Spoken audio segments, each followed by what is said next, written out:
This story was created in the AITAH subreddit by a user named OKPrinciples. The post is titled AITAH for prioritizing my nephew and niece over my own children after they hid their mom's affair from her for years. I, 57M, was married to my wife for almost 25 years, and we divorced 4 years ago after I found out about her infidelity. She had an affair partner for almost 5 years. She is now with her affair partner. The whole process hurt me a lot because everything I did in life, I did it for my wife and kids, and to now find that out about my wife, it just hurt me. My 2 children, 29F and 26M, had known about the affair for years and they had hidden it from me. They both felt very guilty about it, and I don't blame them because they didn't want to break up their family. My daughter even cried a lot and apologized many times, but I told her it was alright. They had their own lives now and I didn't want this eating them up, so I told them to let go of the guilt. However, ever since I found out that they had hidden the affair from me, I lost a lot of love for them. I wasn't going to cut them out of my inheritance or will or anything like that, but emotionally I couldn't connect with them at all. I also have a niece, 30F, and nephew, 28M, who I have been very close with, especially since their father passed away at a really young age. I played a father-like role during their young years because losing her husband at such a young age was very tough for my sister. Over the last 4 years, I've also been looking forward to spending more time with them. Both my niece and nephew have children and they have invited me over for their children's birthdays. They have also invited me over for their own birthdays on Father's Day and on holidays. Overall, we are a very tight-knit, multi-generational family, and I am very proud to be a grandpa to their children, and we are already developing a bond. However, in doing so, I have also lost all interest in connecting with my own children. My daughter has 2 children, while my son has his first child on the way. They have invited me over multiple times, but I have told them I'm busy. I rarely go over, if at all, and I've missed almost all of their children's special occasions. I'm not really interested in being a grandpa to their children. Monetarily, sure, I have been sending them gifts, but I just don't feel like seeing them at all. My daughter especially seems very hurt by it at times, but I hope she understands the reason for this. User A Dumb Karen said, "You're absolutely right. Also, I'm curious if his children maintain a relationship with their mother and her former AP/current partner, and if they would be present for the same events. If so, it would be a major salt in the wound for OP to attend." User Shay2202 said, "NTA for prioritizing your niece and nephew, but you do need to be honest with your children and tell them that they lost your trust when they didn't tell you about their mother's affair.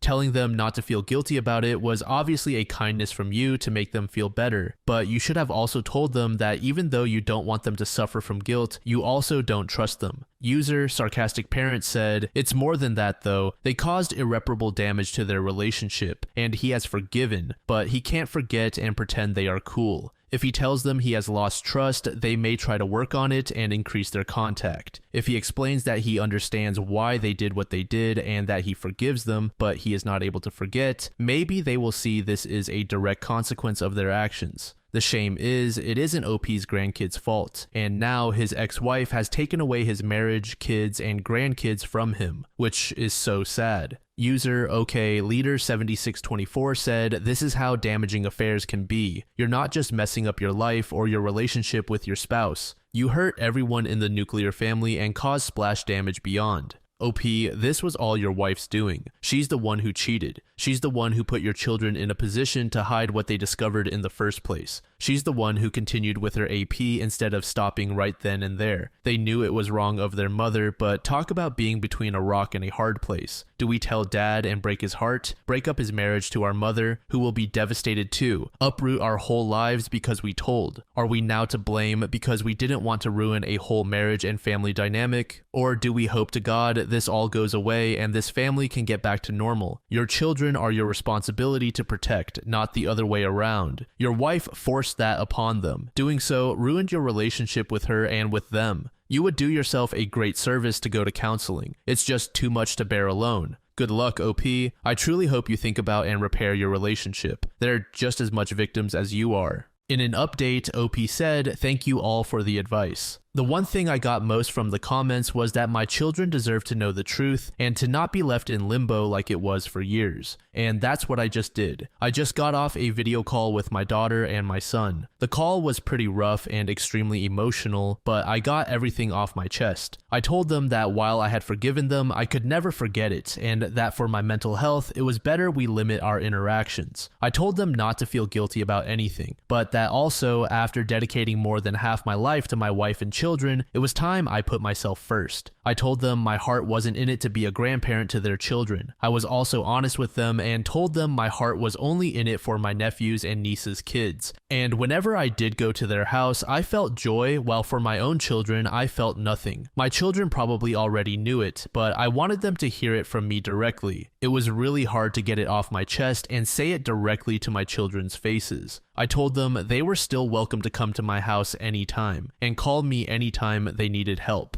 Both my children took the call really hard, but I think my daughter took it worst. Those were really ugly tears, and I felt really bad about it. But I do feel a sense of relief, and I have pretty much told all of my feelings to my children and did not keep anything secret. I can now move forward with my life, and so can my children. User Brief Shining Moment said, the comment that mentioned the ripple effect of the impact of infidelity was spot on. The stats for kids of cheaters are bleak, especially for kids who were forced into the middle of an affair by keeping the secret and ultimately absorbing some of the responsibility for their mother's destruction of their family. Sadly, the grandkids are completely innocent, and now they won't have a relationship with their grandfather because he has been traumatized. And yet the cheating mother and her affair partner get to play family with the grandkids after 5 years of playing cheater ball behind OP's back. It's unfair at every angle, and it's really depressing to see the generational impact. User Fries with Shake Booty said, interesting that the comments to this OP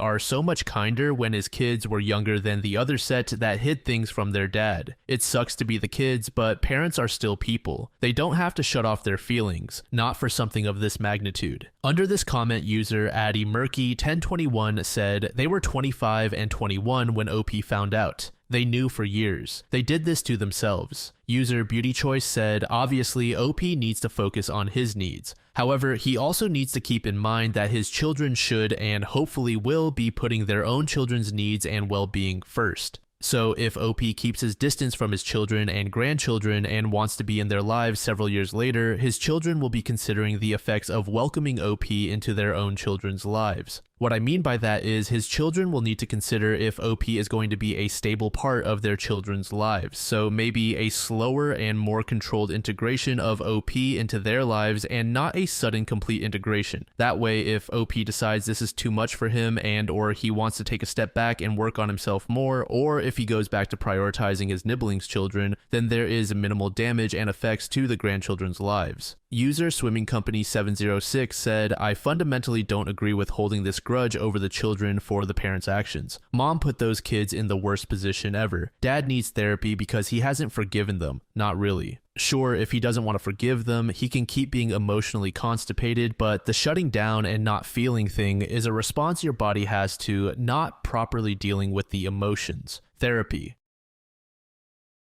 This next story was made in the AITAH subreddit by a throwaway account. The post is titled AITAH for telling my now ex GF that her manic episode was no excuse for her cheating. I, 25M, dated my now ex GF, 25F, for 2 years. For the most part, things were going great. Although there were issues with her sometimes, usually with fits of anger, it wasn't too bad. Well, all that came crashing to an end when my GF had what was a manic episode. After drinking copious amounts of alcohol on a night out, she had a severe manic episode where she spent $10K, cheated on me by sleeping with a random stranger, and then sending incomprehensible audio messages to me. She was checked into a mental health facility after that episode and diagnosed with BPD. She had long suspected she maybe had this, but it had never manifested so intensely. The psychiatrist said she had undergone psychosis, severe mania, and had BPD. Since then, she was placed on meds and undergoes talking therapy. Shortly after, she confessed to me she had cheated and was extremely remorseful, saying she'd never do anything like that. I was shocked by her admission and had to hide my tears. I basically stormed out and went to a hotel by myself for a few days. I then plucked up the courage to confront her. She tried telling me she loves me and that she has a lot of regret for what she did and that she feels immense shame and that it's because of her sickness. I told her that her mental health issues are not an excuse, that it has nothing to do with that, and that she cheated because that's just who she is. I then told her we are finished. She began sobbing uncontrollably, saying she wants to end her life. That really hurt me, but I stood firm. I told her that her cheating is her own fault, and it's a reflection of who she is, and that she needs to stop hiding behind her mental issues. Her friends have been messaging me, calling me an asshole and heartless, but I feel they are the ones being heartless. User Mr. 435 said ex-wife had an episode after first child. Things resolved. 13 years free of major manic episodes, then it came back in regular cycles. Cycled for another 12 years. Had an affair, asked for a divorce and granted. Married the guy, saved on alimony. If she doesn't take her meds regularly, then bail out. User Straw Hat Cabin Boy said NTA. My sister had BPD and bipolar, and they ultimately led to her death at 24 years old. One time, she drank too much at an airport and went manic, and it took 7 airport cops to take down this 5'5" girl. It is a very serious diagnosis. As someone who lived with someone with this mental illness for almost my whole life, and saw how her relationships and friendships went, I understand you, but her mental illness has everything to do with this. That said, you have zero obligation to stay. BPD is insanely hard to deal with and things can get very toxic out of nowhere. You can leave and be totally justified, but don't do it with hate in your heart. She is legitimately mentally ill with something I wouldn't wish on my worst enemy. Whenever my sister's BPD pushed me over the edge, my dad would always say her brain is constantly, inescapably attacking her. If you think it is hard to deal with her, imagine how hard it is to be her. Have some empathy, but if you cannot handle an SO with BPD, which most normal people cannot and is not your fault, you are in the right to leave before one or both of you get hurt, and physical hurt is on the table with this diagnosis. Under this comment, a user named AI Kid Harm said, as someone with BPD, this was an incredibly articulate and insightful comment. Dating someone with BPD who is either not being treated for it or is in the beginning stages of treatment is insanely difficult, often unsustainable, and sometimes traumatic. Treatment is critical to remission. It does not get better without it. It's not something you can weather. User Hyacinth Madeline said, while it's essential to be compassionate towards those with mental health issues, personal boundaries and self-respect are also crucial for your own well-being. It's unfair to demand that someone overlooks infidelity under the guise of it being caused by a manic episode. Mental illness isn't an excuse for hurting others. NTA for breaking up in response to a breach of trust, but some sensitivity could be shown when considering her mental state. Regardless, you're not obligated to stay in a relationship that jeopardizes your peace of mind. A few days later, OP provided an update, so comments were quite evenly split. Many saying I was NTA, but also many saying I was completely misinformed on mental health. Admittedly, I think I was perhaps a bit ignorant on mental health and how her psychotic and manic episode affected her state. I really contemplated it. My ex has been spamming my messages and begging to talk to me so she can explain. I thought about it, and the truth is that while I have a more objective understanding of how her mental health led her to do what she did, I simply am not feeling empathy for her. My concern right now is to take care of myself, so I have blocked her on everything and also all her friends. I think this is the best path forward rather than talking it out with her, as that could go badly for both of us. User Certain Accident 3382 said, yeah, mania is a bitch and not the happy sunshine rainbow shitting unicorns that Hollywood portrays, but you absolutely need to take care of yourself first. The consequences of her actions are something she has to live with even after a manic episode. If we're lucky, it gives her reason to more openly and honestly talk with her doctor and seek the right therapies and medications that will work best for her to minimize episodes instead of just slapping a band-aid on it. Under this comment, OP said, thank you. I am taking care of myself and reminding myself that her cheating is her own behavior. Hopefully, when I am well enough to date again, I will date someone who isn't suffering from a severe mental health disorder. User Single Conclusion 53 said, my ex-wife had mental health issues that came from incestuous abuse as a child. The abuser was her older sister. It resulted in very inappropriate behavior, not conducive to a good married life with me. Over a number of years, she refused to seek help and the behavior continued, so I left her. I was still madly in love with her when I told her it was over, but I wasn't going to live the only life I had with the pain she was causing between us. I eventually met another person who became the love of my life, and life has been amazing ever since. Do not resign yourself to a life of suffering and pain simply because of love. User IDNK said, someone with true mania isn't making rational decisions. Someone who would otherwise not be a cheater absolutely could end up in a situation where they end up doing something like cheating. Some people, even with good treatment, still have manic episodes. Some people don't take their mental health seriously and invite episodes by not engaging in therapy, taking medication, and being aware of slipping. Regardless of intentional or unintentional, cheating can be a deal breaker regardless of the cause. Someone having manic episodes and cheating is liable to cheat again if they have another manic episode, and that lack of trust in a partner can end a relationship.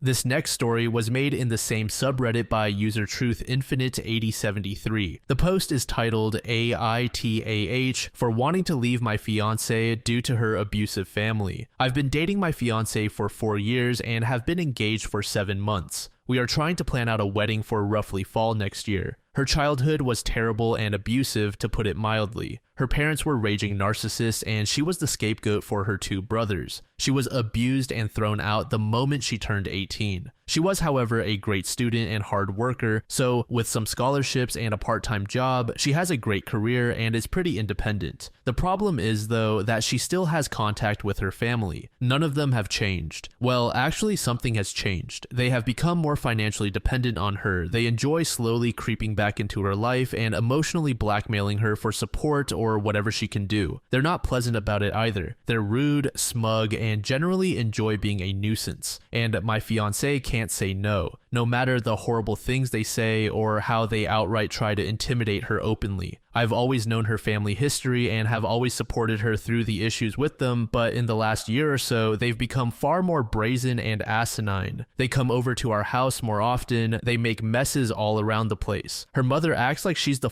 stepmother from Cinderella. Her dad drinks all my beer and empties out half the fridge. Her brothers stop by occasionally to act as mouthpieces for their parents. They practically trash the place and leave us to clean the mess. And where is my fiancé in all this? Quietly standing in the corner, practically shaking. I'm no fool here, there is legitimate trauma. There's her need to feel loved by them and her hoping they will appreciate her. Before one of you noble commenters states the obvious, she's been in therapy for this for years. I've tried to establish boundaries. For nearly 2 years, I've been trying to push these ass clowns away. But this is her house she purchased, and no matter of contributions, financial or otherwise, will she let me have a say on who comes into her house. She's been beaten down mentally and emotionally by them for so long. She has told me recently that she wants to earn their approval, how they were right about her, how she needs to be better for them. I've had too many emotional conversations with tears and begging to count, hoping she will take the steps to get better. But she's an adult. I can't force her to do anything.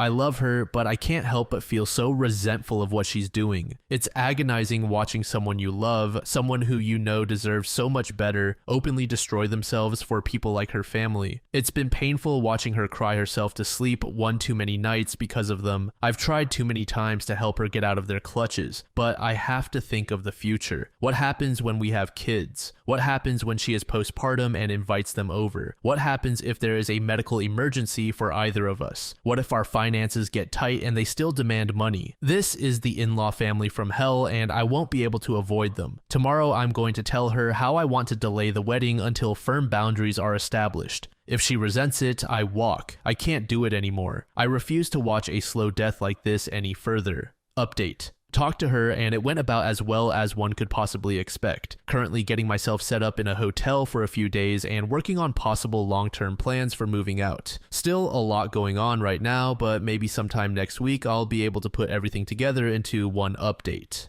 User KM Flushing said NTA. You can't save her if she doesn't want to be saved. Even if she wants to, you'd only be able to help and support. She needs to be the one to enforce the boundaries and hold them, but she doesn't. It's up to you if you want this for life. Have you spoken to her about where you are, that you're on the verge of breaking up with her due to this lack of boundaries? No, it's not to manipulate her into choosing you, although some will say that. It's just a statement of fact. She may be willing to sacrifice everything for her family, but you are not. If this is the life you have to look forward to, you don't want it. You need to put yourself and your needs first. Who knows, it may prompt her to open her eyes and put herself first with her family, but likely not. About 1 week later, OP provided an update. The night after I made the first post, I had decided that I was going to have a heart-to-heart with my fiancée about her family. However, she came back from work early the next day and I was already off that day, so I initiated the talk a little sooner than I planned. Essentially, I told her how this arrangement was not sustainable. I did not feel comfortable marrying her due to how much involvement her family has in her life, and I certainly did not feel comfortable bringing a child into this world with them.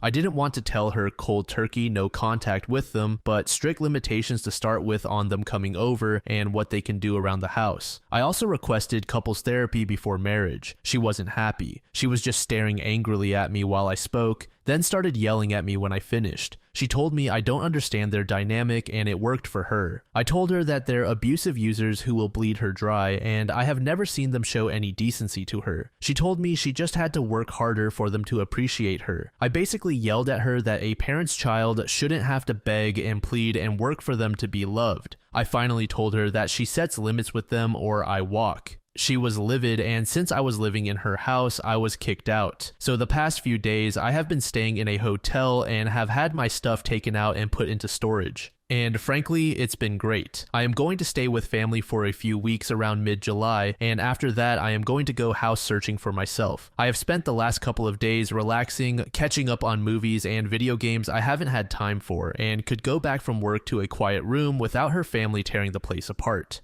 Yesterday, however, things came to a head. We have basically been no contact since she booted me out, but I know every Saturday her family loves to spend the afternoon over and she uses me as a shield from their abuse. However, in a very petty move, I simply kept my phone muted all day and played Disco Elysium. I knew she would call back for help with her family, and at this point, pure resentment was kicking in for her, and I wanted nothing to do with her issues. By the end of the night, she had sent me over a dozen texts, and finally 2 frantic voicemails begging me to come home. I decided to come over to check up on her. Long story short, she was sobbing in the living room, and when I came to talk to her, she was practically crushing my back, hugging me and sobbing. I gave her time to cool off and asked what happened. Long story short, her parents and brother came by to get money from her and say horrible shit to her. She wanted to have me come over to help, but I was ignoring her, and when she tried to have one of her friends help out, and everyone basically said, "F that," it all started clicking in for her. She kicked her family out, but not before they said some utterly vile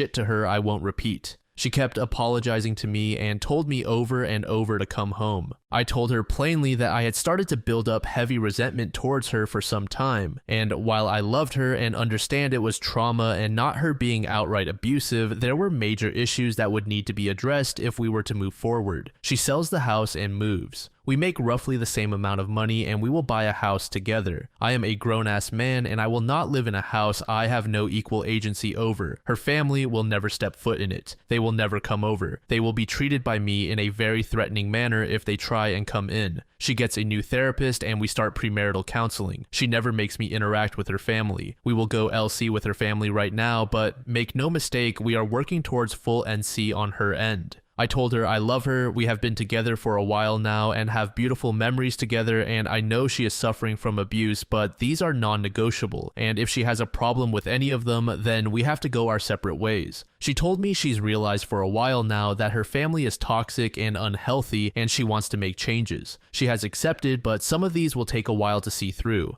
For now, I am going to stay in the hotel until I head back to stay with my family. She is welcome to come over, but I have made it clear her house is not somewhere I want to go. She and I are both off tomorrow, so we will spend the day here and maybe go out. This is obviously not over yet, but I might not post anything else until mid-August or so. 5 days later, we got another update. Despite all intentions of not updating until much later, with the hopes of an improved relationship with my fiancé and her establishing boundaries with her toxic family, we are now broken up. Essentially, what happened was after last weekend, where I left her for the time to deal with them herself, she seemed to finally grasp the situation and was open to changes, including boundaries and a possible move. We spent Monday and Tuesday hanging out in my hotel that I was staying in until I went back to my family for a couple of weeks. The other night, she was being very vague with texting when she originally was supposed to come over. She came much later than expected, and I knew something was up. She basically unloaded on me how I was abusive, controlling, overly demanding, and unsupportive. It took me 5 seconds to figure out she was repeating verbatim some sort of rehearsed speech from her parents. And to be honest, I was so agitated at this point. Despite making a huge gamble on her, I decided to be a prick about it. I asked her if her family told her to say this. She said they suggested it to her, but she came up with it herself. I asked her to explain in detail what I did. She said I was living like a parasite off her. I reminded her that I'm paying 50-50 for her mortgage, 50-50 for utilities and groceries as well. I have my own car I pay for, a job that makes just about as much as hers, unlike her leech parents who demand payments on the weekly and raid the kitchen on the weekends. I told her to try again with something better. She looked flustered and said I was trying to isolate her. I kind of smirked like a jackass and told her that I have always supported her many friendships that she has destroyed on her own because no one wants to deal with her family or be used as a shield like me. I was practically demanding to know at this point why she is so hell-bent on destroying her life for these people. She just kind of shouted that I don't understand her family and she's just trying to earn their love back and was basically ranting at that point. It's just so staggering to see up close. I have ventured into a few subreddits to get perspectives, and if you have any familiarity with them, you'll see how people who are victims of abuse by their own family can be so utterly broken by it that it'll wreck their brain to where they truly believe they are the problem and they deserve the abuse. Well, that's how she was. She was utterly broken and didn't want help. She didn't want to get better, she just wanted to get worse. It hit me like a truck, honestly, the realization. I really did feel like a fool for trying, even if it was what I was supposed to do in the first place. She was practically berserk at this point, and I was just mentally exhausted and needed her to leave before someone called the police. She finally left, but I had a few concerned neighbors check on me. Some of her friends are aware as they have messaged me checking on the situation. I told them the truth and that I just needed to be alone to think what to do next right now. They have revealed that she has given them similar rants after they expressed concern for her. One had even heard that she may be possibly at risk of losing her job. She is definitely having some sort of mental break. From my understanding, she is now completely isolated. She is actually sprinting into a horrible, lonely life right now. There's nothing I can do for her at this point, and as selfish as it sounds, I'm just glad it's going to be behind me. After another 3 days, OP gave us one more update. Things have kind of wrapped up, but there were some loose ends. I completely forgot to change my mailing address, which I should have done ASAP, so a couple of important things got sent to her house. I had to go pick them up, plus a final couple of items I want for my move that I left there and decided I wanted to actually take. She was being difficult and not responding to messages in regards to them, so I had to go get them from her myself. I brought a mutual friend just in case. Thankfully, she was at least cooperative in letting me get my stuff, and it wasn't much of an issue. Everything else was, though, she had a lot of nasty things to say, telling me she was already sleeping around, telling me how happy she was now that I was gone,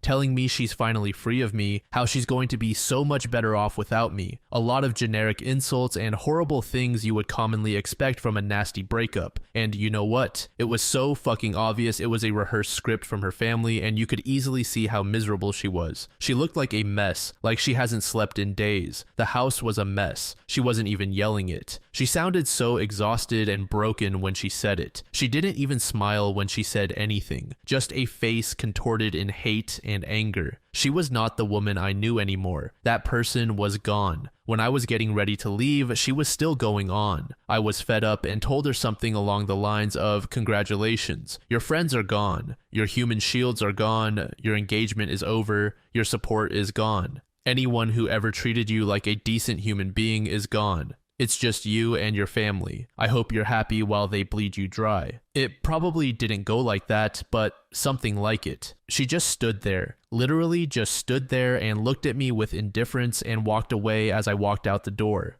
As we were leaving the mutual friend, Tiffany asked if I was okay. I reassured her I was, and I'm just trying to get myself set up to go home next week. She also confirmed that she hears my ex did lose her job for not showing up for several days and basically ghosting them. They're going to try an intervention next week and asked if I could participate, but I'm not delaying my travel because frankly, I just want a clean break. I know for a fact that if I stay involved, I'm only going to be witnessing the slow descent to either a full break or a I just can't do that. Despite all this, I'm actually excited for the future, and I have realized that I ignored way too many red flags at the beginning. Even with everything that happened, I know I'll be doing good and I'm gonna be alright. I expect this to be my final update. I'm still in town until Sunday afternoon, so something could happen while I'm still here, but if anything does, it won't be exciting. The final update came a little over 1 week later. I'm currently back in my home state with family, refamiliarizing myself with the area. I have 100% decided to stay here permanently and am starting the long process of looking up homes in the area. I've been doing great and hanging out with friends and family. A couple of mutuals with my ex-fiancé have let me know what's been happening, and things finally seem to be getting better. The plan was for an intervention Sunday, but Saturday night after her family visited again, she called friends in an absolute manic state, and it finally seems to have clicked how badly she screwed up. It was a full-blown panic attack and meltdown, which ended with her in the ER. Needless to say, she finally admits how miserable she is and that she's messed up her life badly. Apparently, she tried calling me, but I blocked her. She still has her job, and that info about her losing it was wrong, but she's hanging by a thread there, and her boss has basically ordered her to use her PTO for a few weeks to get her head on straight. She's a valuable asset there, and they are trying to make sure she can fix herself before they pull the plug on her. Her friend group is extremely close. My ex was someone who is a very helpful and supportive friend, so it makes sense her group is going this far and trying to help her. It is, however, an unspoken agreement that if she goes back to how she was again, they are all prepared to let her sink on her own. She's doing as well as can be expected. Her family has continued to harass her with calls and messages. They've tried showing up to her house, but have been firmly redirected by friends and even neighbors. I hope she truly understands the kind of support system she has. As trashy shitshow family disputes usually go, her parents and brothers have taken it to Facebook, which from what I heard has been in my ex's favor as it has exposed their behavior to many more people and seems to have shut them up for a little. Finally, she had one of the mutuals pass a message to me. Essentially, it was her admitting all the horrible things she said to me were not true and were done by her family, as I knew they were. She apologized for how things ended and hoped we could one day reconnect. Sadly, I had to relay that we need to stay separated for good and she just needs to focus on her healing, but I told her I still care for her and I wish her the best, but this needs to be our goodbye. The message seems to have been passed along and her friends are helping her process that. She's got a long way to go, but I hope she can find her peace as I am finding mine. User Peter09 said, "Good for OP for not being stuck in this miserable marriage. I'm hoping for ex-fiancé to get the help she needs because she really needs it. As for the family, they can go rot." Under this comment, user Amalora said, "I am happy that the ex started to actually understand her situation, and I'm happy for her that she had so many good friends. I am also happy that OP understood that there was no going back. Just because you did what's broken doesn't mean the cracks aren't there. And I fear that if he had taken her back, she would have drifted back to her family. With him gone, she had tangible, lasting consequences to look back on whenever she thinks about reuniting with her family." User ComprehensiveBad219 said OP definitely made the right choice, moving to be near his family and staying firm that they will not be getting back together. I'm also glad his ex seems to be coming to her senses. Hopefully this will be the final time and she won't allow herself to be sucked back in by her family. I felt quite sad for her reading how much they had torn and broken her down. As much as she has a support system with her friend group, if she could somehow read this, I would tell her to follow OP's lead and put some physical distance between her family and herself. Just give herself a fresh start somewhere new where they can't constantly stalk and harass her. User Actually Parsley said, "I really hope she manages to keep from falling back into her family, but I'm glad that OP left. I actually think it'll be the best for her too. I think that the very best outcome for her would be to heal on her own, with support from those friends, and then find someone and be able to start a relationship that wouldn't have the scars of what she did and said to her partner because of her family." User Madam Mary said, "Sad, but OP needs to look out for himself. Glad to see he's finding what he deserves. I think he was an unwilling enabler by acting like her human shield. Unfortunately, even if they got back together, the prior dynamic would have been hard to change. Honestly, what her group of friends is doing is exceptional. God knows I wouldn't be one of those friends, to be honest, but it doesn't seem it comes from within her. All I see is a jellyfish spine, back then acting how her parents and siblings wanted, and now what her friends want. Let's hope that change she is trying to make goes along with a good therapist. It's almost cult-like attachment to her family of origin. Let's wish her all the good luck in the world, and also to OP, free from that shit show. Let's hope he thrives. This story was created in the True Off My Chest subreddit by a throwaway account. The post is titled, "My little brother, 3M, is actually my 25M fiance's kid." Yes, the title is f***ed up, I'm aware. My fiance, 25M, and I, 24F, have been together since we were 17, 18 years old. Honestly, he was always kind, handsome, and funny, and everyone used to say I was so lucky to have the whole package. I felt so lucky too. He always treated me with love and respect. So this makes everything just so shocking for me. I have always had a good relationship with my mom. It has always been her and me against the world. My dad died in an accident when I was little. We always joked we were the real-life Rory and Lorelai from Gilmore Girls. My mom dated guys on and off, and they were usually cool, but nothing really past the early stages. Around 4 years ago, my mom told me she was pregnant, which was a huge surprise. My mom was around 42 years old, and although she was sort of dating someone recently, I didn't meet the guy but knew she went on dates. It was still a big shock. She never thought she could be pregnant at her age. She had me when she was super young, and oopsie, and I could tell she was stressed and worried. I decided to support her since she has always supported me and tried to reassure her. She then had my brother, who is now 3 years old. I have a close relationship with my brother. I have helped take care of him since he was born, and I just love the little guy. My fiance was also always helpful with my brother. We would take him out for ice cream, to the playground, pool time during summer, etc. But nothing was weird. He was just my then boyfriend spending time with my brother and me. Now to how I found out.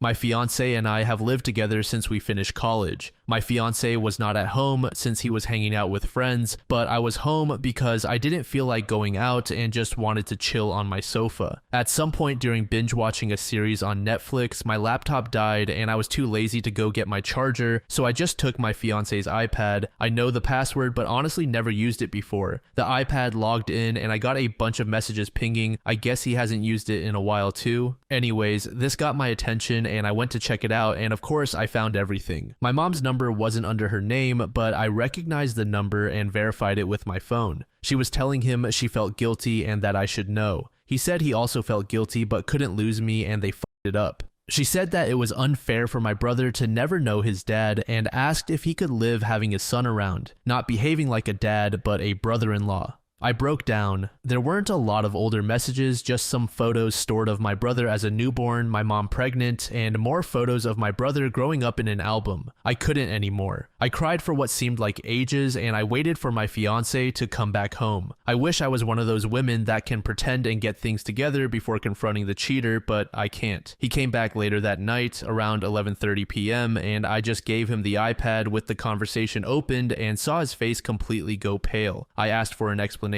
When, how, why. He didn't want to at first, but knew he had to. Apparently, a few years back, while I was traveling with some friends, girls trip, my fiance and mom had dinner together. This isn't strange since he has been part of the family for so long. Sometimes mom and fiance would eat together at our place even if I was busy with sports or out. I did the same with his parents. Somehow, unclear how, since he couldn't explain it well, one thing led to another and they ended up sleeping together. They felt guilty, but apparently not guilty enough because they slept together 2 to 3 more times, using the excuse of meeting up to discuss how to tell me. Apparently, when my mom got pregnant, they stopped sleeping together and decided not to tell me since my fiance loved me and couldn't lose me, and my mom didn't want to lose her daughter. So here we are now with 2 of the most disgusting humans. I obviously broke the engagement, told my mom to never talk to me again, and moved in with a friend. I feel bad for my brother since I really love him, but I can't be around him now. I just can't. I feel like it would remind me of all those times we talked about having kids. I would be his baby mama, only baby mama. We talked about this future since we were 17 years old. So I want to puke every time I think how I was actually taking care of his child with someone else while still having those dreams. I want to puke. That same day, OP provided an update. First, I want to thank everyone for the nice messages and comments. I was not expecting so much support. I'm still a mess, not gonna lie, but after reading the comments I felt better, like a therapy mini session, so again, thank you all. To the update. As I was afraid, I was indeed confronted near my office this week. I knew this was coming, but I thought maybe I had more time. My ex was the person to come find me. Yesterday, Wednesday, after finishing work and walking to where my car was parked, my ex was sort of lingering, waiting around. I thought about running, not gonna lie, but I guess in the moment I felt strong enough to get over with it, instead of having that hanging above my head waiting to be approached again. He asked if we could talk and I said yes, but I didn't feel like having that conversation over coffee like we were old friends. It felt ridiculous, so I told him to just talk right there. He basically said sorry 100 times and that I deserved better. I agreed. He said he did love me and that he still does, but he would understand why I wouldn't want anything to do with him. He said that if I did in fact consider giving him a chance, that he would go to therapy, alone or together or both, and that he would work hard to win my trust back. I told him it wasn't possible, there was too much damage. This sounds calm when I type it, but in the moment the things came out more with louder tone and harsher words. Anyway, he did say that he is in the or will be, it was a bit of a blur, process of getting custody partly of my brother, and that he in fact does want to be a dad to him. He said he does not want to be together with my mom, that it was just a stupid mistake. Sure, because a 4 to 5 times mistake is just a random thing. He couldn't explain why he did it in the first place. I think he doesn't even know himself. I asked if he cheated with someone else before. He said no. Not sure if to believe it, but he sounded honest. I asked why he didn't come clean, and he said that after he did the deed, he always felt panicked and it hit him that he could lose me and he just didn't want to. I told him it was meant to be found out, that what was his plan? To have my brother around and ignore their relationship forever. He said he didn't think far enough and that he was basically going with the idea of one day at a time type of survival. I asked him if he felt that my mom seduced him. He said it was mutual, which made me want to puke again. I asked if he has had any contact with my mom since I found out. He said yes, but mostly about my brother, didn't elaborate more, and I didn't press for more info on that. He said he told his parents the day before or the day before that, not sure about everything. The parents were not happy, but they are glad to start building now a relationship with my brother, their grandkid. Honestly, all of this felt like a punch in my stomach. I don't know why. The parents wanted to contact me, but he told them to wait till he approached me first, hence why he was here. I asked if he started or thought about the custody before I found out, and he said no. But when I found out it was like the push he needed, great, seems I helped him get his shit together, and this past week he was arranging all of that mess. That's why he hasn't tried to see me before. He sounded and looked defeated, but the whole thing made me, besides sad, angry. I was mainly depressed before, but now I'm furious. I feel like he is still in an okay place and he isn't paying for his actions, beyond me leaving him. He will have my brother, his parents, and others and move on with his life while I lost everything.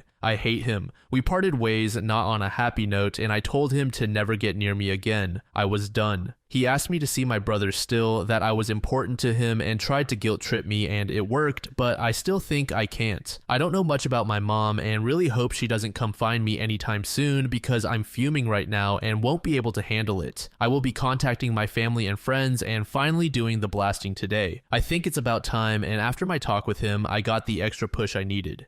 In the second update, OP said the following. Update, a lot has happened. I did the blasting, and this is how it went down. I first posted on my family's FB group we share. This is from my mom's family side. I used inspiration from what you all suggested in my last post and said something along the lines of, I want to communicate to you all that my wedding with X has been permanently canceled since I found out that my mom and my ex had in the last few years a relationship which resulted in the birth of my little brother. I had no clue of any of this and I found out about it last week. I won't have a relationship moving forward with my mom and ex for obvious reasons. I would appreciate your understanding and I felt it was only fair to let you know of the situation, since I value transparency and honesty above all. I also included a screenshot of my mother's message, what I said to her once I found out, and a message she managed to write back before I blocked her. Didn't open the message until before the blasting. I didn't want to hear her and be persuaded. It exploded. I had family reaching out via text and calling the whole day after the blasting. I would say most were very supportive and I could tell they were just shocked. There were a few neutral and some suspicious that it wasn't the whole story and maybe I misunderstood. My grandparents were in the maybe you misunderstood category, which wasn't surprising since my mom is super close to my grandparents, and like I said before, my mom was always a good mom, so no red flags. I will be moving with a cousin that is more like a sister to me. I haven't reached out to her previously because I knew once she knows everyone would. That's why I went to my friend's place. My cousin is devastated on my behalf and offered I live with her and her 2 kids until I can get my feet on the ground. I accepted and will be moving next week. I'm a bit afraid this will give my mom easier access to me, but I can't stay at my friend's place forever. I then proceeded quickly to post a similar message for we share most of our friends since high school and local university friends on Instagram. I created a close friends story and tagged most of them too. This went sort of viral in our friend group. Actually, one of my friends sent me my Reddit post and asked if this was me. I confirmed. They were also shocked and speechless. They never thought my ex would even remotely do anything like this. They said, he was crazy about you. Oh well, apparently he went overboard on the crazy part. The group of friends is divided at the moment. Some are completely on my side, and some are thinking it isn't the whole truth. I told everyone that reached out that if they don't believe me to ask their friend if he is asking for custody of my little brother. That kind of shut them up for now. My ex deleted his social media apparently. Also, my ex's parents called me like I guessed they would. They were kind to me and were very sorry about everything. I got the feeling that they are also overwhelmed and very disappointed. However, it was clear they will be supporting their son. They are very upset at my mother and don't want anything to do with her, but not sure how that will work with my little brother and everything else. They tried to give me info about the custody and what my ex is up to now, but I shut that down quickly and told them I don't want any info. I want to move on. I also asked them to not reach out in the near future, that I needed distance, especially if they will be supporting my ex. He is living with his parents at the moment. Also, my ex and my mother after the blast were going nuts trying to reach out to me. They tried calling my friend, who blocked them, and reaching out from different numbers. I had to put my phone on silence and ignore everyone. However, my mother sent me a long text from another number, and that was a weird text. She said that I was being cruel and that she didn't think she raised me that way. She said she thought we had a better relationship than me blasting out laundry like that without talking to her first. That I didn't have the whole picture. She did mention something that confused me. She said in her long-ass text that the reason she slept with my ex is because he reminded her of my dad, that it was grief, that she didn't mean to use him to heal her pain, but she wasn't strong enough. I don't even know what that means. Like, did she think that my ex looks physically like my dad, or personality, or what? I have seen photos of my dad, and well, yeah, my ex isn't super different, but also not super alike. I mean, they share brown/dirty blonde hair, blue eyes, white skin, but that's not so uncommon. I don't see what else. I don't know. That threw me for a loop and honestly makes me want to confront my mom just to know what the hell. From all the things she could say, I was not expecting that. I'm holding on better. I don't cry every hour or want to murder them, but I'm still sad and upset, and it just feels like it isn't my life, that it's a big joke or a bad dream, and I will wake up to my normal life. I also need to really start planning my future and start applying for jobs in other cities, or maybe check the possibilities abroad more seriously. I might ask for 2 to 3 days off work to really get my thoughts together and do some research. I'm terrified, to be honest. I feel frozen, but I know I need to start moving. OP said the following in update number 3. I don't even know where to start. I'll begin with my conversation with my mom. Once I moved to my cousin's house, it was easier for her to get access to me, I guess, so my mom showed up and we had a chat.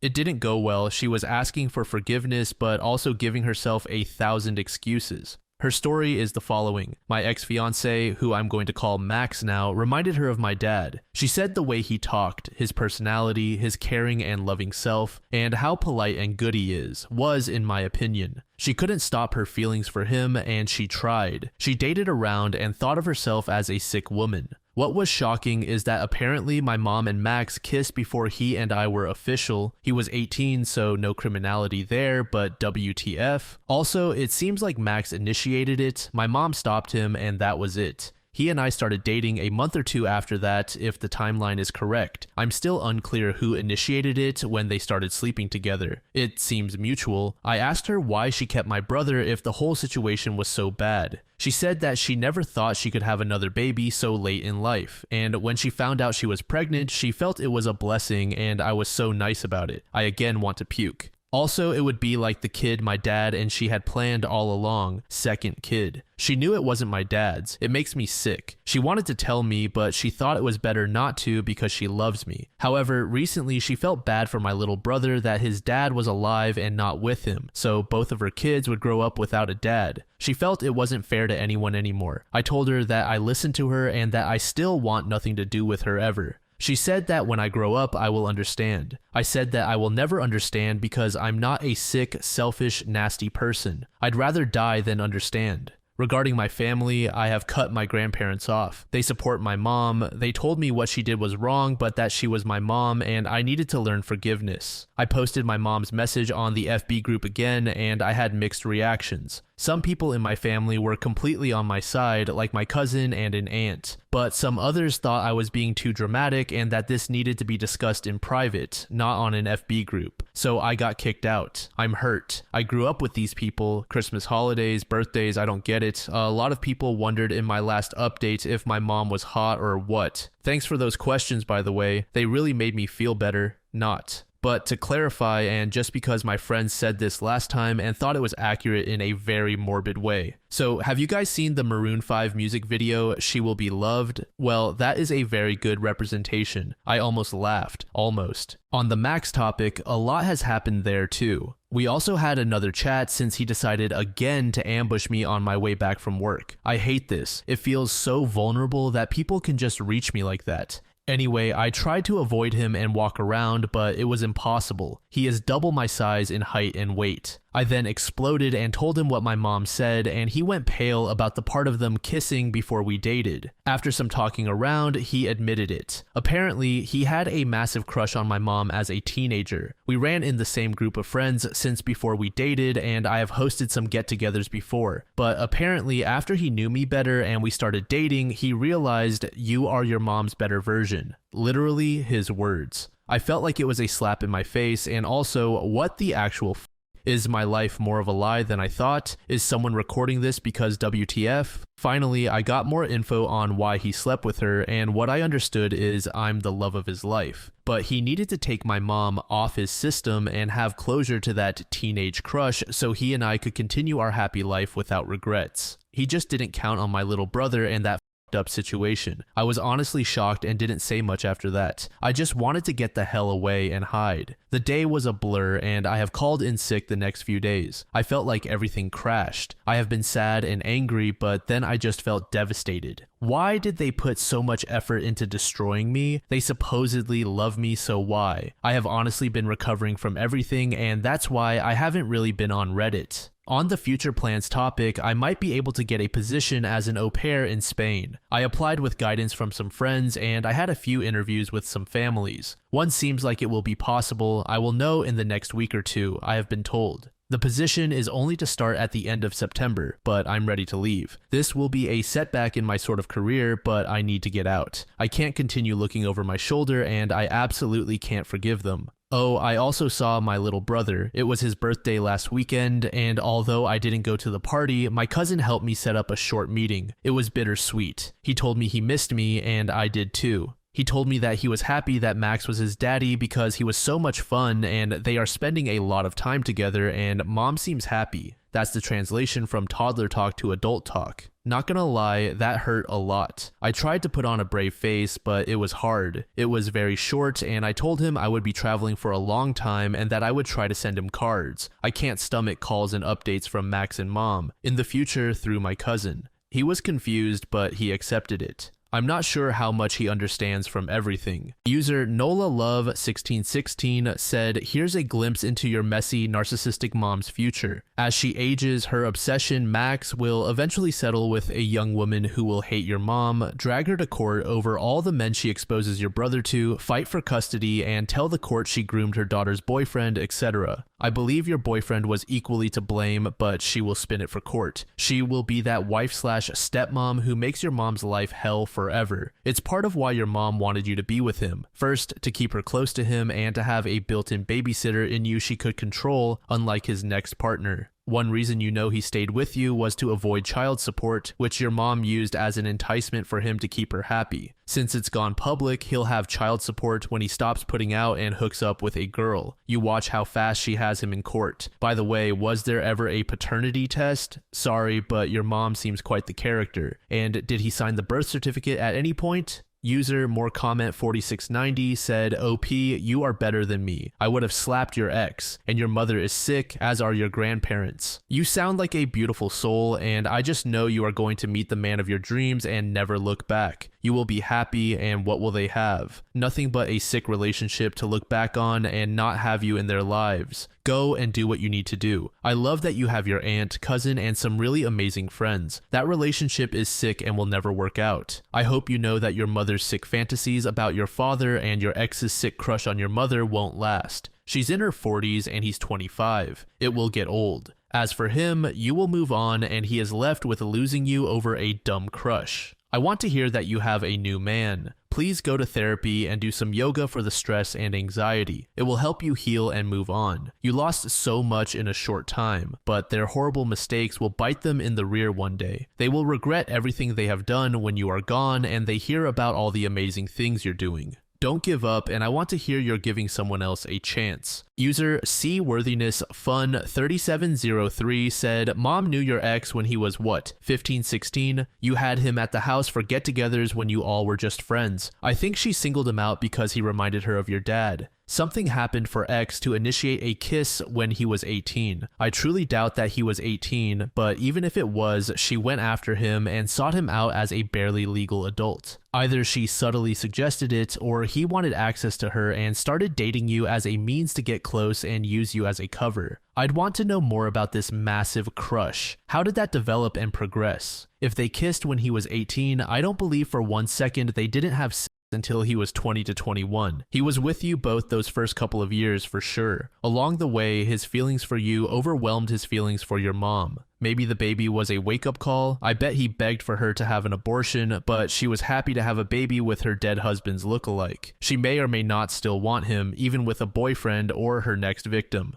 I feel like your engagement was a symbol of him choosing you. I bet he made some random comment about you being his one and only, if I had to guess, and he most likely proposed during the pregnancy or after the birth. To be honest, his mind is pretty messed up. She scrambled it. It's interesting he told a distant friend he was groomed. Maybe he realizes that now. Maybe he got wind she was using him as basically a therapy doll. How shameful and embarrassing for him, and he still wants to be with you. It's honestly mind-boggling. She's a mass manipulator, and I'd have to tell him that she's blaming him, making up a fake story about a breakup period, and totally taking the blame off herself. She is fooling people to believe she's a grieving wife. She's a predator. I'd want to report her to the police. Chances are she seduced him before he turned 18. She needs to be put in jail for all her crimes. Hopefully, X gets half custody so your little brother can be raised by his sane parent for his time. If you want to know the truth, tell your ex what she said, and I bet he would be willing to throw her under the bus. I know the relationship with your little brother is heartbreaking now. He will be okay though. Your love for him and his love for you won't go away. You didn't lose him, you simply will have a new relationship. Maybe your cousin or aunt can take him to visit you, or you can meet in the middle somewhere. You could also use your ex's parents to be a go-between person for FaceTime calls and whatnot. Make sure to tell them your mom groomed him. Under this comment, OP said the following: we actually know each other since we were like 10 years old. We all live nearby and go to the schools around the area since always. Max and I were not super close, but around each other since that age, but really got closer around 14. He would come around with friends to my house or I to theirs. It wasn't a big group, but around 6 or 7 of us. He actually said that he chose me and that I needed to focus on that. That he knows what happened was not ideal and he up, but that he loves me and that he chose us and me for life. I really don't know what is in his head. I know everyone thinks, me included, that he is horrible now, but it's hard, you know? He was always the nice guy, defending people, well-educated, the golden boy if you wish. He was my best friend even before we started dating. He was lovely to me all those years, and I never ever felt like he would step out or didn't love me. He would buy me flowers just because he would warm up pads and cuddle during my periods. He would plan dates. He would talk about our future lives constantly. We had the names of our kids picked out. He was that kid in school that did all the sports and was amazing at them, but he would never party and keep his feet and head on the ground. That was him. So my shock to all of this is out of this world. My friends are shocked. He used to do handmade bracelets for us as a couple. That kid did all of this? How? The final update was made about 2 weeks at the time of this recording. Hi everyone, so I'm finally here with an update and a good one at that. I'm moving to Spain. I got the job as an au pair near one of the biggest cities in Spain. I'm so excited. I'm flying in a few days and starting with the family. The kids are adorable too. I will be learning Spanish too, which I always wanted to do anyway, so it all feels like heaven sent. I haven't told almost anyone about it, just a few friends I trust and of course my cousin who I live with. Also, my boss. My mother has been telling people I'm being mean to her when she wants to fix everything. She made a mistake and is trying to fix it, but I'm being difficult. She is just human, not surprising. I'm now really coming to terms with how self-centered she is and has always been. I'm sad I lost the mom I thought I had. Feels like she died. My new therapist, yes, I got one last week, yay, said I'm grieving. Max has left me a bit alone since the last call we had. I heard he is focusing on my little brother and just staying under the radar. I have had some short phone calls with my little brother which have been bittersweet, but he is doing okay. He of course doesn't know what's really happening, but he is happy with having a new dad. It doesn't hurt as much as it did before, but it still hurts. Thank you all for all the support.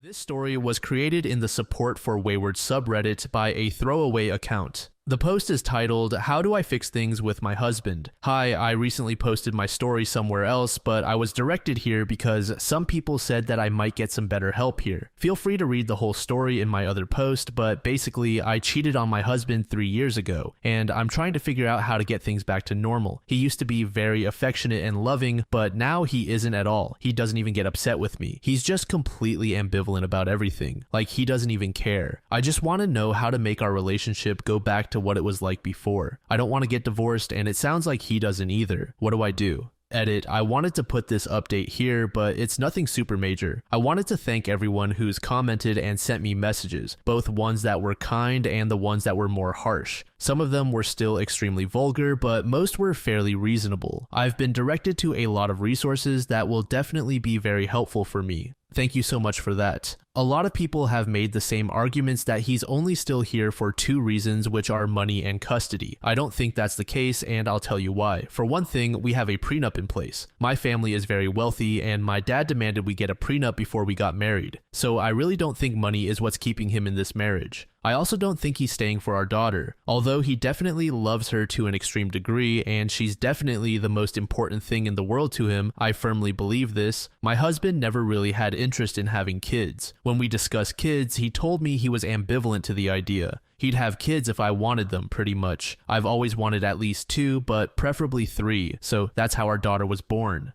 Anyway, I talked to him and he agreed to go to individual therapy for himself. He was pretty hesitant about it, but after I told him that this wasn't something he needed to do for me, for us, or even for himself, but rather something he had to do for our daughter, he agreed. I think this should really help him figure things out. I'm a bit concerned that therapy might push him to want to get divorced, but honestly, if that's what happens, then I'll accept it. I just want to make him happy. At this point, even if my marriage doesn't survive, I'll be okay as long as we do what's best for him and our daughter. They are my #1 concern now. User Confidus Charmed said, after everything, he really thinks I'd go behind his back like that? Yes, because you have done so before. What you said is the biggest indictment. It reveals how sadly unaware you are and have possibly never truly taken responsibility for the infidelity and the damage you did to him. He is showing you exactly where he is at. He's indifferent. Whatever love he had for you is dead from the infidelity and subsequent actions that continue to prove to him what he now knows with certainty: she doesn't love me, so he is choosing to stay for the well-being of the one person he is pretty sure does love him, his kid. User, very upset and bitter, said, oh, I'm just going to add a few quotes I want to address, if that's fine to do on this sub since you encouraged us to look at it. So he's gone gray rock on you and he's checked out of the relationship. He's just there for your guys' daughter, to raise her together. With gray rocking, he's only giving you the barest of attention to make it through the day. You confronted him to change his behavior a year in. That's hardly your decision to make. Unfortunately, he is forcing himself to have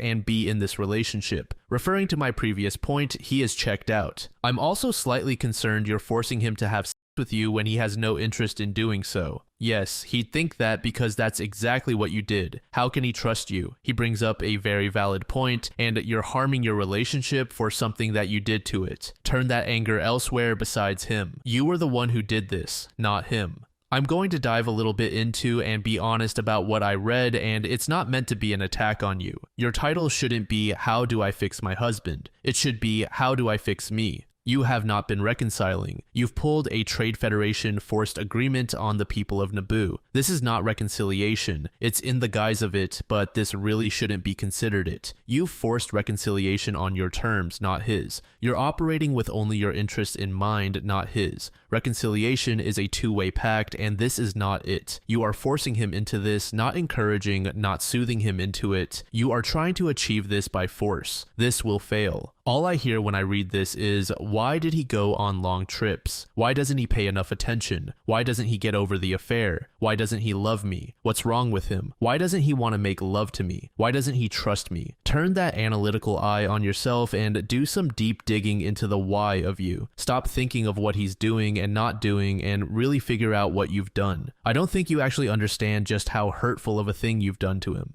You're brushing it off, it seems. Either that or there is a complete lack of empathy on your part. The issue is not with him, it is you. You confided to the AP. You decided to have an affair. You decided to rush reconciliation. You are convincing him to have sex with you when he doesn't want to. You are going out and expecting him to trust you when he has every reason to distrust you. It is you. There is no fixing this relationship until you fix whatever the hell is going on in you and why you are pinning this on your husband. Figure that out first. User DReddit Avenger said, "So I was one of the users who sent you here. Basically, what I said in my first post on that thread stands, but I will expand about it here. He is not going to go back to the way he was. That's impossible. Not trying to be harsh here, but it's like getting shot and then expecting not to be changed by that. Or more like you shooting the person and expecting your relationship to return to what it was before that. It isn't possible. This may very well be your normal with him now. What's happened since your fight? I think one of the things you can do is accept what I just wrote and stop trying to make this go away or be something you got over, but instead learn to live with the reality you have.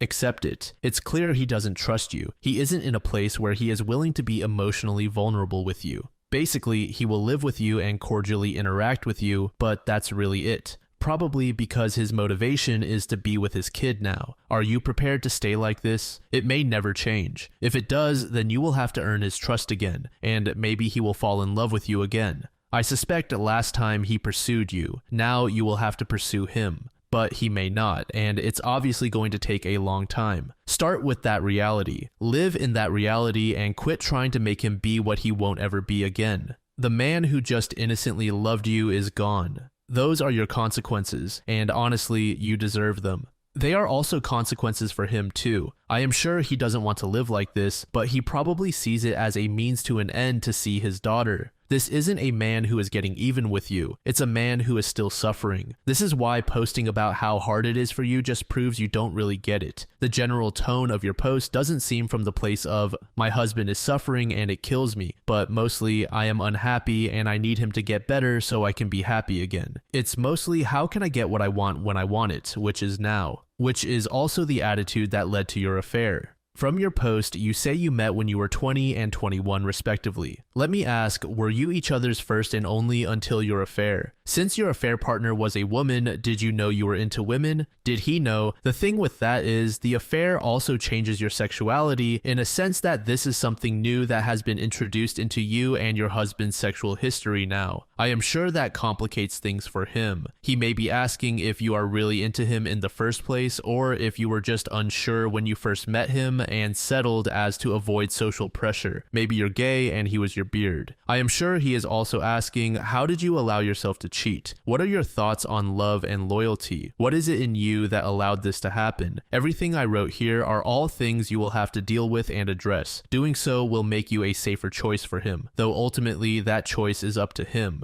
When your kid is older, he may decide to move on. You don't have to stay, but you have to honor his choice, whatever that may be. OP's first update is titled, "Does anyone feel resentment towards their AP?" This is something I've been thinking about a lot recently. From the start, I'd like to say that I understand that the results of our actions fall on us as WPs. It was our responsibility to protect the marriage and keep the promises we made. However, that being said, I can't help but feel extreme resentment towards my AP anyway, and I just wonder if anyone else feels this way. I understand that it's not AP's fault, but if someone knows someone else is married, then I just think they shouldn't actively pursue that person. Once again, I'm not blaming her for any of my actions. I just feel this resentment anyway, and I want to know if anyone else feels this way. User Glum Requirement 240 said, question, did you do things with your OM that you didn't do with your husband, that you would never do with your husband? I have been the OM more times than I can count. No, I'm not proud of this. And in all my cases, I was never the pursuer. I was always the pursued. They always wanted to do and did things they would never do with their husbands. They lusted for me, which is way more powerful than love. Like the OP's husband, I was a consultant. I traveled the country. I'd walk in my suit, tie, watch, shoes, belt, dressed to the nines, and on my first day, they were dressed in regular clothes, plain Jane-like. The next day, they would come in a short dress, heels, makeup, hair, all of it done, and I knew what was up. They would flirt heavily, and they usually ended up in an elevator when they hit the stop button and pushed me against the wall, then to my hotel room at lunch and room key exchanged. My point is that you two are trying to make yourselves out to be the victims when you're not. Your husbands are. I left at the end of my contract while they tried to figure out how to extend it, but I no longer wanted to be there and left the pieces of them and their husbands and their families behind me. I'm a bad guy, I always have been. If I get your attention, I know what to say, I know how to touch, but in the end, it's all just a game, but you wanted to play. Under this comment, OP said the following, I was looking through my notifications when I noticed this gem and I just knew I had to reply. There's honestly a lot to say about this comment, but the fact that you're talking to me the way you are speaks volumes. I'm really glad you can recognize that you're a bad guy, but it's really quite pitiful that you're incapable of changing yourself for the better despite that knowledge. But the way you describe yourself and your actions with such pride is extremely concerning to me. But hey, I'll bite. I never did anything with my OM that I hadn't done with my husband because there was no OM. If you phrase the question appropriately, then the answer would obviously be yes, since my AP was a woman and therefore there are things that I did with her that are necessarily impossible to do with my husband. I have a hard time believing anything you're saying is true, honestly. You're telling me that you didn't do anything except walk in wearing nice clothes, and the very next day, all of these women were dressing provocatively, flirting, and then being so aggressive that they stopped the elevator halfway up just so they could have sex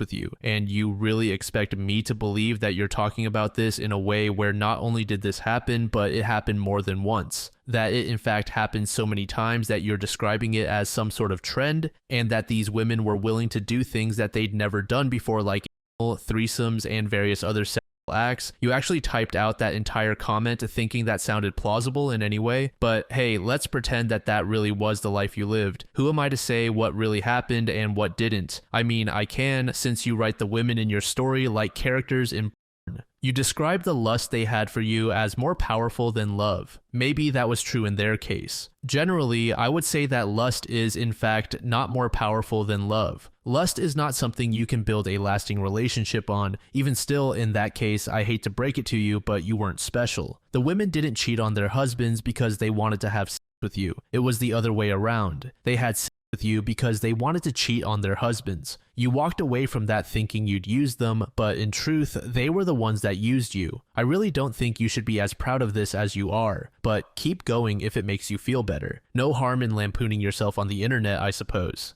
The next update is titled, He said he doesn't love me anymore. My husband was away for work for the past week. I was pretty sad that we would miss Valentine's Day with one another, but I've also been trying to be better about giving him more space as he needs it. It was especially hard because he was in Arizona for the Super Bowl over the weekend, apparently invited by one of his clients, so it's been a week since I've seen him. Ever since the pandemic, he's almost never gone for more than a week at a time. So having him not home for so long really made me ache. Because of that, I've sort of been spiraling all week. I've been feeling extremely helpless and hopeless, and my posts here haven't really done much. He has said that he's already looked into starting therapy, so at least he's doing that. But still, I was just missing him so much. He doesn't call me at night anymore. He barely even calls me at all when he's away for work, except to say goodnight to our daughter. I've been reading and rereading a lot of the comments I've gotten on my previous posts, and they've really started weighing me down. He came home today and I couldn't help myself. I convinced him to eat the dinner I made for him, and then I just asked him, do you still love me? I don't know why I did it. Maybe it was just some sort of masochistic instinct that I had within me. It's not like I would have believed him if he said yes anyway. He just stared at me for a long time before sighing and shaking his head and replying no. Well, he really said, I don't think so, probably not. But that's even worse than a no, because that means he hasn't even really put any thought into it. That was exactly what I didn't want to hear, but it was sort of the answer I was expecting. I was already crying by that point, so I asked him if he ever loved me. He frowned and waited even longer before answering. Honestly, this part is sort of a blur, and I was already feeling like I was going to faint, so I honestly barely heard what he said. But I'm pretty sure he said something along the lines of him not knowing if he ever loved me, because he couldn't imagine just falling out of love with me the way that he did if he ever was truly in love with me to begin with. I just sat on the couch crying and I couldn't say anything else. He left and went to bed and said he was tired from traveling. Now I'm sitting here and typing this out, feeling worse than I've ever felt before, but also sort of determined. We're supposed to do our Valentine's Day date on Saturday since we missed the actual date. We have someone to take care of our daughter and we were going to spend the whole day together. I had a special surprise planned for him as well. I wanted to make him feel truly special. I wanted to make him remember how much I really did love him. I was going to make our day unforgettable. Now I'm going to make it unforgettable for a different reason. I won't keep him in this relationship trapped with someone he doesn't love. He doesn't love me anymore, and even if I still love him more than anything, sometimes that's just not enough. If I really loved him, then I wouldn't trap him. I'd be willing to make the sacrifice so that he could be happy with someone who truly deserves him in the future. But that does mean this is probably going to be the last day I ever get to have with him. I'm going to cherish every moment I get to share with him. I'm going to make sure I never forget that day. It's so funny how much you can appreciate something when you put an expiration date on it. I know I said I didn't want a divorce, but I guess I'm getting one anyway. User, very upset and bitter, said, I'll be honest, I'm not sure if you've learned anything from posting here. My comments on your previous post turned out to be spot on. You don't seem to understand that you keep pressuring him to reconcile and make himself available to you. You keep discarding his wants and desires and only operate in your best interests. This is evidenced by your willingness to now take away any agency he has left and choose to drop the divorce bomb on a date that is supposed to be a makeup for Valentine's Day. Like what? I think you're very interested in the comfort and security of relationships, but you are not at all interested in the work of maintaining one. In the same light as your family, you're going to break it up because you know it's going to be work. I think you know that you're going to have to put forth your best effort to have a chance, but it scares you and makes you uncomfortable. Reconciliation could work and be productive if you would put away your ego and unquenchable need for affirmation that led to your affair in the first place, and now affects your reconciliation efforts. A part of me also sees you finding excuses to finally end it to be freed from the stress of trying now, which I think this was one. Do you think part of why he feels this way is because of how you've handled this recovery so far? The more I read into this, I have to wonder at what point he gave up, if it was right after D-Day or after your demands to get over the affair. Either way, I wish you the best. If you're going to take this step, I'd recommend a different date, maybe after that makeup date you have planned. I just think it's in very poor taste to drop a bomb like that during an event that's supposed to be an instance of bonding. It's your choice though, for better or for worse. User, well, that's tough, said she keeps trying to view the reconciliation only through her perspective and what she believes her husband's perspective is. In her mind, she thinks that the thing that her husband would want most is a divorce, and he might want that. But she is coming to this conclusion without asking him. I do agree that she should wait till after their date, just because you never know what could happen. Maybe he tells her he wants a divorce, or maybe he says that he is going to give R a real go. No one has any idea. She should really communicate her own feelings while also being more receptive to how he is dealing with everything as well. The real question for OP is, are you asking your husband for a divorce because you truly believe that is what he wants? Or are you asking your husband for a divorce because you are unwilling to deal with the shame of your actions and you don't want to do your best in helping him heal because it is too hard? OP, be patient before you take a decision like this. The final update was made a year ago and is titled I'm Not Giving Up. Last time I posted, I was in a really bad place. A lot of you, rightfully so, told me that I shouldn't be unilaterally making the decision to end my marriage, and I absolutely agree. It was difficult to reach that place, but there were a few things that helped. For one, our Valentine's Day date was incredible. I wasn't lying when I planned the day to be all about him. We did his favorite things, ate his favorite food, and I actually got to see him laughing and smiling and having a good time for once. I see him that way with other people and especially with our daughter, but if he's just with me, he's completely stoic. Seeing him be so genuinely happy for the first time in so long reminded me how much I loved him and how much I couldn't bear being away from him. Therapy has also really helped me come to terms with things. I switched to a different therapist and she's been a bit harsher on me, but I think I needed that. She's made a point to really make me confront things about myself that I was unable to before, but she also did a really good job in helping me understand that the desperation I'm feeling is perfectly reasonable. She's been really great so far, and I think I'm already making some pretty great strides, although there's still a lot of room for improvement. One thing she helped me realize was how I felt about the affair. Sure, I knew I'd done something wrong, but I wasn't able to understand how wrong it really was.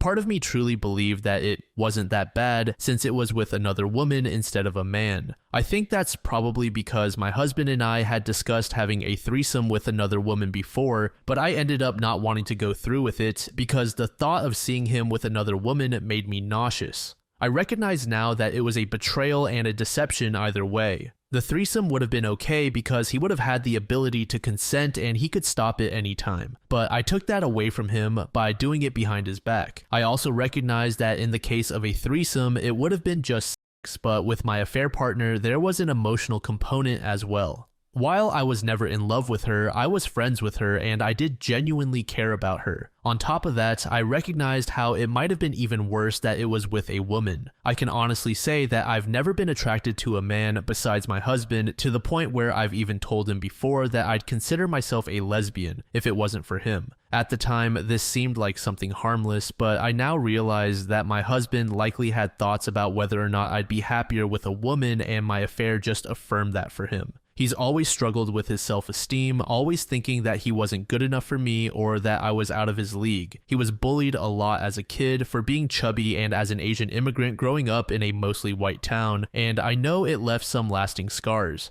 After the date, unfortunately, things were back to the tense situation that they always were, but a few things did happen that rejuvenated my hope that we could make things work. For one, I do believe he's still attracted to me, even though I have stopped pressuring him to have sex with me, since many of you appropriately told me that I was practically assaulting him. It makes me feel absolutely disgusted with myself that I could ever do something so awful to the person I love, even more awful than the cheating in my opinion. However, I've noticed some things that made me pretty sure he is still attracted to me, and I caught him doing something that made me almost certain of it. I don't know whether he still loves me or not, but at least he's still attracted to me, and I can make things work with at least that. He has been going to therapy as well, and I hope he'll be able to deal with his self-esteem and self-worth issues through it. I recognize that this might push him towards wanting to get a divorce anyway, but honestly that's okay. I'm going to leave that up to him.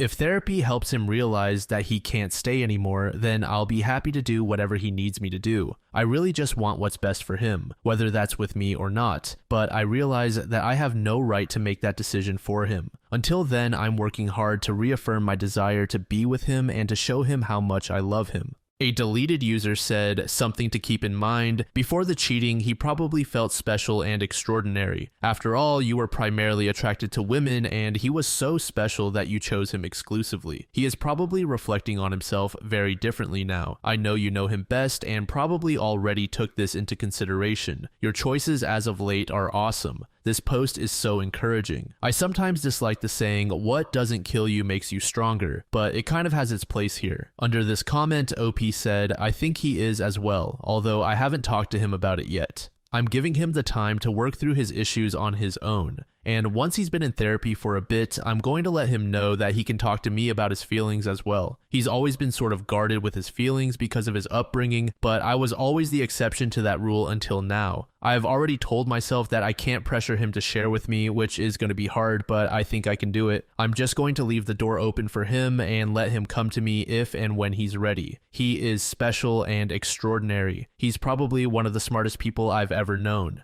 When he talks, it's incredible. He just knows so much about so many things. Even when I don't understand anything, I could just stare and watch him talk for hours. I also think he's incredibly attractive, even if he doesn't think so, and he's got such a good heart. I want to convince him again that this is how I see him, and I want him to see himself the way that I do. I'm not exactly sure how to do that yet, but I do hope I'll get there eventually. Another deleted user said, OP, there is such a drastic difference in the vibe in this post compared to your previous one. You sound very aware and mature. It sounds as though taking accountability is a top priority for you. I think the hard work you're doing is paying off. I really appreciate your ability to call yourself out on some of the things you last said. You clearly care about your husband and your marriage, and it shows. God bless you both. If you've been watching the channel for a while now, you probably know how I'm going to react to a story like this. I think cheating is one of, if not the worst things you could do as a partner, and going through the first few posts from OP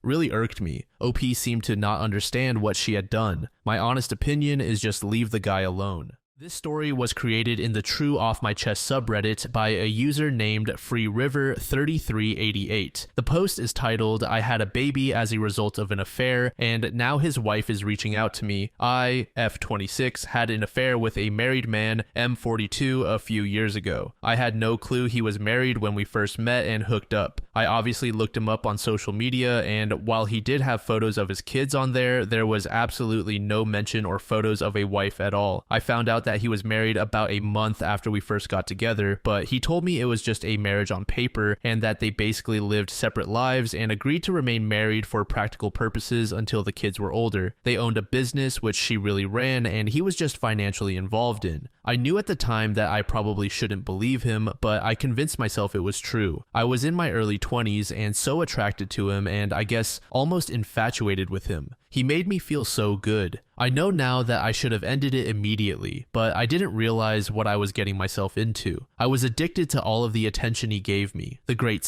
the places he'd take me. I felt special. I was so naive. I got pregnant about a year into seeing him. I had always been so careful with preventing pregnancy, but during my relationship with him, I took stupid risks. I was so high in lust with this guy, it's embarrassing. The things he'd ask me to do. I'd say yes to almost anything, even when I knew it was a bad idea. I was in love with him, or I thought I was. I hadn't intentionally wanted to get pregnant. I would of course dream about being his wife and having a family, but I knew that wouldn't be a possibility while he had this arrangement with his actual wife. I didn't get pregnant on purpose with any intention of him leaving her for me, even if I wished that we could be a real, normal couple. I was surprised by how excited I was to be pregnant with his baby. I wanted that baby once I found out I was pregnant. The thought of carrying this baby of the man I loved was so special to me, but I knew he probably wouldn't feel the same. I told him I was pregnant and he told me I couldn't keep the baby. I expected his reaction, but I was devastated and it hurt me to my core that he didn't feel the same way I did. He offered to pay, to make a whole weekend of it somewhere exciting, and to buy me something special if I'd just please get rid of the baby. He explained that he didn't want any more kids and that he couldn't openly be a father to another kid when he and his wife were still pretending to be happily married to the outside world.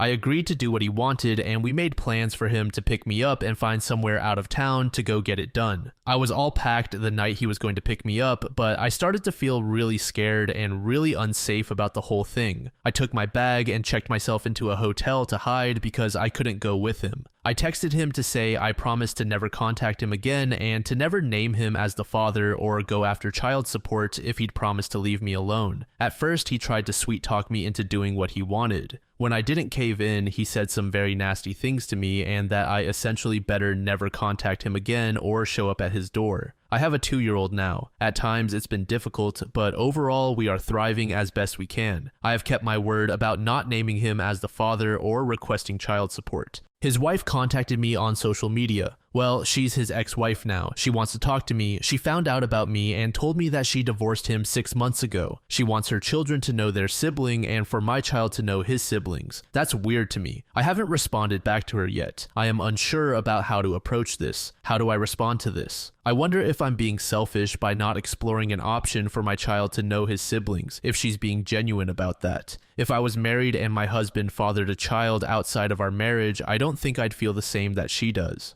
Based solely off this one post, I don't really have much of an opinion, besides the fact that the man OP had a kid with is a piece of trash. I'm giving OP the benefit of the doubt that she truly didn't know this man was married. I personally don't see the harm in potentially allowing her kid to meet the man's children. As we will soon see, a lot of people are urging OP to meet his ex-wife and potentially go after child support. This is another thing that I don't really have an opinion on. If she wants to, then go ahead, I guess. User Bambina821 said, I'd keep that door open but not walk through it. You have good instincts and your uneasiness is probably well-founded. Maybe she really is a saint who's over whatever resentment she may have felt toward you. Or maybe the marriage really was a shell and she doesn't care about him enough to see you as a past threat. Or maybe she does resent you and is using your little son as a means to get into your life and make you suffer. I'd tell her you're not opposed to the idea, but that you don't want to rush into anything. Also, let her know that you eventually saw him as he really was and you don't want to ever be in the same room with him. Suggest exchanging emails or texts first and then maybe progress to phone calls. If that goes well for a while, then maybe meet just her and do it in a public place. User Eyeball Beasting said, so many people are telling you to go for it for the sake of the child and possible child support, but I would say that you have good instincts that have served you well. Don't ignore them now. You are leading a happy life with your child. You have survived so far without his financial help. Letting her and the children into your lives will be inviting him back into your life too. You also don't know what her intentions are or if it is even her who is contacting you. No matter what, it will be inviting him back into your life in some way. He made you feel unsafe and wanted you to get rid of your child. He also abandoned you and your child. He cheated on his wife and kids for a long time. He is not a good guy. I would say keep him out of your life. Continue as you are. User Ambitious Audiences 2 said, honestly, this is suspect. It sounds too good to be true, and it probably is. Those encouraging you to meet aren't thinking about the situation fully. You have no way to verify that this person is who they say they are. It could be your ex or someone else connected to the situation. Keep yourself and your child safe. Your ex seemed a little unhinged towards the end. If you really want to pursue this, investigate the guy and family. Bring at least 2 people to meet this individual in a very public space if you choose to bypass an investigation. Also, don't bring your kid. For all you know, the father might want access to a kid without you in the picture. Plus, you don't know this woman. There are some women who would go to amazing lengths to keep useless men. Whatever you do, OP, be careful. User Linny Pixie said, since she knows and is divorced now, I would summon him for child support. Ask for a DNA test. The money is for your child. Your child deserves it. User Shelly895 said, lady, with all due respect, the ex-wife is giving you a lot of grace here. You literally slept with her husband for over a year and even had a child with him while they were still married. And yet, instead of cursing you out or slandering your name, which a lot of people would do, she's choosing to be the bigger person and thinking about what's best for her and your kids.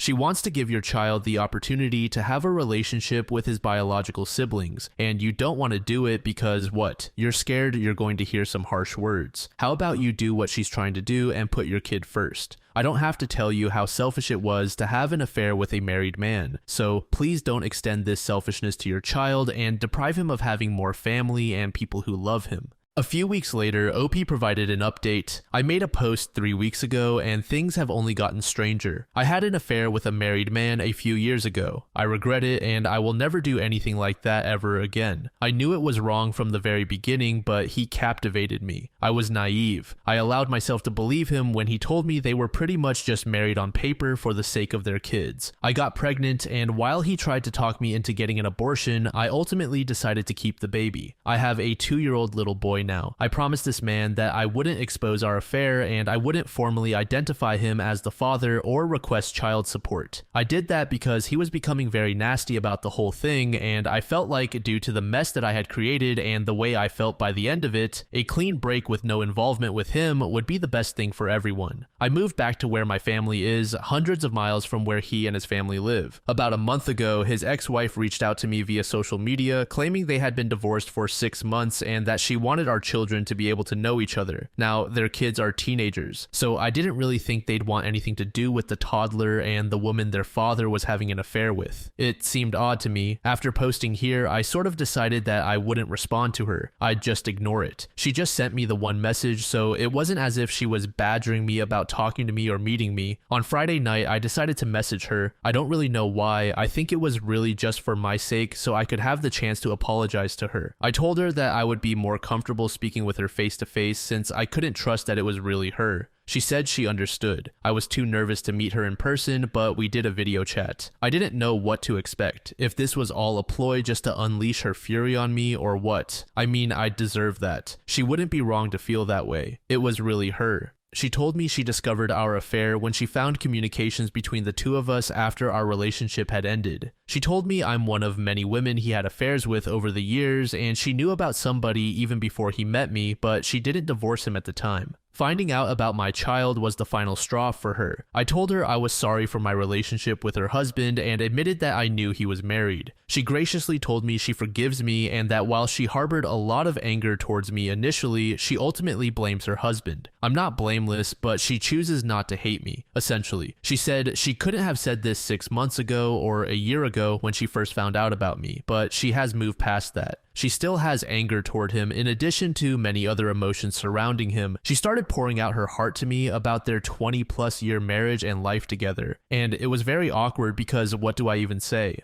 Her kids know about me and my son. She says they're very mad at their father. Somehow, I don't think they're mad about the fact that he's not involved with my son's life. And why would they be mad about that? I would hate me if I were them. I told her with my son being so little right now, I don't really feel comfortable with him meeting her kids or being involved with their family. I feel unsure about it, and it's just not something I feel needs to happen right now. Then she told me her ex-husband was in a bad accident 2 months ago. He's fine now, still not allowed to return to all his normal activities just yet, but will be fine. He is probably the most physically active person I've ever met, barely ever seems to sit down. So he must be terribly annoying to be around if he's not allowed to go all the time. She told me he wants to meet my son. Apparently, she moved back in with him temporarily when he first came home from the hospital. She said the accident really shook him up and he has been expressing a lot of regret about my son not being involved, not providing for him. So now it's like, was everything she said just a lie and he somehow got her to reach out to me on his behalf and she actually did it? It felt almost like a relief talking to her initially, but then it's like, was any of that true or were you just trying to be his messenger? I don't even know if that part is true now. Why wouldn't he just contact me himself? I'm just feeling so uneasy about the whole thing now. User Codeman2542 said, I'm going to be straight with you. The man is likely high in narcissistic traits and the woman is not going to leave him. She will likely end up with him again. I wouldn't trust anything either of them say as genuine. Think about your son in all this because if he is emotionally or physically hurt, it could linger the rest of his life. He would be better off thinking his dad just isn't around.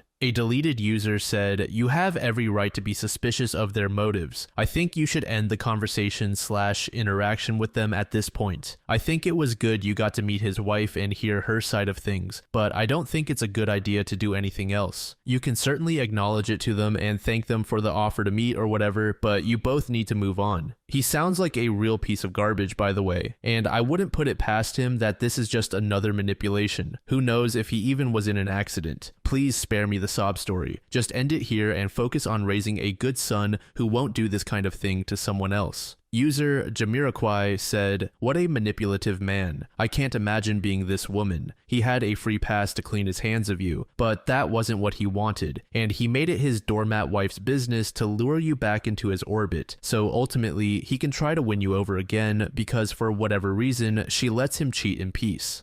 I'm sure neither of them would like you if you demanded the child support you're entitled to. I'd address that legal entitlement if she reaches out again. After that, they'll probably leave you alone. User Substantial Youth 9106 said, well, if this man has access to resources and money and he comes for custody, what will you do? Even if that means he can afford the child support and back amount. I wish you had never responded and that you had taken off. Did he give you some document signing all parental rights away? What if you get slapped with a paternity suit? Now, there is a paper trail of communication with you and the ex-wife. Everyone wants to meet your son. You need to figure things out soon and quickly. You brought this child into the world and should have thought harder. Under this comment, OP said, I don't know what I'll do. I didn't think it was ever something I'd have to worry about. He has money and connections. No, he did not sign any documents. He isn't named on the birth certificate either. Legally, he hasn't been named as the father in any way, but he could obviously petition a court if he wanted to. Once again, I feel like I've just screwed everything up. User Darjeeling Lady said, you did say in your post that you feel that you were very naive. I feel that you still haven't shed a huge chunk of your naivete off yourself. Run, girl. He's a master manipulator. How do you know that the ex-wife is truly an ex? Did you see any divorce certificate or something to that effect? A masterclass manipulator will be able to manipulate a woman into doing anything that he demands. No, no, no. Cut all contacts, don't meet them. You owe your baby boy a drama-free childhood, free of toxic people. User JStrat said, I'd block and go. It sounds like you kept important information private, so just block everywhere all at once. Send one message that says you are not at all comfortable with the contact you have had and that you wish her well, but any further contact from her or from her ex will be considered harassment. That will give you room to report anything further to the police, and it will hopefully make it so that no reports to the police are necessary and they leave you and your son alone. I wish you well. So after this post, I am definitely feeling a bit uneasy. I agree with most of the comments here and advise OP to tread carefully from here on out. She should cut off all contact with this family and try to distance herself as much as possible. In the next update, OP said the following. I posted about this a few months ago. To summarize very quickly, when I was fresh out of college, I had an affair with a married man and father. I became pregnant. He wanted me to get an abortion. He had arranged to take me away on a vacation to get an abortion. I wasn't really sure what I wanted to do, but I agreed to go along with what he wanted. At the last minute, when he was on his way to come pick me up, I told him I couldn't go through with the abortion. I just really didn't feel comfortable about his plan and how he was orchestrating everything. It scared me. I realized at that time how deep I had gone with this mistake, how screwed up the whole relationship was. He was really mad. He threatened me, said a lot of nasty things to me. I told him if he just left me alone and let me have my baby, then I'd leave him alone and wouldn't name him as the father or seek child support. I moved back home. I was living in a different state when I met him. I kept my word and didn't name him as the father or seek to establish paternity. I have never sought child support. My child is 2 now. A few months ago, his wife contacted me via social media. At first, she made it seem like she wanted my child to have the opportunity to know his siblings. It was sort of weird since the siblings are teenagers. She said she had divorced him 6 months prior. I agreed to talk to her virtually, not in person. I felt that I owed it to her to apologize for what I had done. I do feel bad about it. But at the end of the conversation, I told her that I didn't feel it was the appropriate time to connect my son with her kids. He's a toddler and they're teens. Plus, I had promised her husband to stay out of his life. That's when she told me that he was recently in a bad accident and she had been helping to take care of him. Supposedly, he was going to be fine and was fairly recovered at that point, but she said he had expressed interest in meeting our child. So she was basically his messenger. I have not been in contact with her since then. I deleted my social media, I don't know why, but the whole thing just really made me uncomfortable since I last posted here. Then I received a handwritten letter from him. In it, he expressed how he wanted to get to know our son. He wants to be a father to our son. He wants to provide financially for him. He'd like us to come visit him.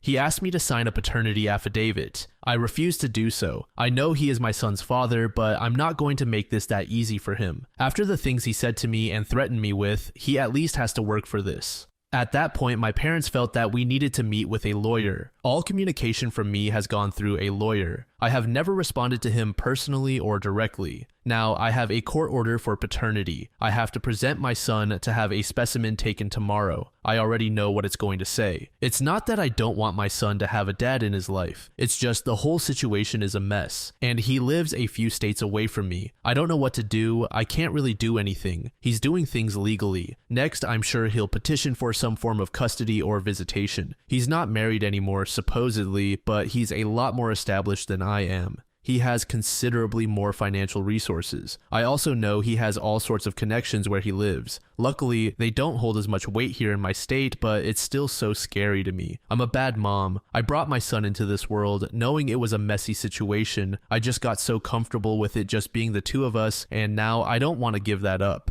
Over a month later, we got another update from OP. I won't rehash the whole thing here. My previous posts are on my profile. I got pregnant from an affair with a married guy. He wanted me to have an abortion. I decided I didn't want one. He turned mean. I promised to not name him as the father legally or to pursue any sort of child support. I moved away from where he and his family were located. I'm about 12 hours away from him now, back where my family is from. I haven't reached out to him in the now over 3 years since. His ex-wife reached out to me out of the blue via social media, initially claiming she wanted to connect with me so that our kids could know each other. When I politely declined for the time being, as her kids are teenagers and my son is a toddler and we live states apart, she revealed she was really reaching out on behalf of her ex-husband, who had supposedly had a change of heart about being involved in our child's life after nearly dying in an accident. I did not engage with her any further after that. It all made me feel very uncomfortable. Later, I received a letter from him in the mail. He asked to be involved with our son, to provide for him, etc. It still felt weird. I mean, he turned really mean and didn't want anything to do with me or our baby and hadn't made any attempt to contact me in years. And I was not hiding. His wife was obviously able to find me on social media, and you can find my address online. I felt like if he was serious, he'd take the steps to establish paternity legally, and that's what he did.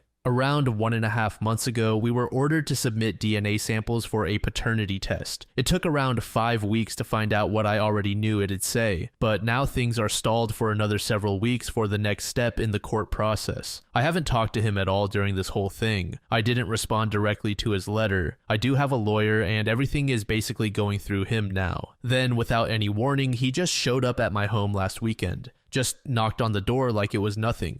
Basically, this is his son, and he doesn't want to wait another 6 weeks for the court to inevitably order us into some sort of custody mediation anyway. His words, "Why can't I just talk to him? I told him he made me uncomfortable, and him just showing up at my house really made me uncomfortable. Honestly, I don't know what made me so uncomfortable. The fact that he showed up unannounced like that, or the fact that I instantly felt the same attraction to him that I had when I was with him, and I didn't want to feel that at all. In some weird way, part of me felt happy to see him, and then another part of me was disgusted that I was happy. He said he doesn't understand why we can't just talk about this. He's not trying to take my son away from me. He just wants to be involved in his life and to help provide for him like he should have been all along. He's sorry he wasn't there when he was born. He's sorry he reacted the way that he did when I didn't go along with his plans to take me on an abortion vacation. Why can't I believe that he just wants to be a dad to his kid? I guess I agree with him. Why can't I just accept that he has had a change of heart? I can't trust myself. I can't trust my own judgment. I feel like if I easily let him into my son's life, I'm going to end up regretting it and be made a fool of somehow. I've already made so many mistakes when it comes to him. He says it's stupid of me to not try to work it out amongst ourselves first. I'm giving so much control to the court. I don't know whether to believe that or to think it's just his way of convincing me to do what he wants. I know he will get some sort of visitation and eventual custody. Maybe it would be better if we try to come to an agreement, but he had the ability to sway me so easily. I'm so stupid when it comes to him. Nobody else has ever made me feel so foolish in my life. I want my son to have a dad. I admit it's probably selfish of me to want to keep him away. I just keep imagining having to spend weeks or months apart from my child while he's living with his dad 12 hours away. And I can't stand the thought of it. I'm just feeling sad, stupid, and defeated. User MammothMite8171 said, "At this point you need to trust your lawyer. Hopefully he is a good one. Make sure that your lawyer has all the facts, including how poorly he treated you when he found out you were pregnant. Do not communicate anymore with your ex, especially since you know that you are incapable of making good decisions when he is involved. You may need to prepare yourself mentally that your ex is eventually going to play a role in your kid's life, as much as that sucks. Hopefully you can go after him for back child support." User Virtual Choir Boy said, "And the next post in 6 months."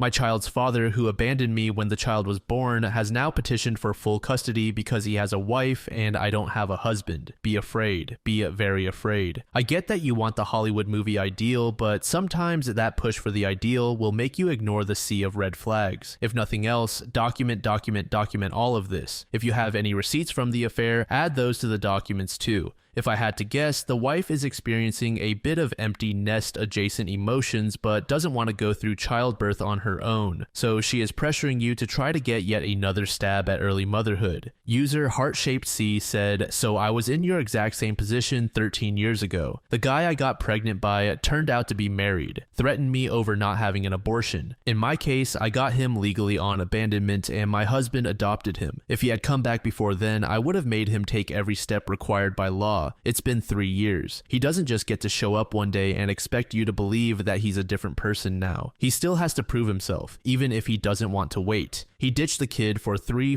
years. He can wait another 6 months. Allow the court to decide on visitation and then follow the schedule to the letter. They'll probably start out with a few hours of supervised visitation and go to unsupervised visitation up to eventual overnights. Typically, in a situation like this, you start out with a few hours per week for 4 to 6 weeks, increase time for another 4 to 6 weeks, etc. I can tell you right now, it's not going to go as fast as he wants it to, but that's not your problem. The time he's missing is his own fault. He could have already been there. He sounds kind of unstable too, to be honest. You don't know anything about him anymore, but you know what he's capable of, so keep your head in the game. Tell him not to come to your house again until invited and that you will happily comply with whatever the courts think is best. If he asks why, tell him an apology isn't a time machine. If it were up to him, your baby wouldn't even be here. User Aggravating Secret 7 said, oh honey, you're in a mess. Do not give an inch to this man until the court orders you to do so. Then do only what the court says to do when the court says to do it and how the court says to do it. You can't trust yourself right now. Despite everything he has done and said in the past, you still have some sort of attraction and feelings for him. The only person you can trust right now is your attorney. Let him do his job. Your son needs a father figure. That doesn't mean it has to be his biological father, and that doesn't mean that his biological father gets a free pass on all that went down in the past. And where is your family? I didn't read all your posts, but you need to have a good support system to get you through this. You especially need someone to talk you off the ledge where this man is concerned.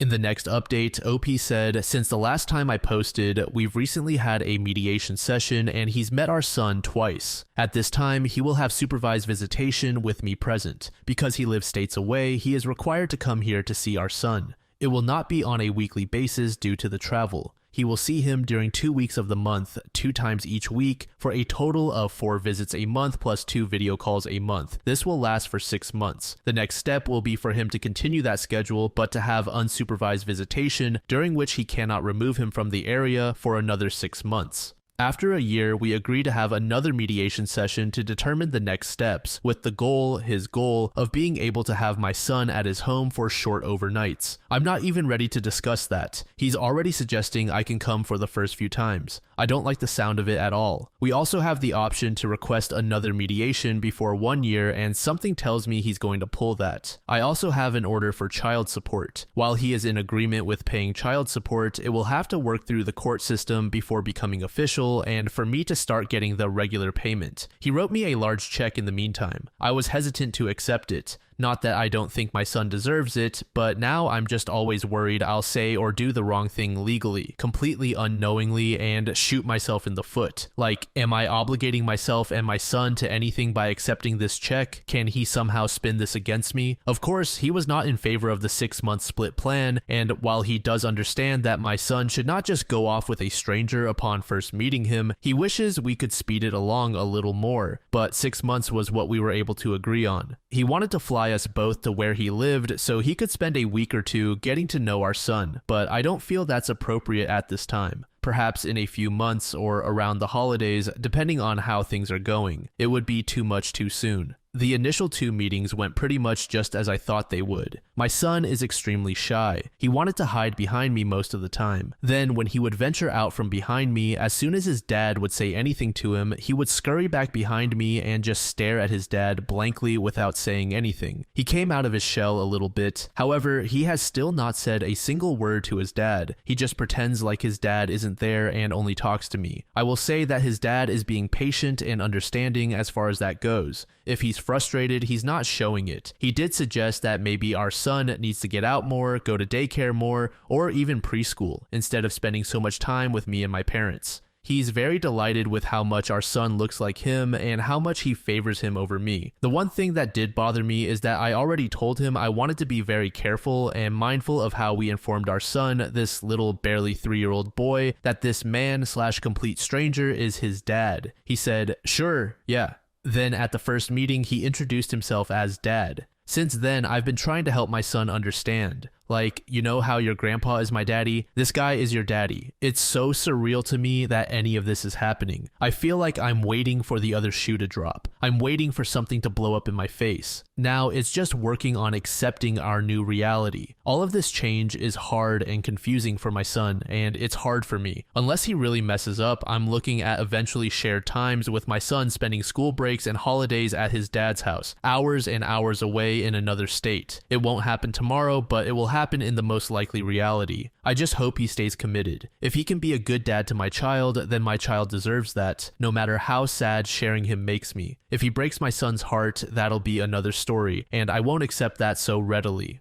User Purple Bishop 2 said, "What did your lawyer say about accepting money from your son's father before child support is finalized? I find it hard to believe that a court would order your 3-year-old to go to another state to visit a man who your son doesn't know and who refused to have anything to do with your son for 3 years. Your AP sounds like he has enough money to come to your state for the visits, so it's not like cost is an issue. The man can take vacation and rent a place near you, or he can buy a second or third home near you. If you don't want your son to go on out-of-state visits, get a better lawyer." User Passage Significant 28 said he's going to trickle his way to becoming more in control. He's going to start super sweet and complimentary, and then it will turn to slight admonishments and with my older kids, I did things this way, etc. Then it's going to turn to I know better than you do, listen to me. And it's going to be super reasonable at first, but then it will be about control again. As much as it might suck, having a good co-parenting relationship is essential, but start as you mean to go on. He might have money, but right now you have the power.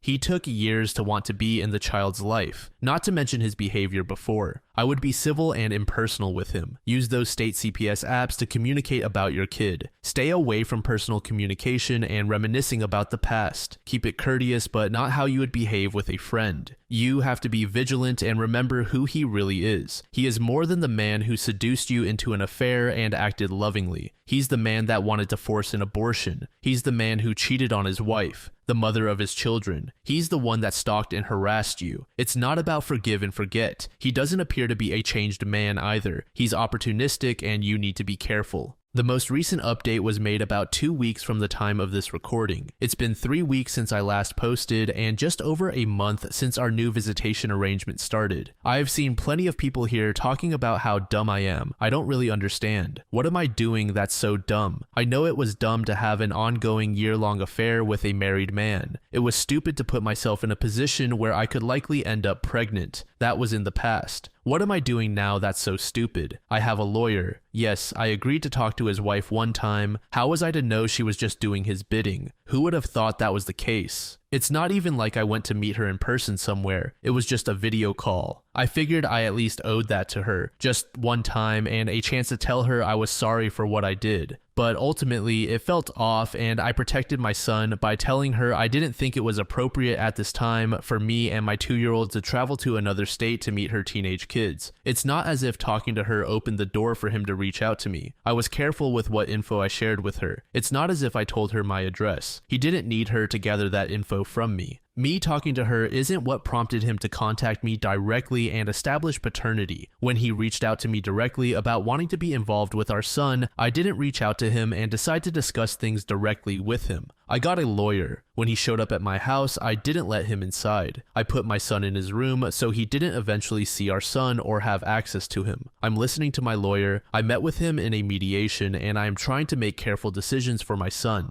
There is nothing I can do to prevent him from having access to our son. The court will grant him access if I fight it. At least this way, I have a say in the arrangement. We are supposed to be using a parenting app. Since the last time I posted, he's reached out to me outside of the app. Now, he keeps talking about us coming there to visit him. I have told him no, it's not appropriate. It's too much too soon. He's also already started talking about changing my son's last name to his, but maybe in a year or so. He tries to have personal conversations with me, not always about our son. I have shut those down and referred him back to the parenting app. He thinks using the app is stupid and is only for people who can't get along. He thinks it'd be better for our son if we got along and got to know each other again. He cares about me and what's going on in my life, or so he says. I also didn't cash the check he gave me. I returned it. If he wants to help financially beyond the child support he's ordered to pay, he can purchase items that our son needs out of his own free will, but he isn't to give me cash or checks. My lawyer actually told me that there was nothing wrong with accepting and cashing the check. It wouldn't affect anything related to child support, but knowing him, he could be using this check as something he can bring up later in court, and I just didn't feel comfortable about it. Sure, I would have loved to have kept it. There are quite a few useful things I could have used that money for. Of course, he was upset when I returned the check via certified mail. His plan was foiled. I know he's trying to butter me up for something. I don't know precisely what, but I'm not that stupid that I don't see through him now. User Noelsley said, I am extremely concerned for you. I've commented elsewhere, but you're in a very serious situation, and while I think you recognize that to some degree, your actions aren't consistently reflecting it. I don't want to come off as nagging or aggressive, but do not communicate with this man outside of the app. He is trying to get you to slip up somehow. You know he wants full custody of your son, and he's currently petitioning to get his name on your son's birth certificate. Don't give him the opportunity to catch you off guard. You've already mentioned that he crossed a boundary by telling your son he's his dad after you clearly stated he needed to establish a relationship first. You're allowing him to continue crossing boundaries, and if you don't stop it now, he's going to keep pushing until he makes your life a nightmare, unless you give in to him. User Faded Lance said, do not respond anymore outside the app, and every time that he tries to communicate outside of it, send that proof to your lawyer. This can be used in court against him because he's breaking court order. If you tell him to stop conversing about anything that isn't about your child and he doesn't listen and keeps trying, send that to your lawyer too. All this can be used to show he is not genuine and will help you. If you can do this, it can really help you potentially limit him in the future and make things harder for him. He sounds like someone who believes he can do whatever he wants, and you are kind of confirming that for him right now by responding. Shut him down. Good luck, OP. You can do this. User OldMeal2640 said, do not even give him an inch of the benefit of doubt. Send all of his correspondence to your lawyer. If he messages you personally, copy and paste the message in quotations or screenshot it to the app so it can be documented there, and only answer him on there. Don't trust him at all. From the name change comment, it seems like he is going to try for full custody or alienation in some way.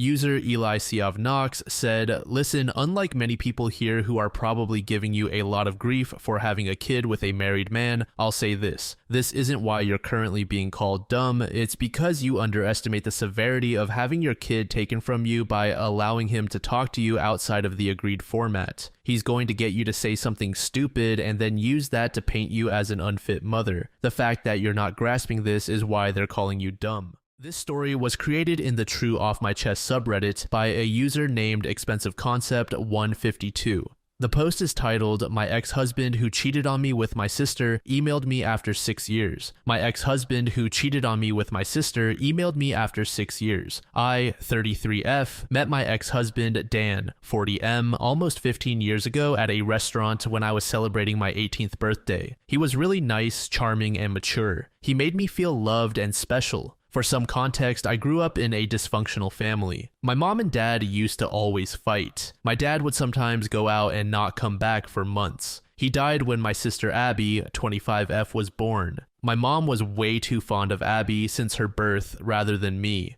Abby was basically babied by my mother. She didn't neglect me at all, always did her best as a mother and provided for me, but I always felt something was missing. After Dan came into my life, I didn't feel like there was something missing from me. He supported me and he was caring. He would always buy me gifts and take me out on long drives. I felt complete when I was with him. We got married after dating for 4 years. I wanted to start a family right away, but Dan encouraged me to do my master's and help me build my career. He wanted us to be in a stable position financially before we started thinking about having kids. Seriously, he was the best guy I could ever ask for. After 5 years of being happily married, I discovered that my husband was cheating on me with Abby. I discovered the affair when my husband made an excuse that he would go out of town for a week, but he stayed in town and booked a hotel room where he and Abby could have sex. This had been going on for 6 months behind my back. I was really devastated. Abby and I were close growing up. I loved her and cared for her. How could she do this to me? After the D-Day, Dan and I had a fight.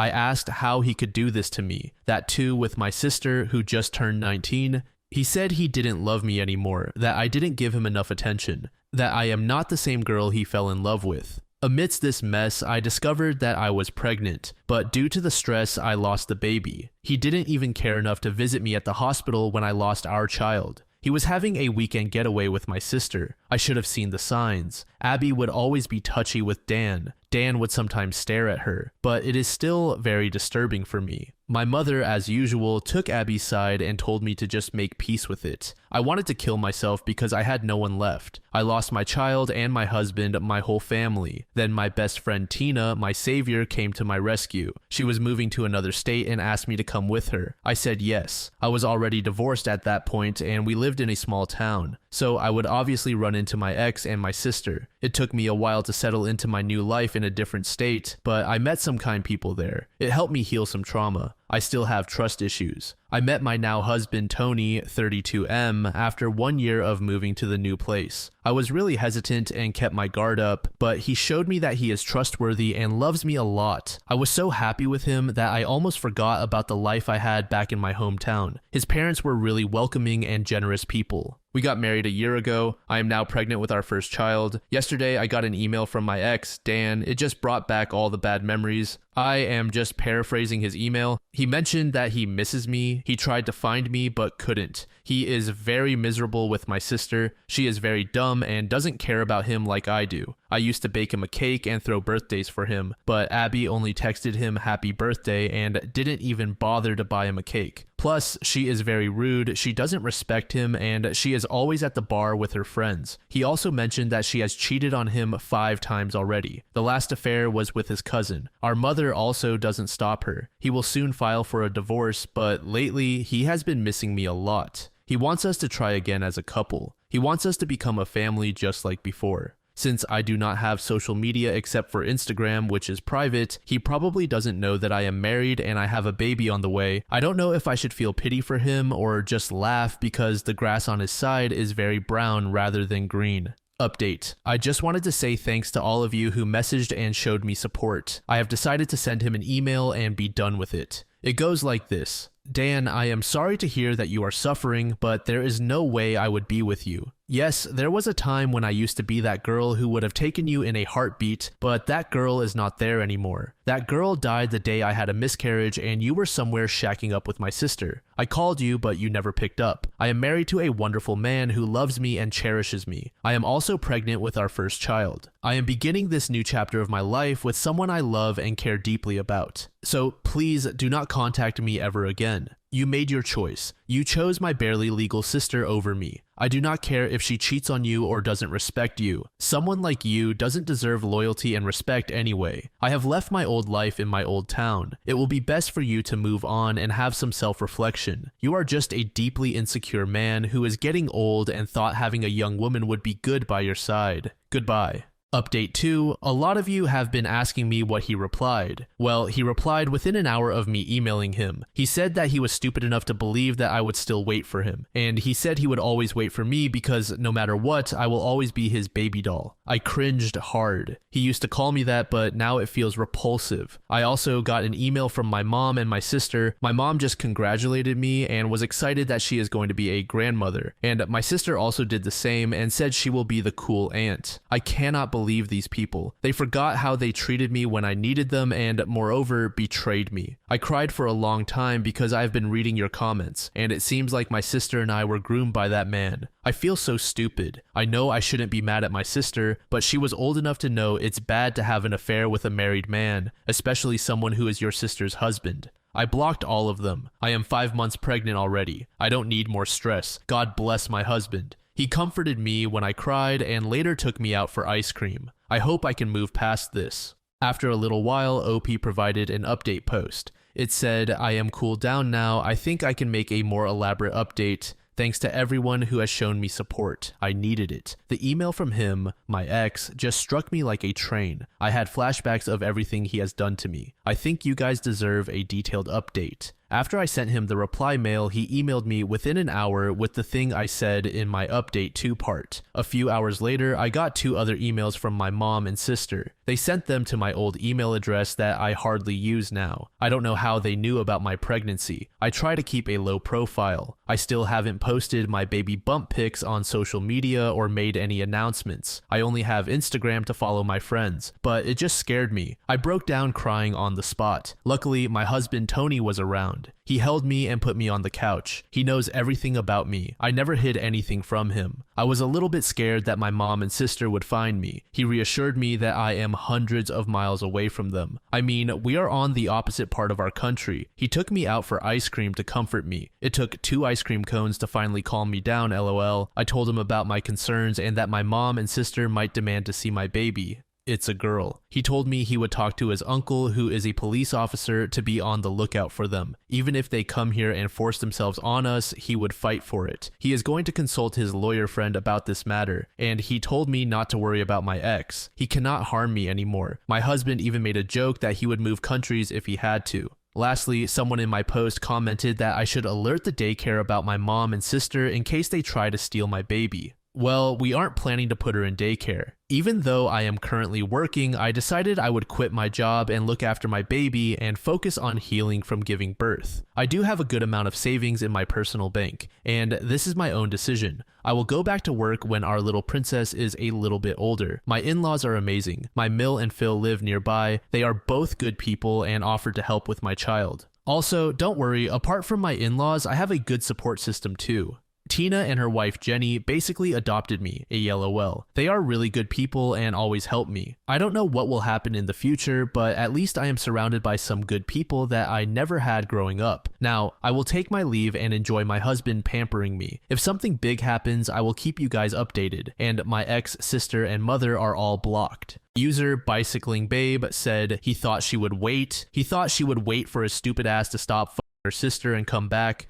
That guy. In the ear with a cactus. Under this comment, user Super Row said, it's weird, but some people really think that way. One of my exes thought I would wait for him too. He wanted to date other people to see if he could find someone better than me. All his other relationships were failures. Then he came back crawling years later to tell me that he misses me and he's ready to commit to me. I laughed and told him that I don't think my husband would be open to that. He was shocked that I continued building a life for myself separate from him, like if I had to be on pause. It's like some weird main character syndrome. User Father-Son Holy Toast said, it seems like the ex-husband doesn't perceive the young women he preys on as real people, but as props for his life. He was happy to discard OP when she was having a medical emergency, but when his new toy didn't give him the same attention and enjoyment, he wanted the other one back again, with no thought for where she may be now in her life journey or how she may have moved on from their toxic marriage. User Big Lips Magoo said, I had a very similar situation in my own life. I received an email a few months after I got remarried and everything. So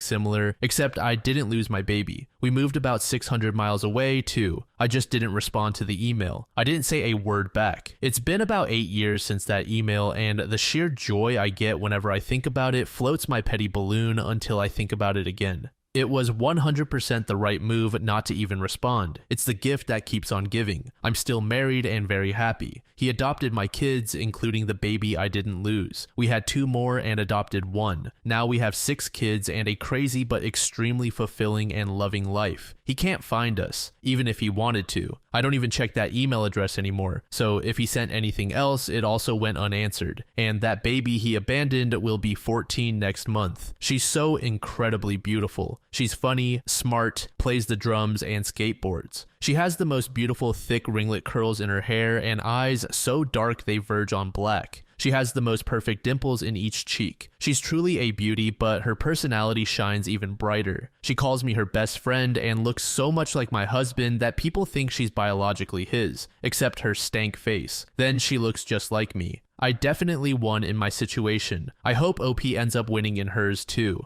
Fly high, petty balloon. Fly high. This next post was made in the Am I the Asshole subreddit by a user named Allison Vio. The post is titled AITA for refusing to attend my sister's wedding after she secretly dated and got engaged to my ex-fiance. Alright, Reddit, buckle up, because this is a roller coaster. I, 28F, was engaged to my ex-fiance Mike, 30M, for 2 years. We were together for 5 years in total and were supposed to get married last summer. About 3 months before our wedding, I found out that he had been cheating on me with someone else. It was devastating and I called off the wedding immediately. Mike moved away shortly after we broke up and I thought that was the end of it. I was heartbroken, but I slowly started to move on with my life. Fast forward to last month, I get a call from my younger sister Lily, 25F, saying she has exciting news and wants me to come over to our parents' house for dinner to share it. When I arrived, Lily and my parents were all smiles and she drops the bombshell. She's engaged to Mike. My head was spinning. I felt like I was going to pass out. Lily and Mike had been secretly dating for the past year and now they were engaged. My parents had known about it for months but decided to keep it from me to protect my feelings. They actually thought I'd be happy for them eventually. Lily tried to justify it by saying she and Mike fell in love after our breakup and that their relationship is meant to be. She insisted that they didn't start dating until after we were officially over, but I felt betrayed on so many levels. I told them all that I wanted nothing to do with their wedding and stormed out. Since then, my parents and Lily have been bombarding me with calls and texts, calling me selfish and saying I'm overreacting. They claim that true love is rare and I should be supportive of Lily's happiness. Now, the wedding is in a few months and the pressure is on. My parents have even threatened to cut me off financially if I don't attend. Some friends think I should go to keep the peace and show I'm over it, while others are appalled and say I have every right to be angry and to stay away. To add insult to injury, Lily recently asked if I would be her maid of honor, claiming she wants to mend our relationship. This request has left me torn. I don't want to ruin our family dynamic further, but I can't shake the hurt and betrayal I feel. So, AITA for refusing to attend my sister's wedding after she secretly dated and got engaged to my ex-fiance.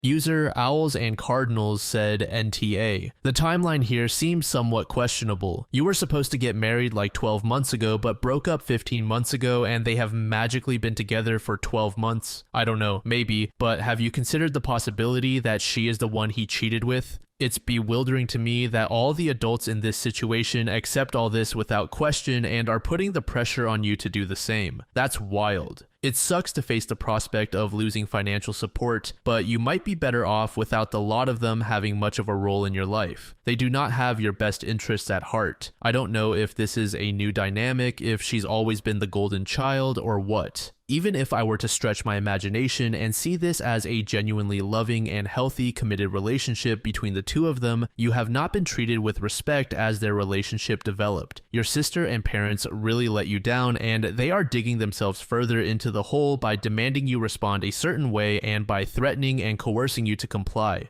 Try to keep your head up. You don't have to go along with their celebrations and build as much independence as you can so that you aren't too disadvantaged if they further try to control you by withholding financial support. You really don't want to be dependent on them when they've shown they value the peace in the family or your sister's happiness over your happiness. User Dr. Siegel said NTA. Sure, you cannot control them ending up together. They started dating after your relationship had ended. If your sister is in love with your sloppy seconds and a known cheater, all the best to her. I think deep down you will process the truth of that for yourself and maintain your relationship with your sister. But you need the time to process this. Dropping the bombshell on you 2 months before the wedding, expecting you to just get over your feelings and be a part of the wedding party as well is a lot to ask in this situation. Your parents and sister made a horrific mistake in not informing you of this sooner and giving you time to process your feelings. User Shot Assignment 7253 said, "Seriously, your sister was who he cheated with. The timing says it all. I would go NC with all of them because they basically want you to suck it up and be happy for your ex and his AP, your sister. Your parents kept it a secret. They chose their side. I have grown children, 4 girls. The oldest is 32 and the youngest is 21. If this happened with them, I would tear a hole in the sister who decided to snatch away the ex. The ex would never be welcome in my home again. I would fully support the sister who was wronged and I would definitely keep no secrets from her. I don't understand this mentality of parents. It's always the younger sister who steals the guy too, for some reason. And all the "you need to get over it and don't mess up the family dynamic" crap just makes me mad. The younger sister is the one who crapped on the family dynamic, but no one wants to talk about that. You are NTA and probably dodged a bullet there. He cheated once, he will cheat again. Then later in life, your sister will be surprised Pikachu that her husband would cheat on her. This story was created in the relationship advice subreddit by a throwaway account. The post is titled, "I am 25M and my family cut contact with me 5 years ago after a fight with my brother. Now, they want me to come back, but I'm having doubts about it. My family pretty much cut all ties with me at the end of 2015. Things had been a bit turbulent for a while, but when I went over to my parents' house for Christmas in 2015, I got very drunk one night and got into an argument with my younger brother, which ended up turning physical. I was 19 at the time, he would have been 15, and he came out of it pretty badly. Without going into massive detail, he had said something which struck a nerve. I won't say what because it's quite personal and not really relevant here, and I ended up injuring him quite badly. There was a question of potentially involving the police, but nothing ever happened in regards to that. In the end, they all just told me they wanted nothing to do with me anymore, which is fair enough. I was completely in the wrong and they were absolutely right to want to cut me off. I'm not complaining about that in the slightest. I had already moved out by that stage, so it wasn't a case of kicking me out, it was more just telling me to never come back. Again, I can't blame them for this at all and would be surprised if you could either. This post isn't about me complaining about being cut off or pretending that I didn't deserve it, because I did, and I'm not trying to play the victim here. I genuinely regret what I did and have spent time trying to self-improve in the wake of it. It was quite difficult for me to come to terms with this for the first year or so afterwards. The only person in my family I had any contact with was my mum. We never really spoke in depth, just small updates, wishing each other happy birthday and things like that. Honestly though, after that first year, things have gotten so much better for me. I stopped drinking, which was the root of a lot of my problems. I got my head down and ended up doing very well at uni. I've now got a job that I love and I've been with my girlfriend for the best part of 4 years and things are absolutely great. To be brutally honest, I don't miss my family. My relationship with them hadn't been great for a while before the fight, and as far as I was concerned, I didn't miss them and they didn't miss me, and being on a non-contact basis with all of them apart from occasional contact with my mum was for the better. However, over the last few months, my mum began messaging me much more frequently and asking more personal questions about my life, my work, my relationship, etc. I thought it was just boredom on her part, but she maintained it for a while and began to introduce the idea of me coming back to visit her at some point, which I always shrugged off. She started to persist with it, and then yesterday it all came to a head when she added me to a WhatsApp group chat with the rest of the family. I was then told how they had all come to a family decision that 5 years was enough, that my brother had found it in his heart to forgive me for what happened, and that they wanted me to come over at some point to catch up on lost time. These are all quotes from what they sent me. I didn't say much, I just said I wanted time to think. I'm quite torn on this now. Part of me feels like I am obliged to go along with it. They cut contact with me because of my own actions, and if my brother's forgiven me and wants to re-establish contact with me, then it's my duty to do so. On the other hand, I feel like since contact was cut, my life improved a lot. My relationship with them had been on a downward slope for a fair bit of time beforehand, and I just haven't found myself missing any of it. That's why I'm asking for advice. Would you say that I'm obliged to go and re-establish contact because it was my fault that contact was cut, or do you think it would be acceptable for me not to do so? User The Last Basilope said, personally, I feel like it would be worth at least a few meetups to see how things go. You're a different person now than you were then, and they're likely different people now too. You know you don't need them in your life, but you may find that being around them enhances your life in some way. Or you may find that being around them brings only negative feelings. Just because you give it a try doesn't mean you have to keep them in your life if you don't want to. In my opinion, if you don't, you'll always have a nagging what if feeling. Under this comment, OP said, that's been one of my main thoughts. I don't want to regret not doing it in 5 or 10 years, just because I don't want to know. I've enjoyed having conversations with my mom, but I've never really seen eye to eye with the others. It's a difficult one. User Good Amoeba 5299 said, before the fight, in what ways was your relationship with your family rocky? Not that you have to go into detail or anything, of course. I ask because it sounds like some of their actions or behaviors leading up to the fight weren't of the best nature either. Have they accepted responsibility for their roles in what happened and apologized?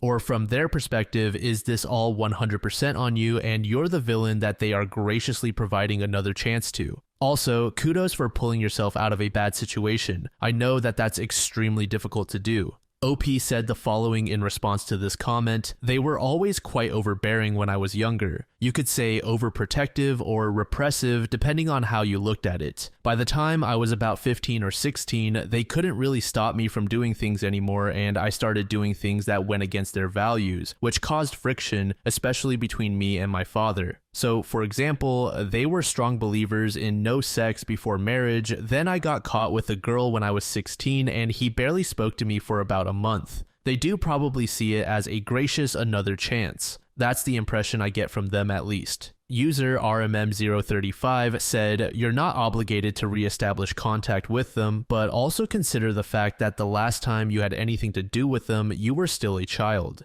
Teen years are always rocky, obviously more for you than most, but you're not a kid anymore. That doesn't mean you need to rebuild relationships, just that any relationships you do build will be completely different. You also have the option of pulling back at any point. You could try meeting up and seeing how it goes. You could maybe only see them a few times a year. It's not an all or nothing situation. You can work out how involved you'd like to be with them, which includes maintaining the status quo. User Loki said, as someone who also quit drinking and has a troubled family, I can understand where you're coming from. You're owning your previous actions, but now that things are good, you're wary of bringing in what was obviously a difficult dynamic for you, and you fear this could cause you to backslide. I don't have an answer for you, only some things to consider. Now, your parents are fully grown and still the people you knew. Little about them will have changed. Will they enrich your life? Were there any troubling dynamics? Did they build you up or tear you down? Were they fair? Was there a golden child or scapegoat dynamic at play? Even if things were screwed up, that doesn't mean you can't have a relationship because you have changed. You have grown and learned, and hopefully, if there was any troubling treatment, you've evolved enough that pressing your old buttons no longer works. Only you can decide if your parents will be a positive or a negative in your life. Your brother, on the other hand, well, he's likely a totally different person because he was only 15. He's still only about 20, and you still grow and change a lot in your 20s, so he's kind of an unknown. If you had things in common before, fandoms, hobbies, that kind of thing, you probably still do, but who he is now is anyone's guess. If I were you, I think I would start by asking for a coffee date with my brother on my own. Somewhere public so he feels safe and it can last for 1 cup, or all afternoon if you're getting on well. This is the relationship that needs the most healing. You can apologize, explain your actions, and let him know that explaining them doesn't excuse them. Hopefully, you can both get real about what the issues were that caused this and come to some kind of accord. He's also likely to know why your parents want a reconciliation. Perhaps there are things they haven't told you, like ill health. And if he wants a reconciliation, he may not, in which case I suggest you respect his choice and bow out. Let him know your door is open, but the ball is in his court if he ever feels ready. I really feel like your brother is key to this, and how it progresses depends very much on him. I think if things go well, I'd want a few meetings with my brother before bringing my parents back into the mix. If things don't go well with your brother, you can of course have a separate relationship with only your parents. but this will mean they have to choose between you at every family event. Who gets invited to the events, you or your brother? I'd be inclined to bow out of this kind of dynamic, especially as you haven't had a relationship in so long, but maybe you're happy just having dinner with your folks a few times a year, just some things to mull over and help you decide how to proceed. Under this comment, OP said, "I apologized to my brother over the phone today. He sounded fairly upbeat and it all went well, which I'm happy about. I don't think relationships will ever be back to normal. It's been 5 years, I've moved on and built things for myself. I'm not sure I want them to be back to what normal was then. For now, I'm reluctant to arrange any face-to-face meetings. I want to talk things out thoroughly and give it time before I make a decision. Thank you for sharing this perspective. I'm glad to hear you've been able to stop drinking as well." About 4 days later, OP gave us an update. I wasn't initially planning on doing an update for that post, but the number of responses I got from it was absolutely unprecedented, so I decided it was right of me to do one. I didn't respond to every single comment, but I did read all of them. I greatly appreciate everyone's input, whether it was positive or negative, or telling me to go back or cut contact completely. It was really good to get different takes on the situation because at the time it was a lot to take in and still is in a way. I'll start off by saying that soon after that post was written, I phoned my brother. We talked for a few minutes about how things were going, and then I apologized to him for what happened back in 2015. He didn't specifically say he forgave me, but he was amicable and said that he appreciated me doing it. I'm glad I did it. I know 5.5 years is a long time to have gone without doing it, but that was the first vocal conversation I'd had with him since the family cut contact. He told me that the whole incident hadn't left him with any lasting mental or physical damage, and while I have no way of knowing whether that's completely true, I was glad to hear it. I don't want to make it about myself, but it did also feel like a bit of a weight lifted off my shoulders. In terms of the actual resumption of contact, it won't be happening for now. After a few days of talking to the family as a collective in the group chat, which I have now left, as well as some individual conversations with different members, I told them that I was happy to increase contact with them through messaging, but that as things stand, I didn't think resuming face-to-face contact would be right and that I wasn't going to do it. As I stated in the initial post, I was already having severe doubts about it, and the conversations I had with them pretty much made my mind up for me. I'll list a few examples of it here. Much of the discussion I had with the family was done through a group chat in which I, 25M, was added by my mum, 45F. This group chat also contained my dad, 54M, and my two brothers, 20M and 14M. The group chat was titled Reunion, so it was pretty obvious what their intentions were. The initial language used by them when I was added bothered me. I gave some examples of it in the original post. Things like my mum saying my brother had found it in his heart to forgive me, and them coming to a family decision that 5 years was enough. It made it seem like there was no chance of it being a normal family relationship at all, and that I would always be indebted and subservient to them in some form for that. As I said, I had no issue with being cut off and felt they were pretty justified in doing so, but that doesn't mean I would be prepared to come back and be in a constant state of owing one and likely being made to feel pressured to do things for them because they were oh so kind to find it in their hearts to let me back.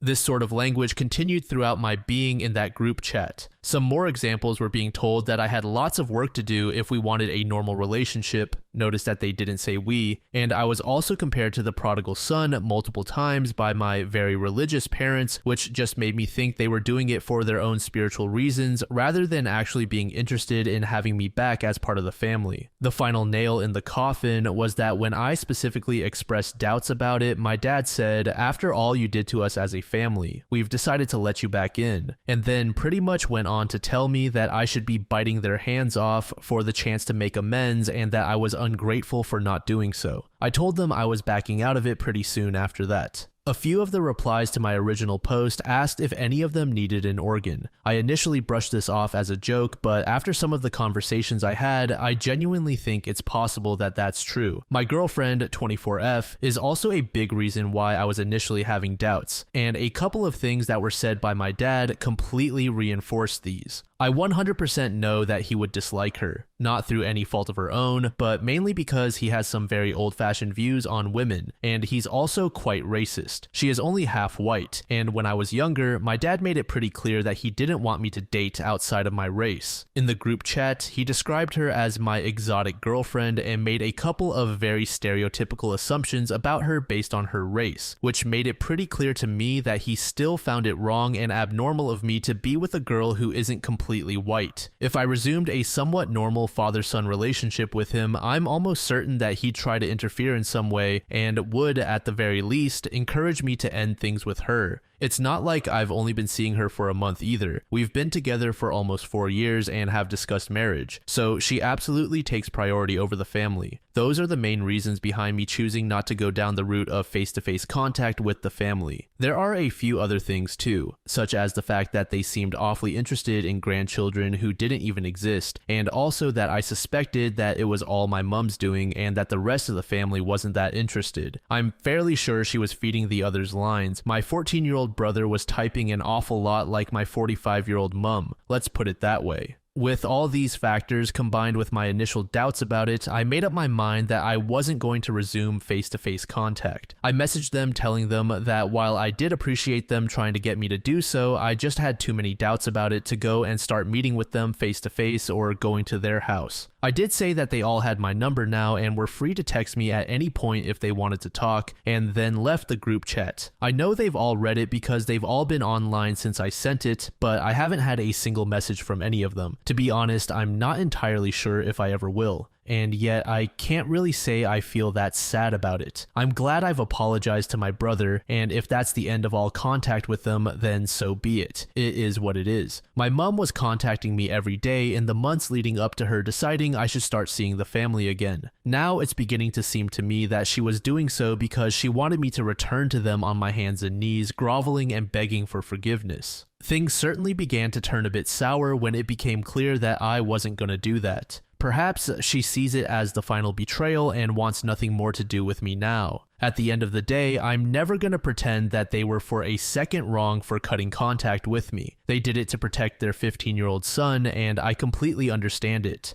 Ultimately, though, I grew up, ended my addiction, and built a life for myself off the back of it without them involved in my life. It's very likely that they still had this image of the 19-year-old who turned completely white when he was told they wanted nothing more to do with him, but that really isn't me anymore. When they initially kicked me out, I felt like I needed them even though we didn't have the greatest relationship. 5 years on from that, I certainly don't think I do anymore. I apologize to anyone who read the initial post and wanted me to go and see them in person again, but this is just how things have turned out. Once again, thank you to everyone for offering support and advice, and I hope that anyone reading this who has their own issues with family and estrangement is able to navigate them and build a relationship back if they so wish. User Numerous Asparagus 87 said, I think you handled the situation better than many would. You owned up to your mistake and apologized, but kept the healthy boundaries you need to continue to do well in life. It sounds like you have a strong support system with your girlfriend and a healthier way of handling life. Best wishes to you.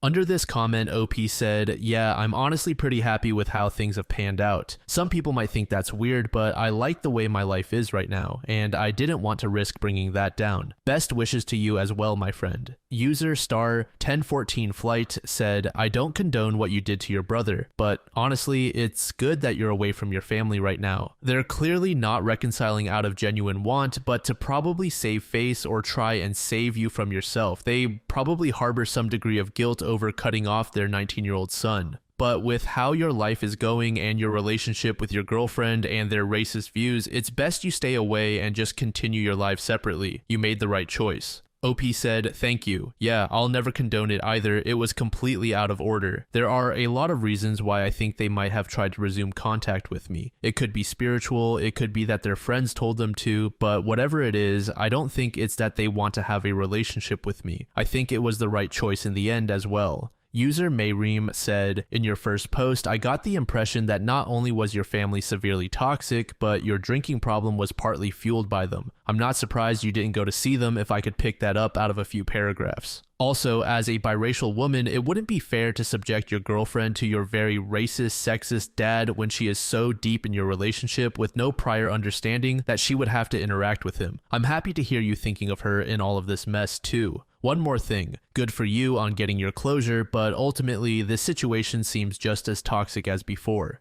Any recovering addict could end up relapsing because of this. Not a risk I would take if I were you. Regardless, this is your business and you made the best decision for you, and that's all that matters. This next post was made in the Surviving Infidelity subreddit by a user named Mandalarachu. The series of posts focuses on OP's wife cheating on him for about 9 years. The first post is titled, Best Ways to Occupy Mind. It's been 11 days since I found out my wife of 13 years has been cheating on me for the last 8 of them with multiple different people throughout. I'm struggling to find ways to occupy my mind so I don't start thinking about all of it and having full-blown panic attacks. Other times, I come across little bits of evidence and then spiral all the way down the rabbit hole of searching for more evidence, none of which makes me feel any better. Like today, while looking for a toy for my son, I came across a receipt for Victoria's Secret for a purchase made just 5 days ago, the same day I came back from working out of town after confronting her. I rarely work out of town and was only gone for 4 days. I asked if she planned on coming home that night or planning to sleep in our bed as I would find other accommodations. She said she would find somewhere else to stay for the night and was going to respect my time with the kids and allow me to have a good night. She must have also had a good night as she purchased crotchless lingerie for that evening according to the receipt.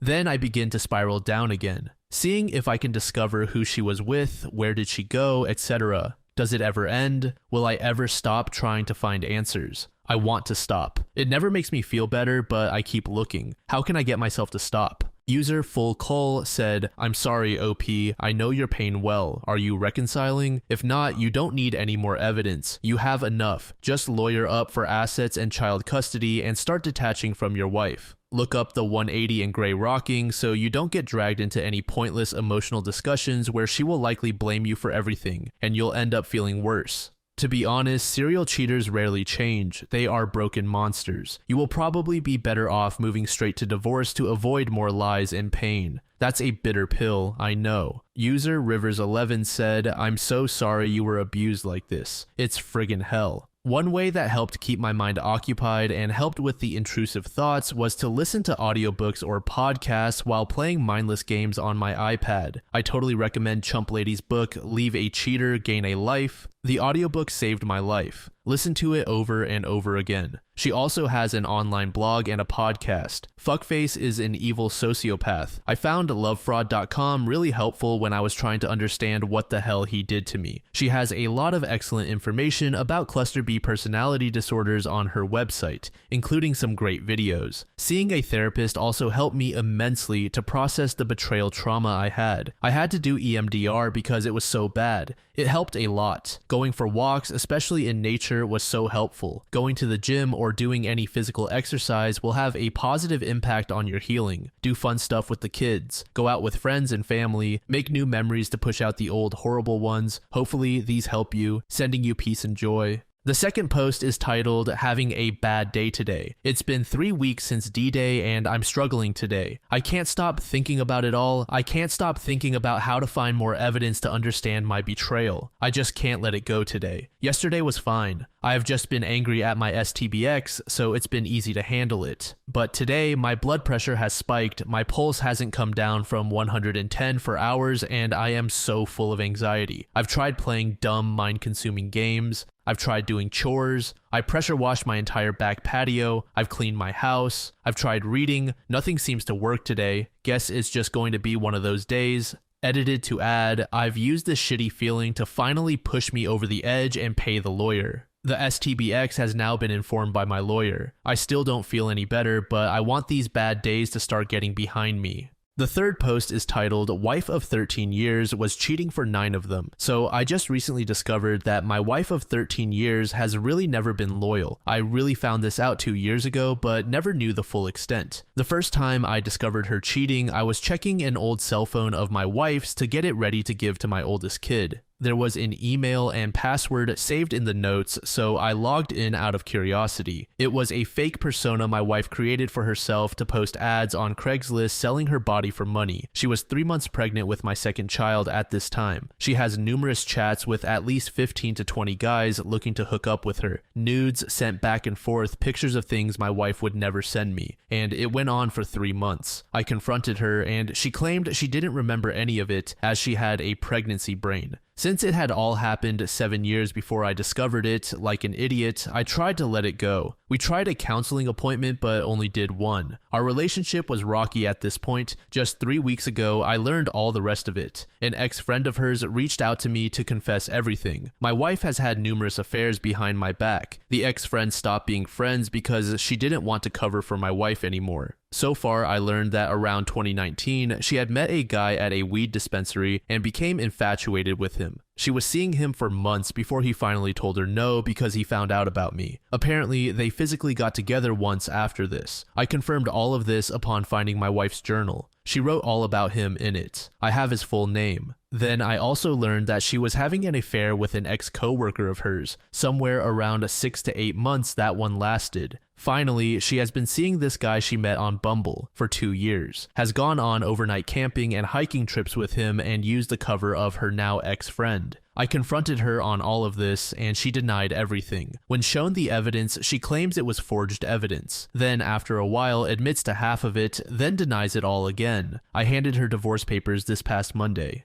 Edit. Since I have gotten a few messages about this now, no, I will not be sharing my wife's nude pregnant photos. What the hell is wrong with you people? User oldlength7525 said, impressive resolve. Good for you. I found out my wife had been having an on and off affair with her boss for 9 years. Trickle truth came out very slowly thanks to forensics. She said she was sorry, swore she'd never do it again, said that he pressured her, told me she loved me, and we had 2 young kids. So after moving out, I moved back in, and we had some good years until I caught her dating other men. That was the end. I don't regret giving her another chance. It gave me more time with my kids, and we did have some good years. And I could hold my head up and tell my children that I did more than any other man would have done to keep our family together. But the price was steep. I still haven't recovered. Good luck. User Switch to Ox said, ouch. All I can say is welcome to the club you never asked to join. Things you can control in the short term. Diet, what you eat, and how much you eat will be important. Exercise, look up HIIT training, or at least go for a couple-mile walk every day. Try yoga. It's really good for you. Booze, best avoided. Listen to your attorney. Think about buying a VR and keeping it on your person at all times when she's around. There is a real risk she'll try to frame you with false assault charges. Be very careful about handoffs with kids. The next post is titled, Had to Call the Cops Tonight. Slight update to my story. Look in my post history if you want. She came home from a doctor appointment with the kids today and immediately started bitching about how I'm not paying my fair share while in the same breath saying how she won't be paying her share of the mortgage. I gray rocked as best as I could, but after 10 solid minutes of her yelling and berating me in front of our children no less, I finally snapped. I yelled as loud as I could, telling her to shut up. Well, that set her right off. I had suddenly become such a terrifying monster. She lost her absolute shit, freaking out, trying to drag the kids out of the house against their will. I blocked her from taking them anywhere. She would not be leaving and driving in that state with my kids, so I phoned the cops. I'm currently writing this from the comfort of my own couch. I just put the kids in bed and she went to stay with her sister for the night. The cops thought that was for the best. I think she has finally realized the gravity of the situation. Her free ride from me is over. Her deadline to respond to my lawyer was last Monday, and I had to threaten her with a court order for her to respond. She will try and drag this on. I'm just so done with it all, but I get to sleep in my own bed tonight and not in the basement. User Grandma's Villa said, she can't stop the time, so you will soon be free of her. It was smart to call the cops and kick her out of the house. She knows her time is up and she can't hide anymore. You are doing everything right, so keep going. Focus on yourself and your children and make sure to tell your children every day that you love them and you will be there for them always. They feel the trauma just like you. So don't forget to comfort them and spend quality time together. You are a father, so be strong for your children and take good care of your physical and mental health. Time will heal, so be patient and stay positive. Good luck.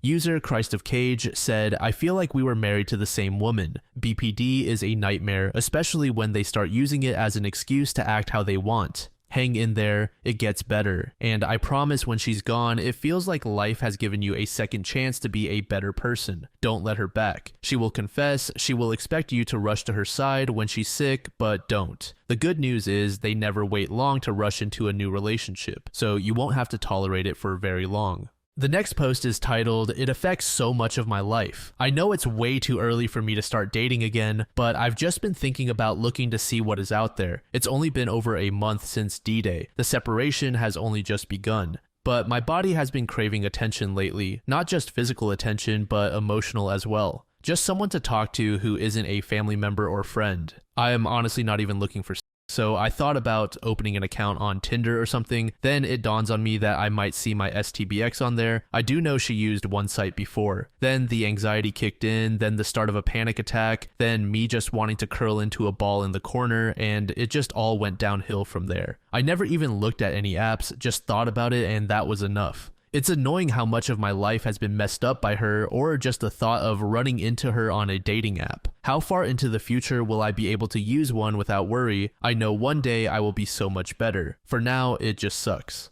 Not long after, OP gave us another update. This weekend was my birthday and also Father's Day. It was also the deadline for my STBX to hand over her financial disclosure to my lawyer. To be honest, it has been one of the worst weekends of my life. To start, I got her financials the day before my birthday. I discovered that she has racked up another $15K of debt on her credit cards since last August when I got a second mortgage to help pay off a lot of debt. She was supposed to pay off her credit cards, 5 of them, and then cancel 3. She did not. She canceled only 1. Her total debt is now at $45K. I never knew it was that bad. So I spent the night before my birthday going through 360 pages of financial records to see what I was actually expected to pay back. Not fun. The day of my birthday was alright. She texted me a happy birthday message, as did her sister. However, her other sister, mother, and father said nothing. I saw her mother when I got home from work as she was watching my children, yet she said absolutely nothing. Didn't even say goodbye when she left. I was very close with the rest of her family, so this was fairly upsetting, but now I know where I stand with them. I didn't expect them to take my side, but I did expect at least a small level of civility. I have known them for over 20 years, and now I'm persona non grata over her actions. Today she texted me Happy Father's Day, and for some reason it just rubbed me the wrong way, like everything is perfectly fine in our lives. Like she isn't trying to claim back the gift down payment her father gave us to buy our house, which I don't even remember signing, but there goes $20K. Like she isn't trying to claim our holiday camper her mother gifted me 7 years ago. It was registered in my STBX's name as she already had a plate for a trailer, and it made it easier at the time. Like, she isn't lying on her financials and overvaluing the trailer, undervaluing her truck, and claiming a bunch of other expenses while asking for spousal support. Like, she hasn't stated that she won't be paying her share of the mortgages or utilities as she has credit cards to pay for. My lawyer still states that she has every right to live here while paying nothing into it, so I can't just kick her out. Like she hasn't bought groceries for the house for over a month now. She has pulled some horrendous shit and shredded my mental state to tiny shreds, and just keeps going further. I feel like justice will not be served for me. I can already picture her stupid smug face when I am ordered to give her spousal support and child support, even if we have 50-50 custody. It drives me insane. I'm trying to put on a brave face today, but I'm just highly annoyed. What was supposed to be a great weekend for me has turned into anger and depression while I clean the house because no one else is, instead of enjoying a fun time with my children. User stronger than I think 18 said, "Been there. My divorce took 3 years because he kept missing deadlines and stalling. His attorney ran from mine. It was ridiculous. Oh, and he moved out to be with the AP, so make it make sense. He left in April and also texted Happy Mother's Day, got me flowers and a card. I think it was one of the cruelest things he's done. He dumps me but then tries to be nice. I did nothing for Father's Day. Just know this is war. Hunker down, practice self-care, and I hope you have a great attorney because divorcing a greedy cheater is hell. That said, I promise it will end, eventually." User time ad 6551 said, "I'm kind of in the same spot. I'm only common law and my spouse doesn't have major debts, but I can't kick her out. She's being very difficult and not doing anything around the house. I was going to let her live here and get 50-50 with the kids, but she just continues going out every night while I put the kids to bed and do everything. I told her yesterday I'll just sell the house if she doesn't give me primary custody of the kids and she will be homeless. I have family and she does not, so I'll be fine, but the housing market has skyrocketed and I don't want to lose my cheap mortgage. I really do not understand it. She is just pushing her kids away day by day as they can easily see who is taking care of them. I might just have to ride it out and know that when they are adults, they will know what's up. User Fly Ganas K said, OP, first of all, happy birthday and Father's Day. Second, do not let her get the better of you. She already has everything else, so at least do not let her have your cool and temper too. Yes, she will have many things like she deserves it, but this is how it works, and I know it is sad. Start using the Grey Rock method and do things that would hit her where it counts. Like buy groceries only for you and your kids, clean just part of the house if you have to, and do things like that. May I ask, in the end, is the house yours, hers, or both? And if the house is jointly owned and will be sold and split, what would happen if you stopped paying the mortgage? This is just guessing, like maybe start looking for another place to live 50% of the time with the kids, so you stop paying as she does. What will happen? I wish you the best of luck and that you soon get out of this mess. Under this comment, OP said, I already do all of those things. I only do my own or the kids' laundry. I only cook for myself and the kids. I will do all of the dishes and specifically leave hers out and dirty. I do absolutely zero things for her. The house is in both of our names. If the mortgage defaults, they could eventually take the house. The second mortgage has absurd NSF fees and they would also just take the house. Prices are way too high to try and pay for rent or 3 mortgages. Eventually, we will sell the house and I will have the ability to buy another. Luckily, we bought the house low compared to prices now. They've almost doubled actually, so I will have a semi-decent down payment for my next house. In the next update, OP said, small update on my story. I had made a previous post about dating and how soon was too soon. Well, after only a few weeks, I met someone. However, I was not actively using dating apps or anything. It was a friend of a friend, and we met at said friend's house. We just instantly hit it off. I went full disclosure though, saying I'm still in the middle of a separation. I have 3 kids. I'm really not looking for a relationship or even know what I'm looking for. I'm currently living with the ex. All my red flags were full mast and in the breeze. Turns out, she also just left a relationship from her boyfriend cheating. She was acting as stepmom to his 3 kids, and he took advantage of that. She was not looking for a relationship just yet either. We have gone out for dinner and drinks once, but have talked every day since we met.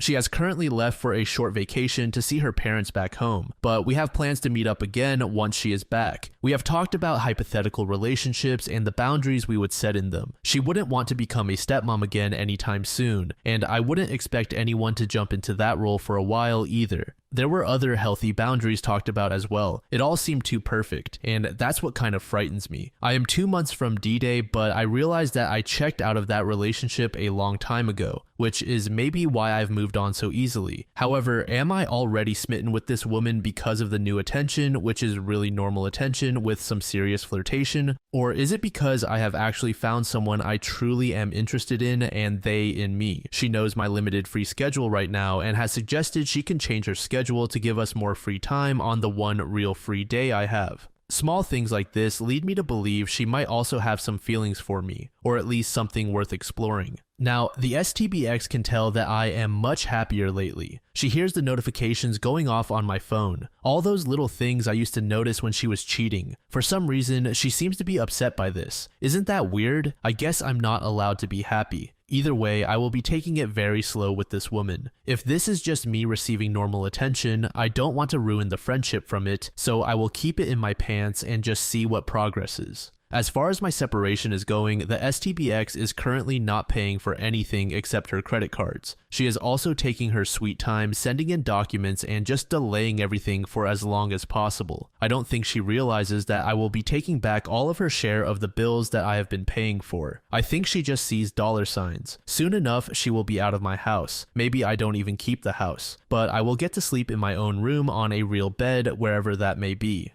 The most recent update was made just a few days from the time of this recording. Well, 4 months after D-Day, we met with a mediator and resolved everything. Separation agreement is now in place and we can finally start moving on. Outcome, she won. Through all her cheating and lies and excessive spending, she is going to come out ahead. Even though I can prove that her debts were not beneficial for the family, I still owe for them. She took half my pension as well. She stands to come out with almost $70K more than me in the end. It was not my lawyer who failed, it's the way our law works where I live. We are a no-fault province. They don't care what she did to cause the relationship to end. House. It was my intention to buy her out of the house. Unfortunately, that did not happen. It was not a feasible number for me to do that, so we have to sell the house. Which sucks because I really don't want to sell and buy a new house. Not in the market we have. Homes are overpriced, interest rates are terrible, and I won't even get enough for a down payment on a different house. The rental market is also insane and the prices are considerably higher than my mortgage now. Without some kind of windfall, I will never be a homeowner again, at least not on my own.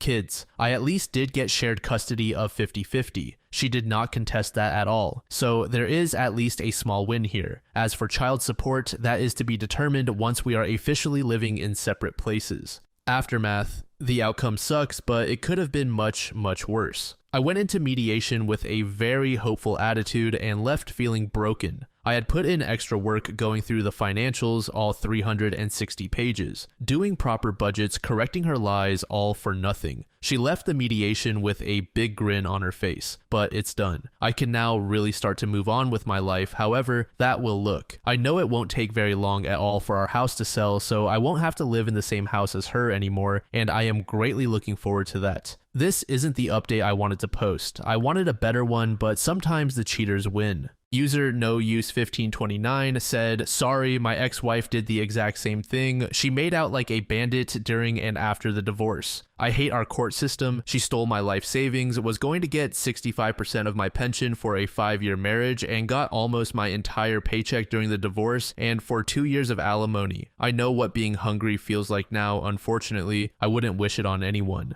The judge stuck me with all the debt she secretly racked up too. The list goes on, unfortunately. No kids though, so I know exactly how you feel. It's BS. Once again, sorry, rooting for you, it gets better. That I know. They usually get what they really deserve at some point. Mine got the ultimate karma, and the timing was a whoa moment when I found out. But alas, they don't all get what they truly deserve. Under this comment, OP said, "She only asked for half of my pension, which already came to a surprising amount as I have only been contributing to this one for 5 years. I know it will get better for me. And really, I could be worse off than I am. I currently won't owe any spousal support and minimal child support, if any. I paid for my freedom, is how I'm looking at this." User BushyBoy1973 said, "Shitty people will continue to make shitty decisions. Judging from her past actions, that 70K that she came out ahead with will be gone in a year. My ex did that too. I gave her the property and the 2 good cars and didn't fight for the savings she had emptied. She was dead broke in 2 years. OP said the following under this comment, "Less than a year by my guess. She has almost 50K worth of credit card debt, which I wasn't even aware of, so she will be left with 20K roughly, but a clean slate. Her credit score is ruined at this point. The housing market is absurd both for buying and renting. We aren't even in an excessively high CL area, but that 20K would only pay for 8 months of rent at most. Most rent is at the same price or higher than an average mortgage payment. However, we will both get money from the house once it sells, and most houses in my area are on the market for about a week. It just isn't enough for a decent down payment." User Pretty said, "It sucks, but the good thing is money comes and goes. You're not tied to her anymore. You can find someone worthy of your love, time, and effort. She doesn't even love herself. She may have come out ahead financially right now, but she will screw herself over. You will end up better. The best thing you can do is take away her access to you. Only talk through an app about the kids. Ignore anything else. Block her on social media. It will eat at her when you move on. People like her don't know what happiness is. Your life is going to be so much better now. Hers won't. She will likely continue to put herself in debt that can't be tied to you. She will have no one to save her from that. I know we need money for everything right now, but money really isn't everything. That's all we can hold on to. She may have gotten more money, but she will probably never know what true love feels like. I hope this is helpful somehow." This story was created in the Off My Chest subreddit by a user named equivalent ladder 197. The post is titled, "My brother proposed to my fiance, his ex, and I'm pissed. My 28M brother Mark, 26M, used to date my fiance, Jen, 26F, a year ago. For context, they dated back in August 2022.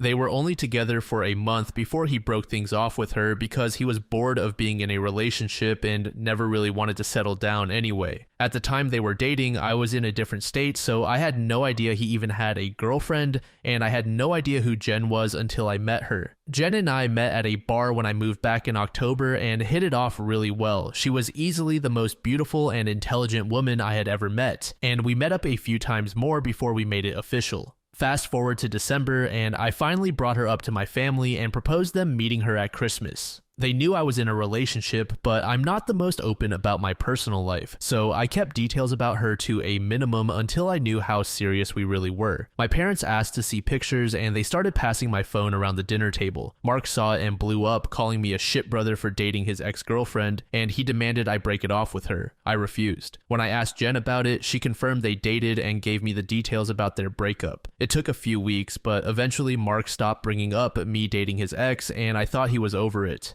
On Jen's birthday this year, I took her out to a fancy dinner with both of our families and her closest friends, and I asked her to marry me. Mark flipped once again and blew up about me proposing to her, which I and my sisters immediately shut down. The incident happened this past weekend. Mark had been pretty quiet about the whole thing for the last 2 months. I didn't see him much and figured he went low contact with me, which I had no problem with. Then he invited me and Jen for family dinner at his apartment with my parents and sisters. I thought it was weird, but my parents and sisters were also going, so we agreed to go. The dinner was nice, nothing too fancy, and we moved to the living room to talk. About 30 minutes into normal conversation, Mark stood up and told us he had an announcement. He made a long speech about being happy to have his family around for his big moment, then got on one knee and pulled out this cheap ring while asking Jen to marry him. Jen was confused and obviously uncomfortable and demanded that he put it away and stand up. My dad tried to make a grab for Mark, but I got to him first and punched him. I won't repeat most of it, mostly because I was too angry to even listen to most of it, but he said something along the lines of wanting to show me that Jen wasn't really into me and just wanted to get back at him. Before it could get worse, my parents rushed me out and promised to talk to him. It's been a few days since it happened, and I'm still pissed off.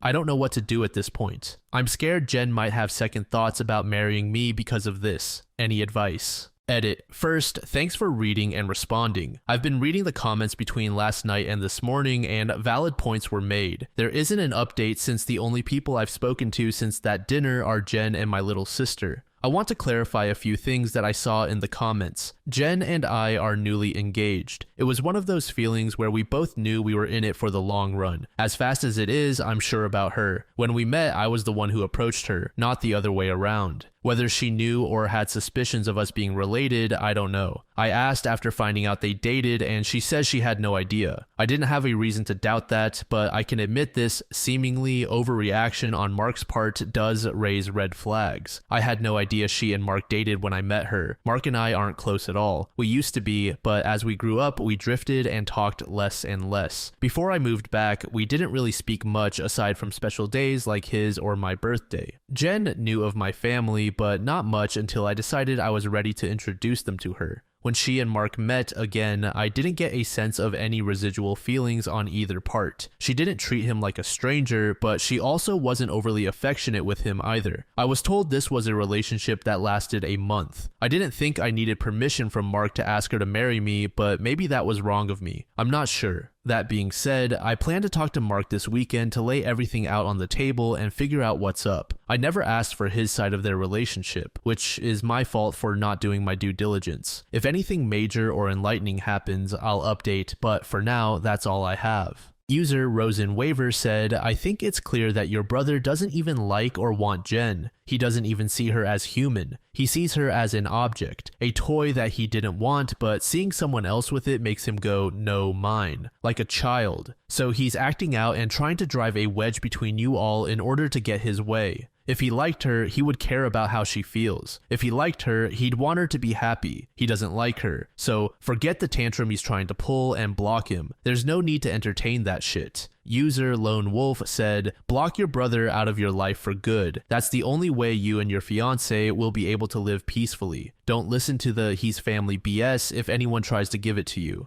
User Daged and Confused said, no advice from me, but I really hope you got a good shot in. I can't imagine the narcissism in his brain to think she must be obsessed with him and that she couldn't possibly have fallen in love with another man. Sure, it's awkward for the initial realization, for her that you guys are brothers and for you guys that you're dating his ex, but you're adults and nobody knew prior to your relationship beginning. Best of luck with the whole ordeal. User Illustrator Slow 1614 said, I think you and Jen are moving ridiculously quickly, even aside from the whole she's your brother's ex thing. You got engaged after knowing her less than a year. You still haven't even spent an entire year with her yet. What's the rush? Why are you trying to lock her down before you really know her? And why is she agreeing to this instead of seeing the red flags? You both need to slow down. User Lava Lampion said, a woman who wants to marry you isn't going to back away from it over a crazy brother she probably doesn't like much anyway, and with whom you'll probably go NC or LC anyway. Only your own actions can do that. So handle it as an adult and don't engage your infantile brother at his level. Apologize to her and set up a nice date to wash off the stench. About 3 days later, OP provided us with an update. First, I want to thank everyone for reading. It's been a busy weekend, so I haven't had the chance to reply to many people, but I did edit in responses to the most common questions I saw in the comments of the original post. Again, thank you. I appreciate it all, even the criticisms. Now for the update, I called Mark and asked him to meet up with me at my place to talk. I told him I would prefer Jen to be around for the talk as well, but I was cool with it if he didn't want her there. He agreed to talk to both of us and showed up at my place around noon today. It was pretty quiet for a few minutes before I started the conversation. I apologized for not warning him I would be proposing to Jen, and I apologized for hitting him. He said it was whatever, but he appreciated the apology. I told him what Jen had said about the relationship and breakup when I asked her about it, and I asked him to confirm if it was true. I pretty much said that his reaction throughout this whole thing has been extreme, and I wanted to make sure I wasn't misunderstanding their relationship or downplaying how serious they were. He confirmed that they only dated for a few weeks, and he broke up with her because he lost interest. Jen asked if he was acting like this because he still had feelings or regrets about ending things with her. He said he could admit he thought she was more attractive than when he last saw her, but there weren't any feelings or regrets. He said he just didn't like seeing a girl he dated, even if it was short term, with his older brother, and as a man, I shouldn't have violated him by pursuing things with his ex. I reminded him that I had no idea they dated, so it wasn't like I consciously did this knowing their history together. He shrugged me off and said it didn't matter. I still should have broken it off. He was adamant that if the roles were reversed, he would have done the same thing, which I doubt. I asked him why he proposed to her if he didn't have any lingering feelings. Basically, to sum it up, he was talking about it to one of his buddies who was around when Mark and Jen dated, and the guy put the idea in his head that maybe Jen knew from the start that we were related and was doing this to get back at him, considering Jen had been hung up on him after they ended. He and his friend thought it would be a good idea to test it and see if they were right, so he came up with the idea to propose and see if she dumped me for him. Jen asked him to elaborate on why he thought she was hung up on him, and he told her that he heard she was asking about him following the breakup and still hanging out at the places they used to go to, so it was a valid assumption. Then for her to pop up randomly with his brother affirmed his suspicions. Jen told him she'd only asked about him once following the breakup, and she'd been hanging out at those places with friends before they started dating, and she wouldn't avoid them because of a breakup. She also told him she was offended at the idea that she would go as low as to pursue me just to get back at him.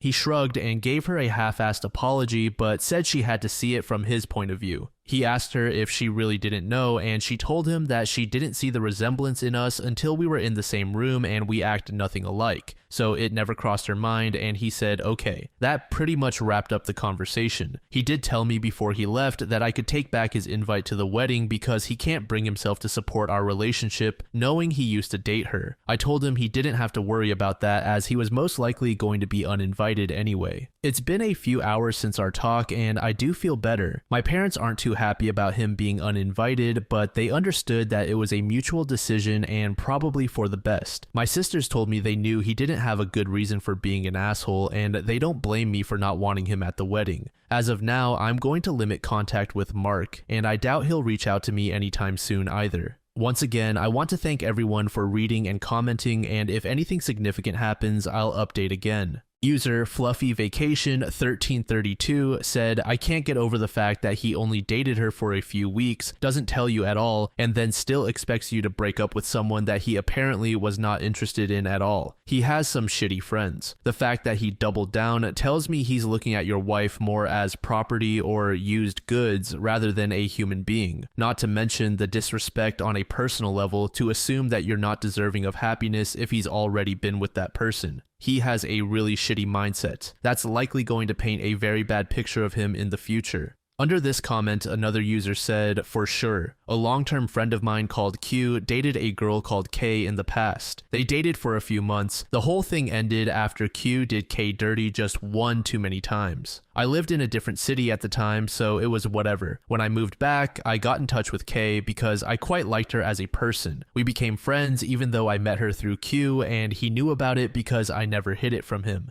K and I hung out a lot over time. Since our friend group was pretty tight, Q and K would hang out in a group setting every now and then. One day we went on holiday together. K was in a relationship at the time and Q wasn't. I knew Q was the type who would try to get with K because that's just the type of guy he is. He approached K relentlessly. He got shut down every single time. I didn't want to get involved, but K pulled me aside later and said she was annoyed with Q's constant insistence. So I told Q to drop it. K was in a relationship and over him. He didn't care and kept trying. A few years later, Q accused me of sleeping with K behind his back when I initially moved back, even going so far as saying I told him not to pursue K at the holidays because I was in love with her and didn't want any competition. The truth is I could have slept with K, but I didn't because I respected Q as a friend and would never knowingly date someone he did before talking it over. I also liked K and didn't want to ruin our friendship if it ever went wrong. Ultimately, I'm happy with my decision. I guess what I'm trying to say is this. No matter how well and how long some people know you, once they get a shitty idea in their heads, they'll believe it until they die, no matter what you do to prove them otherwise. OP, your fiance's attitude throughout this whole ordeal has been commendable. I hope you'll be very happy together, and I'm glad your brother decided of his own volition not to attend your wedding. User Rosie Daisy Dandy said, your brother's ego is enormous. Sounds like he doesn't believe your fiance wasn't hung up on him after the breakup. Makes sense that his friends are the same way. You're better off uninviting him and possibly taking a break from him altogether. Chances are, in his brain, it'll all be because of Jen's lingering feelings. The next update came about 1 month later. I couldn't post this to the same forum, so I'm posting this directly to my profile in case anyone is interested in an update. It's been a while since I've posted, but a few things have happened since my last talk with Mark, so I've been low contact with Mark since our last conversation. I haven't called him and he hasn't called me, and our only interactions have been in family settings.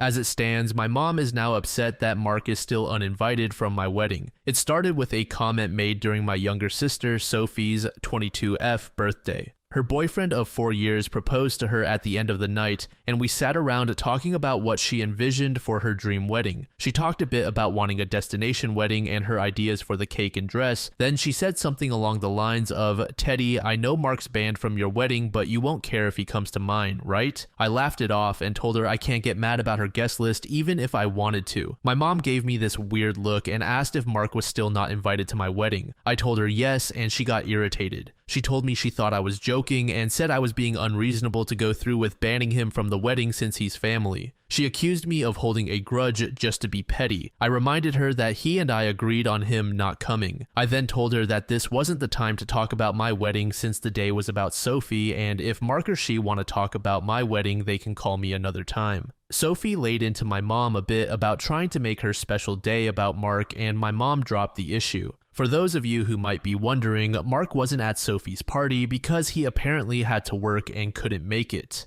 A few days later, my mom stopped by my house and said she wanted to discuss my wedding. She asked me why I was so adamant about Mark not coming to my wedding. She said that I shouldn't be so insecure about Mark and Jen's previous relationship and that uninviting him was a step too far. I told her that Mark and I mutually agreed on him not coming to the wedding and he can come to me about it himself if he has a problem with it. We got into an argument and she said that if I wasn't going to re-invite Mark, then she would not be coming either because I'm ostracizing her son. I shrugged and told her if that's what she wants, then she can toss her invite in the trash because I won't beg her to be there. She asked me if I would really be okay with her not attending, and I told her it wouldn't be the first time she missed an event of mine because of Mark. She said I was being an AH for throwing her past mistakes in her face, and she stormed out. I then started getting messages and phone calls from her and a few family members about the whole situation, saying I was in the wrong and urging me to invite Mark just to keep the peace. Jen's also been getting messages from my mom asking her to talk to me and get me to change my mind, but to my knowledge, she hasn't been responding. So far, most of my mom's side of the family are standing in solidarity with her and not attending, while my dad and his side of the family, which is only my aunt and uncle and their 2 kids, agree with me and are still coming. My sisters are also still coming to the wedding, and of course Jen's family too. Also, I talked to Mark about it and asked him if he had a problem with not having an invite. He said he uninvited himself in the first place and he doesn't get why they're making a big deal because he still doesn't want to go. He told me to leave him out of the fighting because he's not involved, and he says he'd tell her the same. As of now, I'm back to being low contact with my mom, but my dad and I are still on decent terms. I'm still deciding on whether I'll re-invite my mom and her family, should they change their mind about the boycott, but the chances are low, and I told my dad this too, which he understands. For now, Jen and I started looking into downsizing the venue since the guest list is significantly smaller. Update 3, my mom is uninvited from the wedding indefinitely. About 2 weeks after she decided to not come to the wedding, she stopped by and said she wanted to clear the air and talk about everything. We agreed and invited her in to join us for dinner. Jen made her a plate of food and I asked her if she was still planning on not coming to the wedding. She said that while she wants to, she can't get over me not inviting Mark because of a simple mistake. I reminded her that his simple mistake was proposing to my fiance with me sitting less than 3 feet away from him, and she said it was just a joke. Jen asked her why she wanted to talk if she was maintaining the same stance on Mark coming to the wedding. She said she wanted to talk to Jen and she was hoping Jen would hear her out and talk me into inviting Mark again. She apparently assumed I was at work and she'd be able to catch her alone. Jen politely told her that she understood her thought process, but she wouldn't have had that conversation anyway without me present since this is about my brother. My mom made a comment somewhere along the lines of Jen being spineless and unable to have a conversation without me thinking for her, which started a pretty heated back and forth between the 3 of us before Jen told her to get out. She got up and started walking towards the door, and my mom followed her, still screaming at her. By this point, she's yelling about her tearing our family apart. While Jen was unlocking the front door, my mom grabbed her hair and pulled her to the ground, still screaming. She hit her and tried to claw her face, and I dragged her off of her and threw her outside. She banged on the door for a few minutes while I made sure Jen was okay before she left and called the both of us repeatedly. When I was sure Jen was okay, I texted my mom and told her not to bother reaching out again because we'll never speak to her again. I called my dad and sisters and told them what happened too. My dad was surprised and tried to make excuses, saying she'd been stressed about this whole situation for a while. My sisters say they knew she'd snap eventually since she's always been crazy, and they said they'd come make sure Jen is okay. I asked Jen if she wanted to press charges, but she declined and said she only wanted to cut contact with her for good. I told her that part was obvious, but she should still talk to the police since she was physically assaulted, but she doesn't want my mom to get arrested. My sisters and Jen's mom came by to comfort her, thankfully, so she's doing okay. My mom is blocked on everything until Jen says otherwise. I genuinely don't know what to do now. Jen doesn't want to go to the police because she'd feel guilty having her arrested over this, but my sisters and I want to convince her to, and I'd at least want documentation in case something happens in the future. User The Mockingbird said, not wanting to press charges is fine, but she should still report it so it's on file. Things could escalate, even with the no contact.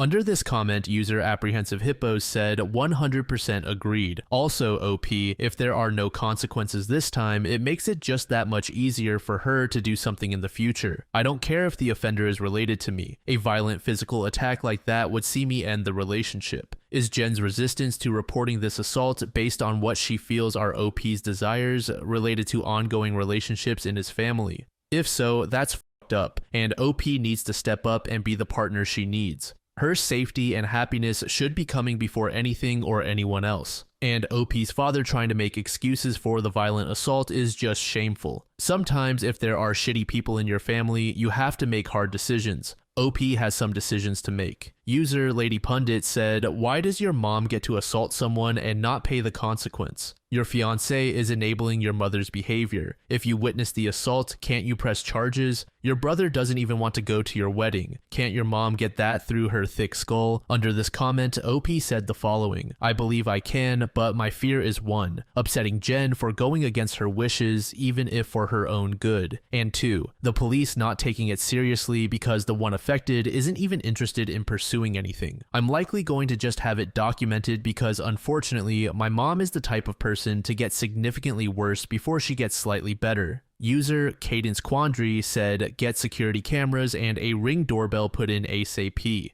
Also, please take photos of any injuries and make sure your mother's texts and emails get archived and backed up. Time to create a binder and record every shitty incident just in case this escalates. I agree with speaking to the police about filing a report, because you are almost guaranteed that she is going to escalate and get worse. I would also recommend some hotel-style door locks that flip down from above to secure all exterior doors. Not long after, we got another update titled, Some Background on My Relationship with My Parents. Some people were asking questions about my mom and my decision not to be open with Jen about my relationship with my parents. I figure I could give some background on why we're so strained. Like some of you said, Mark was the golden child. Mark was my mom's baby boy, and she didn't do much to try and hide it. They didn't spend much time with my sisters and me like normal parents did with their kids, unless they had to. But they'd spend time with Mark as often as possible, like taking him out shopping while we stayed with a sitter, or bringing him home his favorite food and toys from the store when they'd shop alone. He usually got better things compared to the rest of us, like new expensive clothes, while ours were thrifted, or new toys just for him compared to old toys we had to share with each other. If my sisters and I got gifts, they were for us to share, but my mom made it pretty clear that Mark's things were only for him and we shouldn't touch them. When Mark would screw up, I'd get punished for not being a good role model and showing him the proper way to behave. For example, Mark went through a phase of breaking his toys, and I got the beating because obviously he learned that behavior from me. When he was 8, Mark got in trouble at school for trying to push a kid down the stairs. I was grounded for 2 weeks and told to apologize to the kid for not teaching my brother right. When I turned 13, I pushed for my parents to start giving me an allowance. They agreed as long as I did household chores like mowing the lawn, taking out the trash, raking leaves, etc. It was usually somewhere around $25 a week to help me start saving. Mark saw that I was getting money and he begged my parents for an allowance too. Instead of making him work, $10 of my allowance money was given to him each week because we were doing such a good job with our chores that he never touched. Whenever I asked him to help, he'd tell me it's not his job to do chores, so why should he bother? It was around this time that I started really distancing myself from my brother. By the time I entered high school, we only talked to each other when we needed small favors or when we absolutely had to. I got my first job when I turned 17 because I wanted to finally get my own car and make money that they couldn't force me to give to Mark. My oldest sister Maggie helped me start my own bank account and showed me how to properly budget and save my money. I got my first car at 18 after all of my hard work. When Mark got his license, my parents asked me to let him use my car to get around and for extra practice behind the wheel. Reluctantly, I agreed, and for a while the arrangement was fine. Mark used my car when I didn't need it and helped to maintain it pretty well. When he expressed wanting my parents to buy him his own car, my mom came to me and told me to give him my car because he needed it more. When I refused, she threatened to kick me out. We got in a fight that night, which ended with her giving Mark my car and taking me to transfer ownership of it to him within the following few days. Since I didn't have anywhere else I could go at the time, I just sucked it up and signed it over. When I graduated high school, both of my parents skipped my graduation because Mark didn't want to sit in a long ceremony just to see me get a piece of paper, and my mom didn't want to leave him alone for the night. So I only had the support of my sisters and my aunt and uncle who wanted to take me out. They ended up having to bring me home at my parents' request because they made me dinner to make it up to me. It was a dinner I couldn't eat because my mom put shrimp and chicken on the same serving dish and I'm allergic to shellfish. My first year out of high school, I worked at 2 jobs to buy myself another car, and at the start of the new school year, I moved away for college and cut contact with them. They, mostly my mom, tried to reach out for the first few months via social media and Sophie, but I never responded, and I told Sophie she would be cut off too if she kept trying. When she couldn't get to me through Sophie, she tried going through my older sister Charlotte, and a few times through Maggie and Mark until I threatened to file a restraining order for harassment. It was a bluff because I had no idea how to do it, but it managed to scare her off, and the most I got from her was happy holiday texts over the years.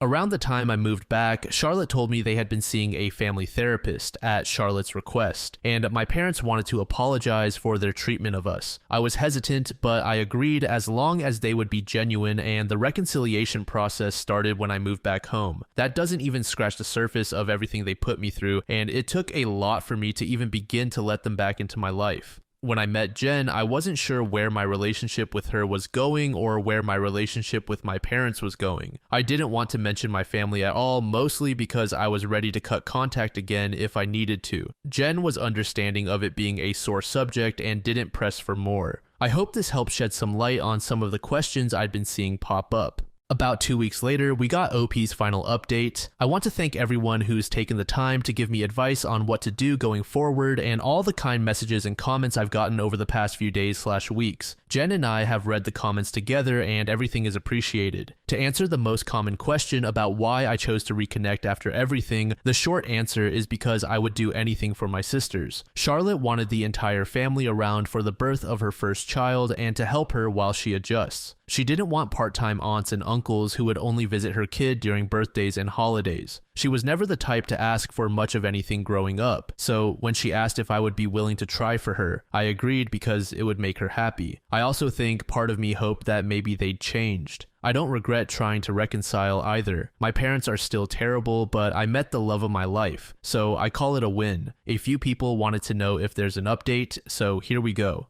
Sorry if it's a mess or confusing, a lot has happened. We filed a report with the police and were told that even though Jen doesn't want to pursue anything, it's not up to us to decide whether it goes further, but they would keep our preference in mind. We provided some pretty decent evidence of the assault, including pictures of Jen's face and texts with my mom and dad talking about what happened. We were advised to report and record any other incidents with my mom going forward in case anything else happens. Considering where we live, I doubt it'll go anywhere, but at least we have it on record. I got about 100 angry text messages that tell me they at least spoke with her regarding the incident. My mom tried to corner me leaving my job and screamed at me about trying to ruin her life. She kept screaming that I was an awful son for trying to get her arrested over a small misunderstanding, and she didn't understand what she'd done to deserve being punished like this. I told her that if she didn't like being in legal trouble, then she shouldn't have hit Jen. She demanded I tell the police to forget the report, which I refused. I told her exactly what the officer said about it being out of my hands. She had a tantrum in the parking lot and hit me a few times before security intervened and dragged her off the property. I had to talk to my boss about the incident. Luckily, she was understanding of everything going on after I explained what was happening. When I got home, I told Jen what happened. She was upset and asked that we discuss the plan with my family moving forward. It was a long talk, but we took the advice of some Redditors and decided to go completely no contact with my family aside from my sisters. We agreed that having them in my life is adding unnecessary stress for both of us, and we aren't even married yet. She told me she wanted to consider moving away and putting some distance between us and my family. She said that she tried to stay out of my family issues because it's not her place, but she refuses to put up with my mom and her behavior or my dad enabling her abuse. A lot more was said, too much to put in this post, but I agreed with her that they were more trouble than they're worth, and I also don't want to put up with this anymore. I also agreed to go to therapy, and she's helping me find a therapist. I decided to call my dad after our talk and let him know I would be going no contact. He didn't answer the first time I called, so I left a message asking to have a long talk. When he called back, he asked if it was okay for my mom to be a part of the conversation. I told him it was okay since she needed to hear what I had to say too.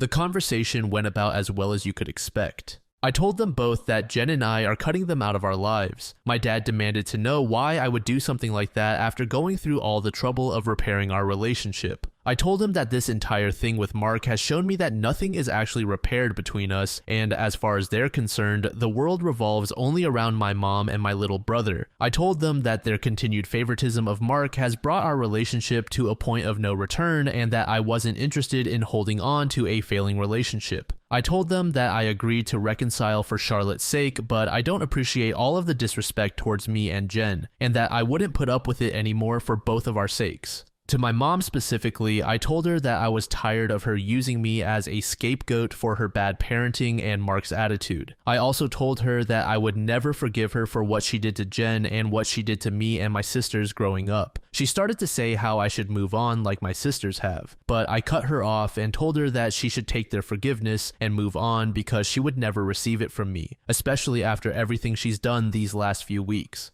She started crying and asking me how I could treat her like such a villain. I told her she could only be upset with herself because I've done nothing wrong. She cried harder and told me how much she regretted having me and how I've only tried to ruin her life. This started a heated argument between her and Jen once again, and Jen told her in much more colorful words that she was disgusting for saying something like that to me. I don't know if she left the room or just decided to shut up, but my mom stopped talking when Jen was done speaking to her. My dad said he wasn't okay with being shut out of my life, and he asked me to try to understand my mom's point of view. He said that she was also struggling because her kids were at odds and I was being unfair to punish her for her struggles with raising and caring for us. The last thing he said was that we were a family and I shouldn't let past mistakes stop us from moving forward together. I told him that the only person she ever cared for was Mark and herself, and there was nothing he could say or do to make me change my mind. I told him that it was up to him whether to keep my number, but I would be blocking him and my mom everywhere and I wouldn't be reaching out again. Then I hung up. Afterward, I sent a long email with the link to my posts attached to my entire family, uninviting everyone except my aunt and uncle and my sisters to the wedding. I hadn't cried in a long time, but Jen held me while I cried after writing the email and she assured me we would be okay. My sisters also reached out to me after reading the email. I apologized to Charlotte for not being able to continue reconciling like she wanted, but she told me it was okay and it's not my fault I had to cut them off again. The response from my family has been pretty mixed. Some are angry I aired out family issues on a public internet forum, while others are pissed at my parents because they never knew it was this bad. The last person I talked to about everything was Mark. He asked if I was cutting him off too, and I told him I wasn't, but I wouldn't be going out of my way to reach out to him either. He didn't argue and just wished me the best with the wedding, and we haven't spoken since. Right now, Jen and I are looking for a new place to stay. The plan is to move closer to Jen's brother. He lives about 3 hours from where we are now, and Jen and I like the city he's in. I spoke to my boss about transferring, and Jen is looking into the option of working 100% remotely or possibly finding a new job. And once again, our venues changed. Since the guest list is significantly smaller, my FBIL is considering letting us use his lake house for our wedding. I don't plan to post any more about this unless the sky falls, at least not until the wedding, because I want to move on with life. But I'll try to answer any questions some of you might have. Thanks and happy holidays. Edit. It took a few days to post this and I had to keep removing details before I could actually post it. If anything's unclear, I'll answer as many questions as I can. User Gypsy1963 said, "You and Jen were obviously left with no choice. There was no other option but to cut ties because your mother was escalating in her unwillingness to even try to understand how much damage she's done to her family and the violence she reacted with because you wouldn't let her have her way and demands. Your father is not as bad, but his insistence on continuing to enable and excuse your mother and act like this will all blow over if you'll just accept the status quo is still insane and extremely difficult for anyone else to wrap their minds around. It's well past time for you and Jen to start your lives fresh, away from your parents, but please don't let your guard down. Make sure that you purchase and install a good security system in your new place, like a Ring doorbell or Simply Safe security system, so you can monitor visitors and gatekeep who you answer the door for and allow entry. I really hope that your sisters, especially Charlotte, remain safe, but I'm truly concerned for her and her baby. They're just too vulnerable with your mother resorting to violence. I hope as well that you have a wonderful and loving wedding wherever you decide, and that the family you do invite choose to attend and keep your parents from the when and where information. Definitely hire some kind of security to keep your special day peaceful, joyous, and lovely. My very best wishes and many, many blessings for yours and Jen's future. Keep protecting your sanity and privacy. Take care. Under this comment, OP said, I'm already anticipating the aftermath of moving. She's going to follow us when we move because that's the kind of crazy she is. When she doesn't get her way, she becomes obsessive until she's forced to stop. I spoke with a lawyer friend of mine to see about a possible restraining order to stop her before she starts. Thanks for the well wishes. Happy holidays. User to tell or not to tell said it was the right decision, and I think you should feel proud of yourself. You tried really hard for Charlotte and other reasons, and you did it with an open mind and heart, but I don't think you have any other choice seeing that the dynamics have not changed and, if anything, have gotten worse. Your physical, mental, and emotional health were all at risk had the relationships continued. Good luck with the next steps, and please keep us updated if you wish, including with the good stuff too.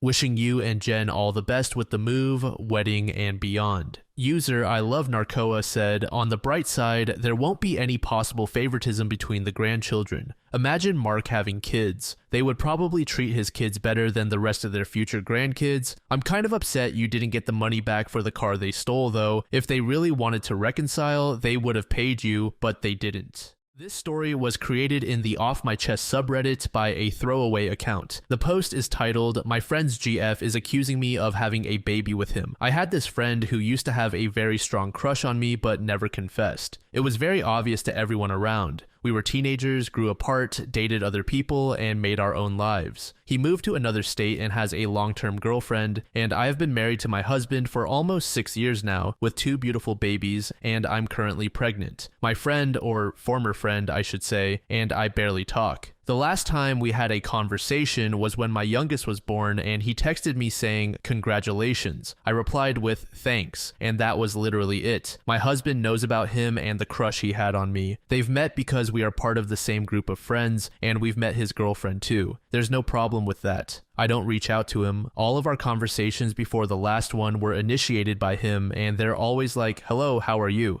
Good, and you, and that's it. I don't always reply. My husband's family owns a small coffee shop, and my former friend knows about it. I spend part of my afternoons there while I wait for my daughter to finish her activities. My Mill and Sil are often there, and my 3-year-old son and I stay with them for a couple of hours. So last Friday, I was surprised to find my former friend and his girlfriend at the coffee shop. They had rented a space there for a week since he came back to our city to do some photography and video work. He's a visual artist. Part of his team was with them. It was weird, but not a big deal. We crossed paths at the shop and we all greeted each other. They didn't know I was pregnant and he looked kind of shocked, to be honest, which was weird and made me uncomfortable because he started acting as if he was nervous. They hadn't met my son before. This was the first time they saw him, and although he didn't really pay much attention to him, his girlfriend did. Honestly, it all made me feel really, really uneasy, especially when she started staring at my son so much that it gave me chills. My Sil noticed it too without even knowing who she was. I was texting my husband about it and decided to leave the place. My husband and I talked about it that night. He tried to give it a logical explanation and said it was odd, but maybe he chose the coffee shop because it felt familiar, and he said maybe the girlfriend wanted to have kids herself, which is why she was staring so much. Anyway, I decided not to go back until they left the coffee shop for good. They rented it for an entire week. He said he could ask his mom to kick them out, but I didn't want to because it wouldn't be fair to her business. That night, she tried to contact my husband through the coffee shop's Instagram, asking if he was sure our son was really his. That was literally the only text she sent. Are you really sure that baby is yours? The text was sent around 2 a.m. A bit later, she wrote, he doesn't look at all like you. So it seems like this woman started spiraling, thinking that my husband's and my son is actually her boyfriend's. She described how our baby's hair is curly and light, but he has dark and straight hair. My natural hair is curly and light. He's my baby too. My husband has no access to the shop's account, so the next day we were woken up by a call from my SIL informing him about this. My husband is completely sure I never cheated on him because I never cheated on him. Look, we weren't even in the country when our son was conceived. My husband was sent out of the country for work for a few months, and we all went with him. This is nuts. She said that 3 years ago, the former friend traveled to our city alone, and she now understands why. I also got some texts from my former friend asking if I had told something to his girlfriend, like he was accusing me of something. Accusing me of what? Tell her what? At this point, I just gave my phone to my husband so he could deal with them. I also started receiving very nasty texts and voice notes from her calling me horrible things. I wanted to just block both of them, but my husband thought it was better to keep the messages in case we needed to get the police involved. On the other hand, my husband replied to her first message and told her he is 100% sure our son is his and that she should take her insecurities elsewhere. She asked if we had done a paternity test and he said we don't need to. She's now demanding we do a paternity test if we have nothing to fear. Direct texts from her addressed to me have decreased. I'm staying locked in the house with the kids because we're afraid this woman might do something, as she seems unhinged. Of course, they weren't allowed back at the coffee shop. My MIL also refunded their money because she doesn't want more problems and is beyond angry too. This is also so embarrassing. I can't stop crying. I don't feel in physical danger because they don't know where we live, but I am so full of rage that I can't stop crying. I know this stress is not good for the baby I'm carrying. This morning, my former friend called me. My husband was still at home, so he answered the call. He said his girlfriend does not believe anything he says and practically begged me to please do a paternity test so she can calm down. I already blocked them both. She's now using other accounts to comment on the coffee shop Instagram, offending me, saying that our baby is an affair baby and I should be ashamed. At this point, I am not even interested in making her understand. I just want her to stop.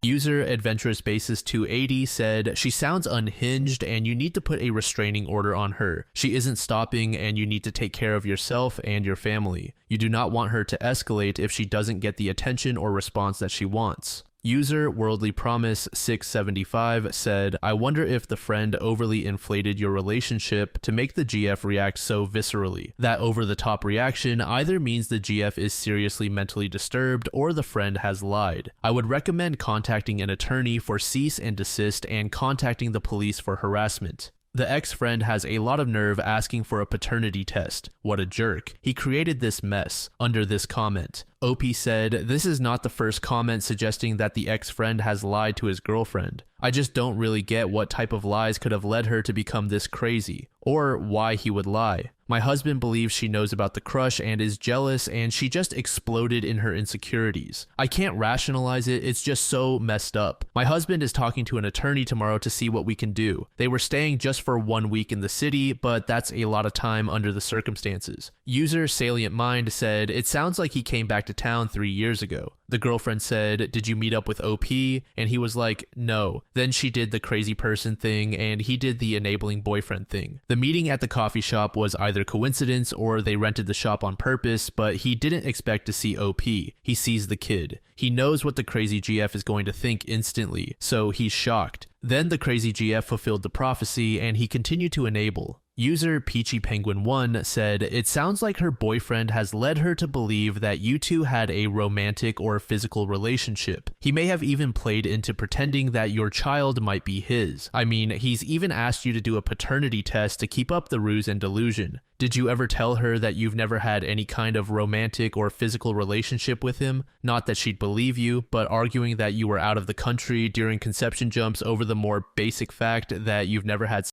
with her boyfriend. 2 days later, OP provided an update. As Sil's lawyer warned us, shit hit the fan pretty quickly. They received 2 cease and desist letters, one under in-laws business and one from us. These were written by Sil's lawyer and delivered the same day, yesterday, as an emergency matter. I knew they were staying with one of our friends. As I mentioned in the comments on my last post, my husband met with a lawyer today. He will take our case and help us out. He also warned my husband that the girlfriend might get even crazier when she finds out we're taking legal action against them and advised him to be ready for what might be coming. Until this point, my husband was a bit scared she might try to do something to our son or me. But deep down, he didn't believe she was capable of causing us physical harm until now. At first, we talked about me and the kids staying locked at home until they go back to their hometown, but then we decided to keep our routines, with slight changes, mostly because our kids don't deserve to suffer the consequences of this woman's actions. Tuesday was alright and very calm.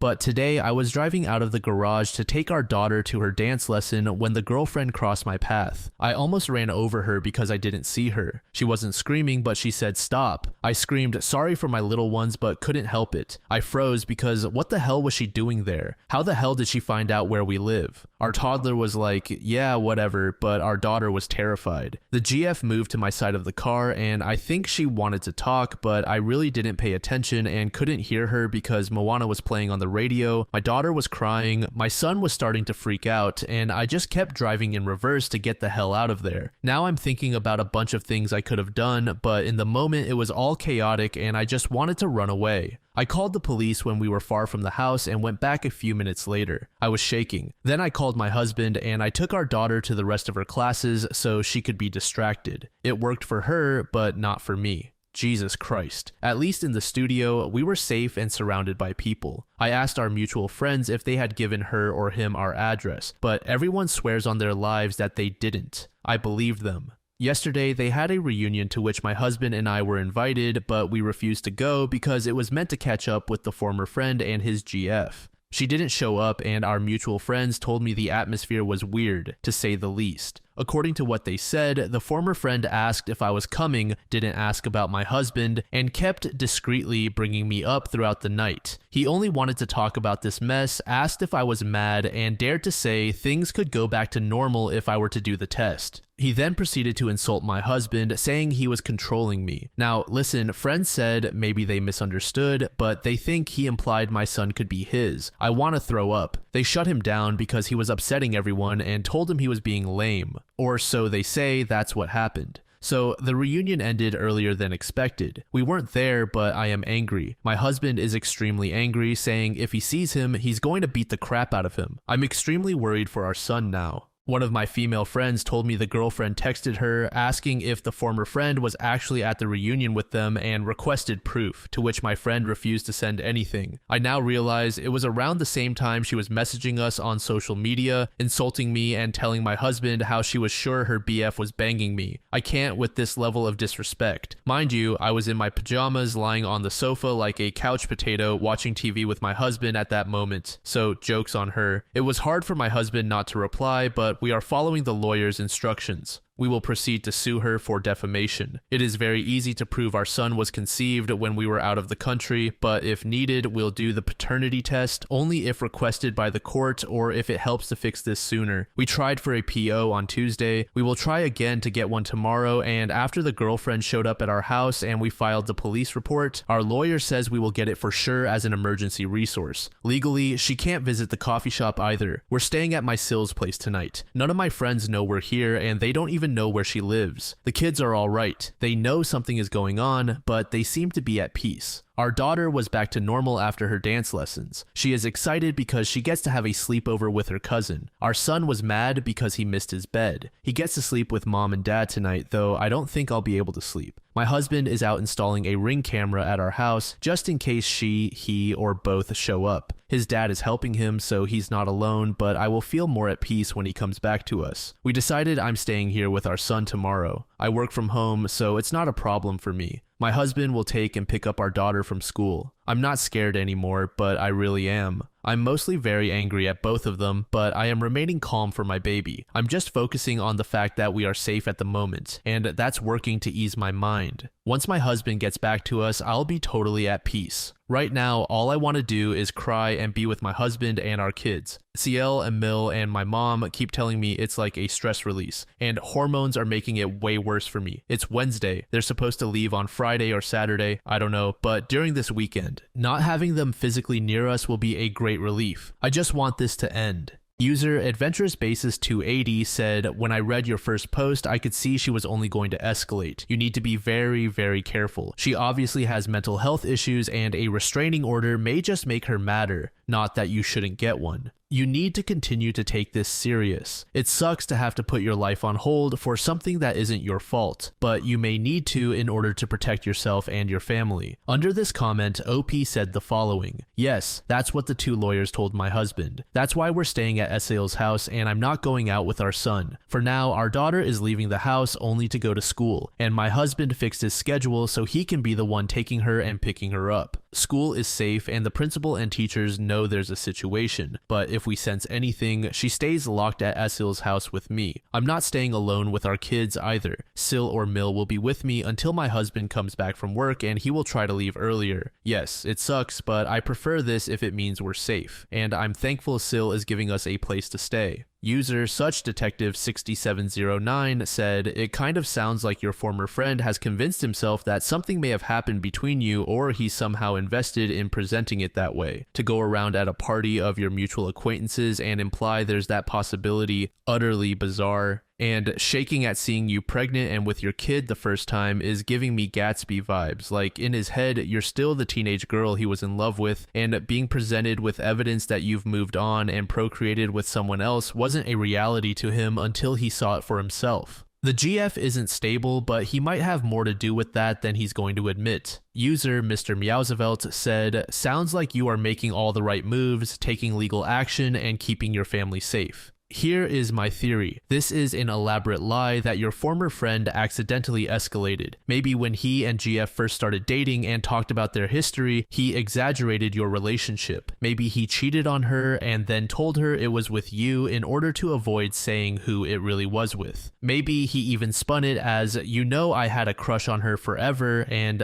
she came on to me, and in the moment with our history it felt right, but I came to my senses afterward, I'm sorry." Anything to make his cheating understandable and forgivable in her eyes. Only he was supposed to get away with it, have his girlfriend forgive him, and move on. Maybe he seriously misunderstood the emotional impact cheating and past sexual experiences had on his GF and didn't realize she'd held on to that, and that she actually has some dramatic and psychotic tendencies. Imagine then the scenario from her warped perspective. She comes to town with former friend to have a reunion with all his old buddies. She knows she's going to interact with you and thinks she's in on a little dirty secret between you and former friend. Maybe she was planning to ignore you, or maybe she was planning to confront you from the start. But either way, she sees your son and convinces herself that that is 100% the affair baby from when her BF cheated on her with you. She wants to hear your side of the story because the side she heard was from her BF about the one-night stand that you pressured him into. If she plans on marrying your former friend, she may even be thinking that he is owed shared custody and that she could be someday parenting that child.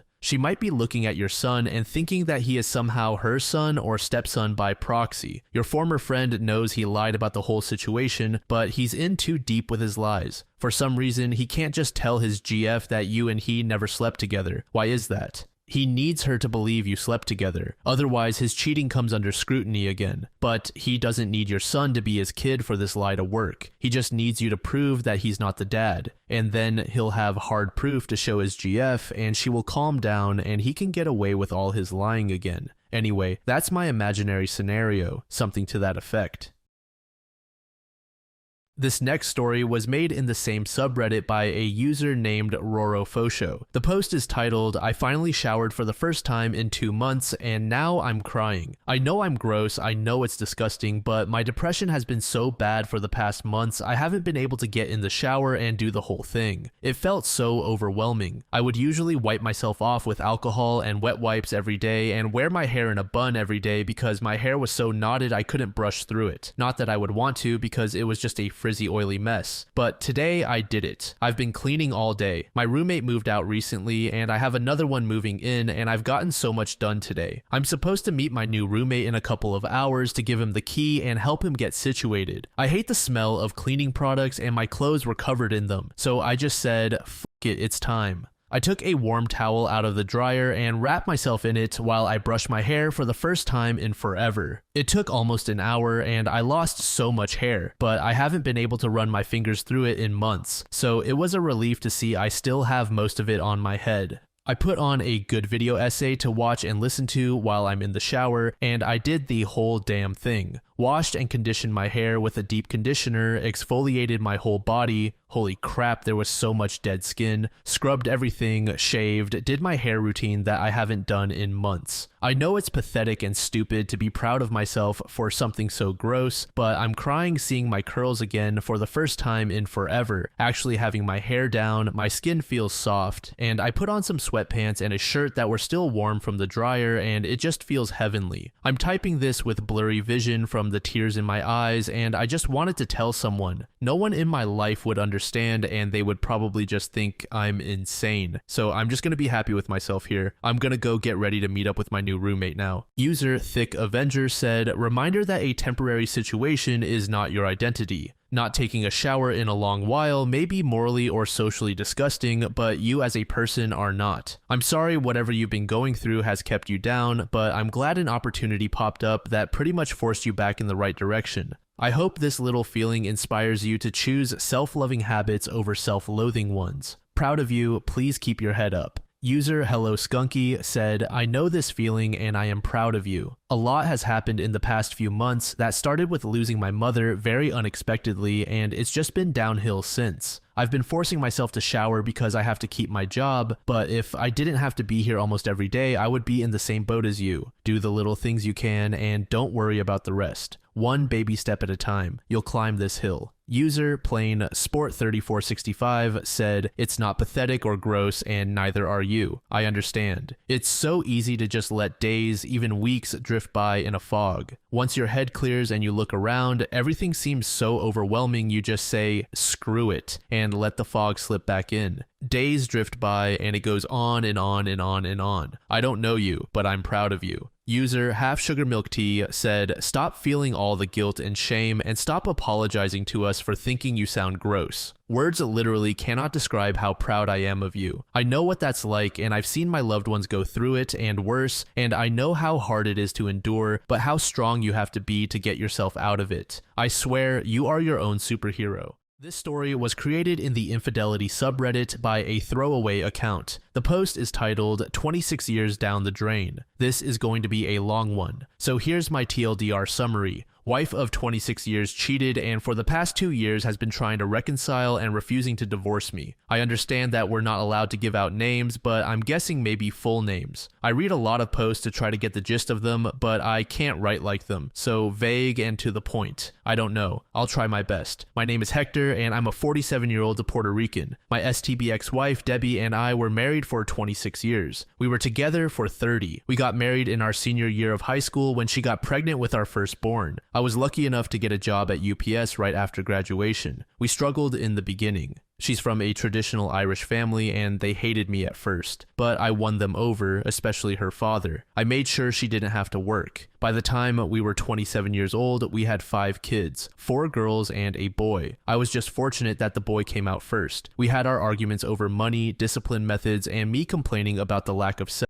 I understood. We have 5 children and they can be very exhausting. I tried to help as much as I could, but she was still tired. However, she was my everything. She always kept her body in shape. I tried as well, but being a delivery driver for a very long time, I'm what they call skinny fat. I have a muscular chest, arms, legs, but I have a sloppy gut. I got the horseshoe hairline that caused me to shave it off. Yet, Debbie was my everything. There were times she was verbally abusive towards me, and whenever I had enough and lashed back, she became a cry-bully and I just gave up. As the years went by, we were the only married couple in our friend group. Every last one of them got divorced. Out of our 7 married couple friends, 5 were caused by infidelity on the wife's part, 1 was on the husband's part, and the last one divorced because she friend-zoned her husband. I was against my wife hanging out with her newly single friends. However, that would just start a massive argument about me controlling her, keeping her as a prisoner, and my personal living stall. All of that caught me by surprise. The more she hung out with them, the more resentful she became. The kids took notice. I remember my son and 2 of my daughters arguing with her when I came home, and as much as I understood their frustration, I scolded my kids for yelling at their mother. When they left the room, I confirmed their issue and she told me that we see her as a slave. I asked her where this was coming from, but she said forget it, shut down, and walked away. I remember D-Day so vividly. Debbie was out with her friends. I was in the kitchen cooking, the kids were watching Train to Busan, and my 3 oldest came to the kitchen. I thought they came to check on the food, but they all had a concerned look. Before I asked what was the issue, my son told me that they think their mother was having an affair. Of course, at first I didn't believe it. I didn't want to believe it. I yelled at them and I told them I was going to prove they were wrong. I turned on the Find My iPhone app and saw that she was at a bar on the outskirts of town. I hopped in my truck and I went.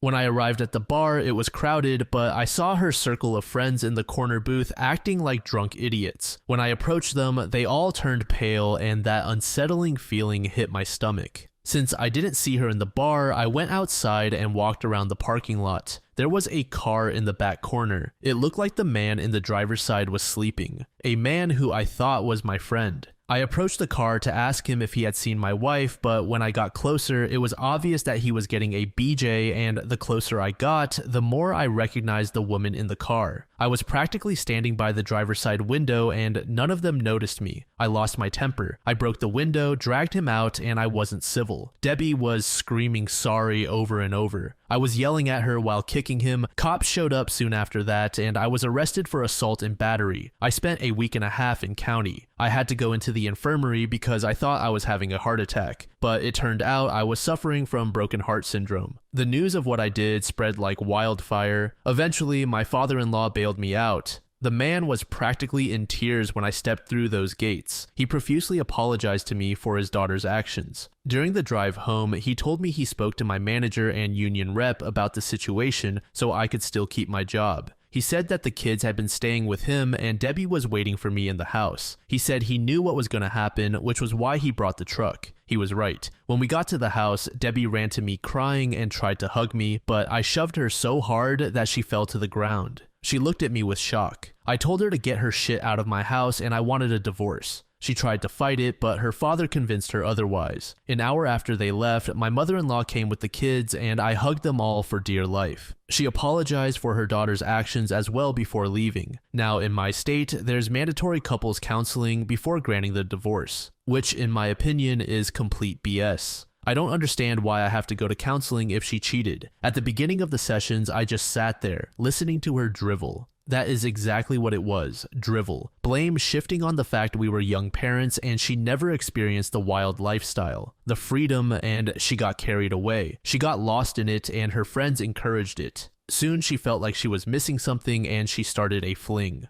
The counselor tried on a few times to make it my fault, telling me that I should have allowed her to spread her wings every once in a while and how I needed to see it from her point of view. I just looked at the woman and asked the counselor if she was smoking crack, because that was the dumbest thing that could have come out of her mouth. I asked Debbie how long she was cheating on me with him and she said 4 months and insisted that he was the only one, but it was a mistake and we could get past this because we have history. So I asked her more questions. Who initiated the sex, you or him? How many times did you go down on him? Did you swallow? Did he do you raw? Did he come in you? Did they fall asleep together? Through her stream of tears, she answered them honestly, and I was quiet for a long while. The counselor tried talking to me twice during this, and I raised my finger. I thought about everything we did before and during her affair window. The laughter, the conversations, the sex, everything, and there was no inkling of her being sad or angry. We were just being us. When I finally did speak, I brought up the times we had sex during that window. I called her a whore. The counselor tried to correct me, and I told her to shut up as I continued to call her every name in the book. Eventually, I told her she was tainted in my eyes. Again, the counselor and Debbie tried to convince me that our history and relationship can get past this mistake, and I didn't want to hear it anymore. It was like they didn't care about my feelings on the matter. It was just about forgiving her and what I can do to get over it and apologize to her for making her feel like a servant. So I walked out. This contested divorce has been a long uphill battle for the past 2 years. Debbie is still trying to make things right, still trying to get us back together. I don't know why, because our conversations are strictly about the kids, and when she tries to talk to me about something else, I hang up on her. Family gatherings consist of me avoiding her or not showing up at all. Our oldest children refuse to talk to her. I tried to make them spend time with their mom, but they refuse, and I have chosen to respect that. My in-laws are at my house weekly, and I know they have been trying to make their daughter give me my divorce, but that has been a bust. My mother-in-law has been especially harsh on her, calling her a dumb brat, gossiping about her to her congregation. I had to ask her to stop because I didn't want the whole town to know our business. During the first year, my son and daughter created a Tinder account for me. I thought it was dumb. I'm a middle-aged man with 5 children who has a dad bod. Yet I have been on over a dozen very successful dates that have been a real confidence booster. Recently, I met someone during my court-issued community service. Her name is Isabel, and she was our Habitat for Humanity supervisor. She's drop-dead gorgeous and won first place for a Vanessa Marcille lookalike contest at a soap opera convention she and her daughter attended. That's how we started talking. My daughters love watching General Hospital, and I sat with them. To me, this is one of the few times I get to spend with them. I introduced her to the kids 6 months in, and they instantly took a shine to her. To make things really awkward, my son and her daughter appear to really like each other. However, Debbie is not letting go. She actually told our youngest 2 children that eventually we will get back together. I had to tell her to stop telling them this. Her father is trying to make her go see a therapist, but I just want this over already. I don't regret my years with Debbie. I have 5 wonderful kids with her. I manned up and built a life for her. My only regret is that she ruined 26 years together on a fling. I regret that she thought she had me in a way that I was just going to let it slide and take her back. However, I do hate her. When I run into her old group of friends around town, I openly call them and homewreckers instead of their names. That love and respect that I had for her disappeared when I caught her in that car. She will always be the mother of my children and nothing else. I just hope that she can come to terms with that. Update. I hope this is where updates are placed. Apologies if it's not, and apologies if this sounds incoherent. I'm tired, sitting in the hospital on my 3rd can of Bang, waiting for my ex to be transferred into a mental hospital. My daughters are home, Isabel is sleeping beside me, and she hasn't left my side. My son has been with his mother after she left surgery. His girlfriend, Isabel's daughter, has been by his side as well. Last weekend was the start of this nightmare. The week prior was the lead up to my in-laws' 55th wedding anniversary, and they asked me to bring Isabel. Since we made it official, they have kindly asked me not to bring her to functions to avoid tension, and I obliged. This time, they asked if she could come.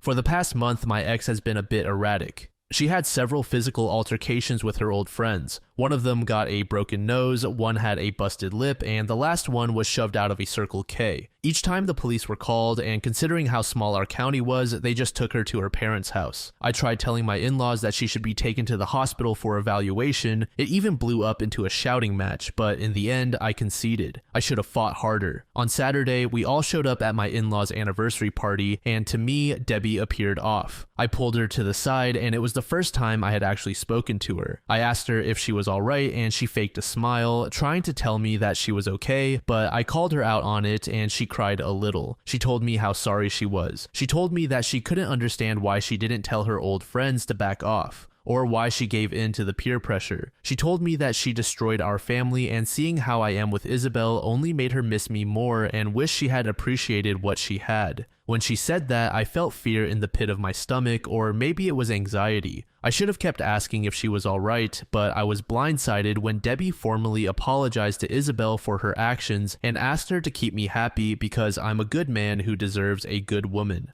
During the party, Debbie went to each of our kids and I could see them making peace with her. I don't know what was said, but they hugged and kissed her. They were talking and laughing, even posed for a few pictures. Isabel and I were having a great time, and for once I thought about having cordial conversations with Debbie. It was 3 in the morning when I got the call. My sister-in-law was screaming in a panic, I could hear my mother-in-law crying, and then I heard my brother-in-law trying to calmly tell me that Debbie tried to end her life and they were on their way to the hospital. I rushed out of the house in my pajamas. Isabel and my daughters didn't need to ask what happened. My side of the conversation painted the picture, and my daughters were severely distraught. Debbie slit her wrists and would have bled out if it hadn't been for her brother needing to use the bathroom in the middle of the night. When I arrived at the hospital, my in-laws were not well. She lost a lot of blood and was in surgery to repair the arteries. I should have called my kids, but my mind was occupied. It took me seeing my son casually walking towards me to ask me why I was in the hospital when reality hit me, and I struggled not to cry as I told him what happened, and he ran towards the OR. I called the rest of my kids and they already knew.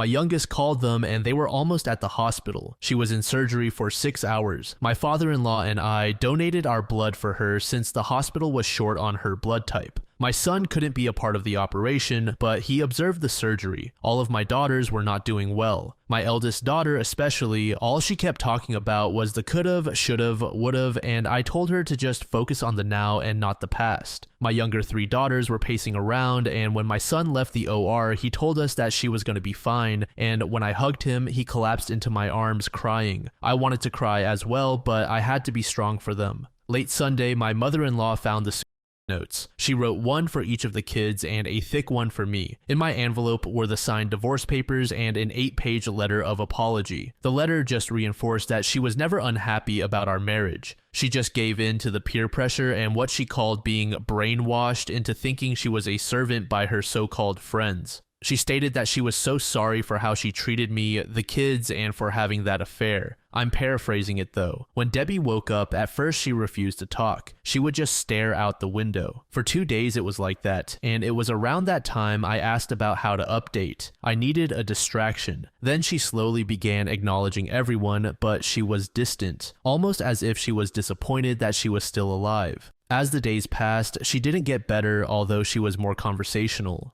Debbie asked to speak to Isabel alone. When she came out, she told me that Debbie asked her if she loves me because she could see that I love her. Isabel told her that she did love me, told her that I was the first man she had been with since her husband died 15 years ago in Afghanistan. She asked me if Debbie was right. Did I love her? And I acknowledged it. This made her happy. Debbie is going to be in a mental hospital for observation. The doctor told her parents that it could be a year, maybe 2 before she gets released. She may no longer be my wife or the woman that I devoted all my love to, but she's still the mother of my children, and I'm going to make sure she gets better for our kids' sake. User DemonKey44 said, quite frankly, there is no upside to reconciliation. A 4-month affair requires a lot of planning, effort, and subterfuge. This was not a drunken one-night stand. She unilaterally opened up your marriage. You were exposed to STDs. Hopefully, your children are all your own. Now, she'll get half of all your assets and mandated alimony and child support. That's not fair. You were faithful. Don't put your head in a blender and try to make sense of her attempts at manipulation and blame shifting. There's no point. You kept your marriage intact. She chose to have affairs. One more thing, what kind of person gives a head in a parking lot to an AP? That's enough reason to divorce. A mom acting that sleazy, I'm female, makes me want to throw up. You think he was the only one? I don't. It is good you're getting out. You have nothing left to work with here. It's time to take your toys and leave. Go no contact or very low contact. There's nothing left for you in this relationship. Women are looking for loyal, honest partners. If you think you have found love again, be respectful to your GF and see where it goes. I hope that you've taken her off as your beneficiary and any bank accounts you may have. Even though you're still married, ask your attorney if you can make up a new will, leaving your things to your children when the divorce goes through. Good luck. User Lone Wolf said she knew that her friends were bad influences, yet she hung out with them because she was attracted to their lifestyle. However, she never wanted to leave you as you were the safest and most stable option for her. When she saw that her stable and comfortable life was about to be over, she did a 180-degree turn and wanted to reconcile. Her desperation for reconciliation is because everyone, including her kids and parents, is shaming her for this, and she knows that the only way to preserve her reputation in front of everyone is if you reconcile with her. Also, as she's not getting any younger, her future options are limited and she can't find someone as good as you. I commend you for how you are being there for the kids, and the way your in-laws are supporting you instead of their daughter shows you are a good man. You will get past all this soon.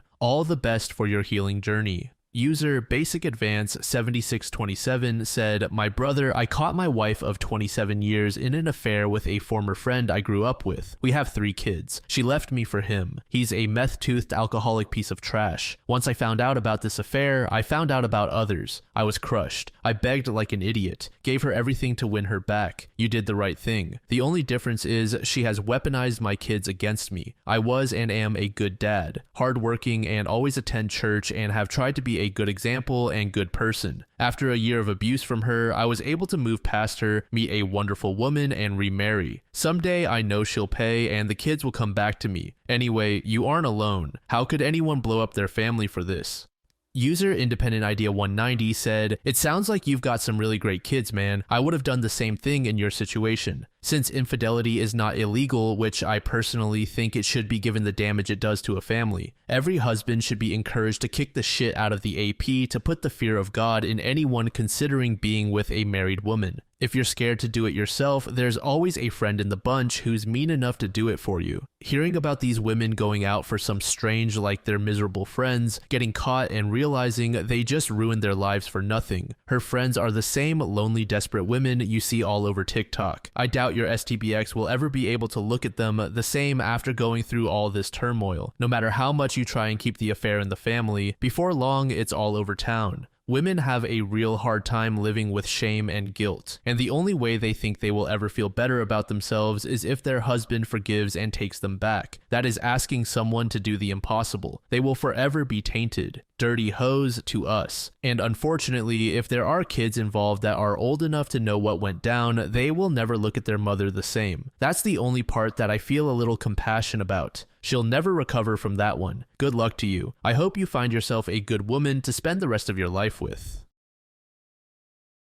This next post was made in the same subreddit by a user named Affectionate Male 383. The post is titled, "I am 4 months pregnant with my first child and just found out I'm being cheated on. Hello, I am 25 and my husband is 27. We have been together since December of 2020 and got married in June of 2023. Right now, I am 4 months pregnant with our first child and I've just found out my husband is cheating on me with his coworker. The story is messed up because this coworker used to be my coworker. He and I met at the job he still currently works at, and we were engaged already when I got a different job. We have had a history of issues throughout our relationship, but infidelity was never one of them. We both have a lot of trauma based around cheating. I've experienced it before on several occasions, and his mom cheated on his dad, who was dealing with Parkinson's for years. He was devastated, but never told his dad due to him being sick. When we got together, we established that cheating was a deal breaker for both of us, so we never worried about it. Fast forward to about 6 months ago, I saw messages on his laptop between him and this girl from work. They were not at all incriminating, but they had a flirty vibe and I didn't like it. He assured me they were just friends and he didn't take it like that, so I simply said I wanted to stop.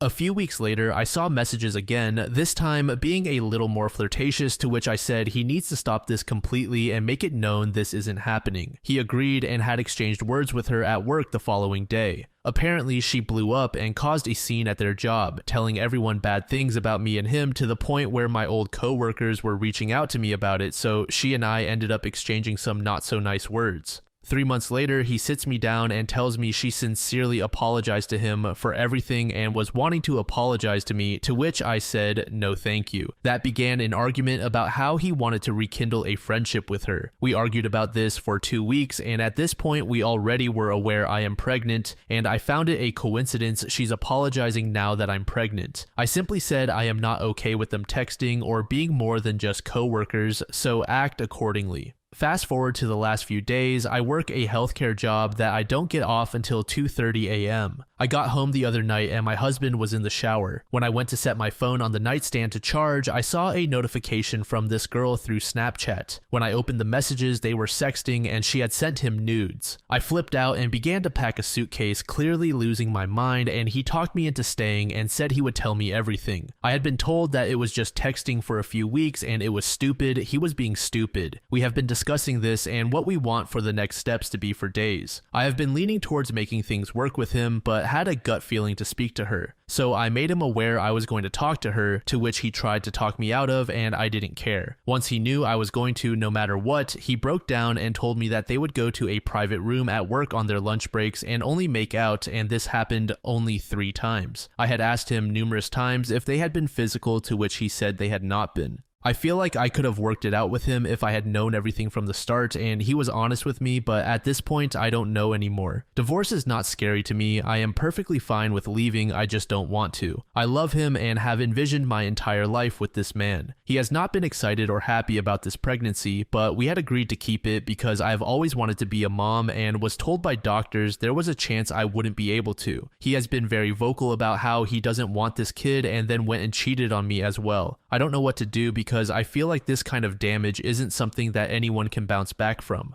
Thoughts? User BiteMe717 said, sorry, but they've had sex, not just made out. Get tested for STDs and leave him. You are being played and manipulated. Let her have him and tell her thank you. Tell him that he will only get to visit your baby when someone else is around and she will never be around your child. They have been cheating for a while now. You will never get the truth and you will never trust him again. This is not a good environment for you or your baby. He doesn't love or care about you. If he truly did love you, he wouldn't have cheated. User Alternative Prior 9559 said, I'm so sorry, OP. It's the worst situation to be in and you're vulnerable as well. You tried and tried to warn him, but I can't help thinking that he had a big hand in escalating this with her. I want to be positive for you, I really do, but there are two huge red flags here that I can't see how you can overcome. Firstly, obviously, the affair. I doubt very much he's telling you the truth that it was only 3 times and just making out. Cheaters lie and gaslight. Right up until you told him you were going to see her, he continued lying. I think you have to assume everything he says is false. Have you had an STD test? I would urge you to do so. The second red flag is the fact that he was not excited about the pregnancy and very vocal about not wanting to be a dad. That would be the final straw for me. Your little unborn baby deserves so much better than coming into a world unwanted by his own father. I'm sorry, but your husband is a POS. I would go and see a lawyer as soon as possible and find out where you stand financially, with child support and custody, and file. This man is trouble with a capital T. He's a lousy partner and he's not even stepping up to the plate to be a decent dad. He's shown you who he is, believe him. You and your baby-to-be deserve so much better. User LuckyLog2212 said, just move on. He can't stop cheating. And if he leaves that job, he will find someone else to cheat with. That is who he is. He is exactly like all of the people he claims to despise. Just save yourself some time and heartache. They have had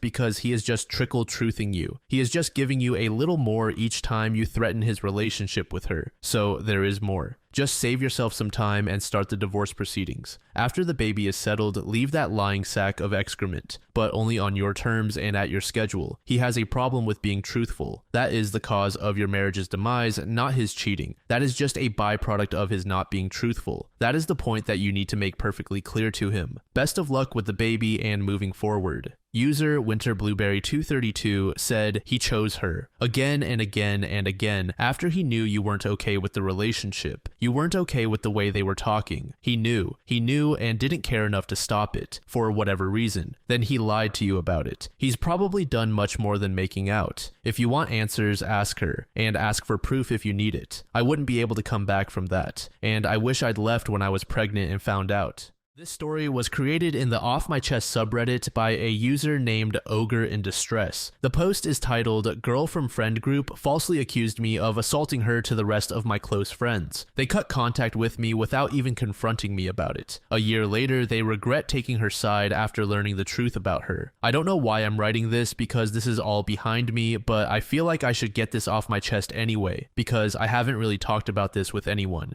And it's going to be a long one, so grab something to drink. A little backstory.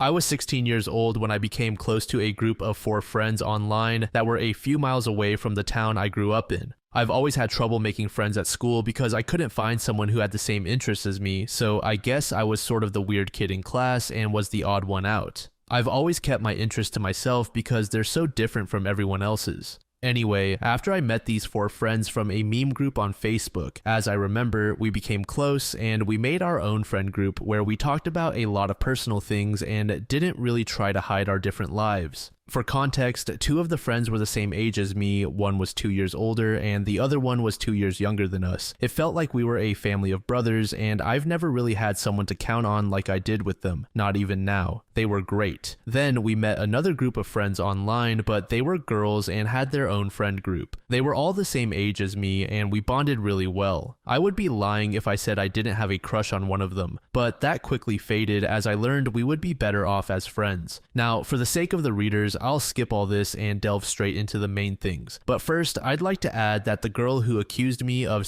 assaulting her entered the friend group of girls only after a year of us knowing each other. And it was weird adjusting to her, but we had fun with her regardless because we were all so similar and had similar interests and humor. Now, after 2 years of getting to know this friend, let's call her Cindy, along with the group of guys whom I had a close bond with and the group of girls we'd become somewhat close with, all moved to the same city to pursue our own dreams, most to study in college. But I wanted my own career in the sales and marketing industry and decided to get an internship, which you can easily get from where I'm from as long as you have decent grades and a high school diploma, which I had. So I pursued that, and after 2 years got a job with decent pay. I'm still studying and doing online classes so I can land an even better job at a better company. Anyway, back to the story. During these 2 years, I hung out a lot with these friends I'd made online, and it was awkward at first, but we eventually warmed up and started to hang out like any other friend group. We even met up with the girls from the friend group, even Cindy. Though it was only a few times I met her in real life, she didn't really seem like the type to have a grudge, especially not against me, as we got along great. One night she called me over to this park saying she wanted to hang out because one of the girls from our friend group had an emergency and had to go home. So she was all alone and wanted to hang out with someone until she had to go home as well. And because everyone else was busy and I had just come home after finishing my shift, I decided to go and hang with her. Mind you, this was around 9 p.m., yet it was like a famous park, so people were still around since the park closed around 11 p.m.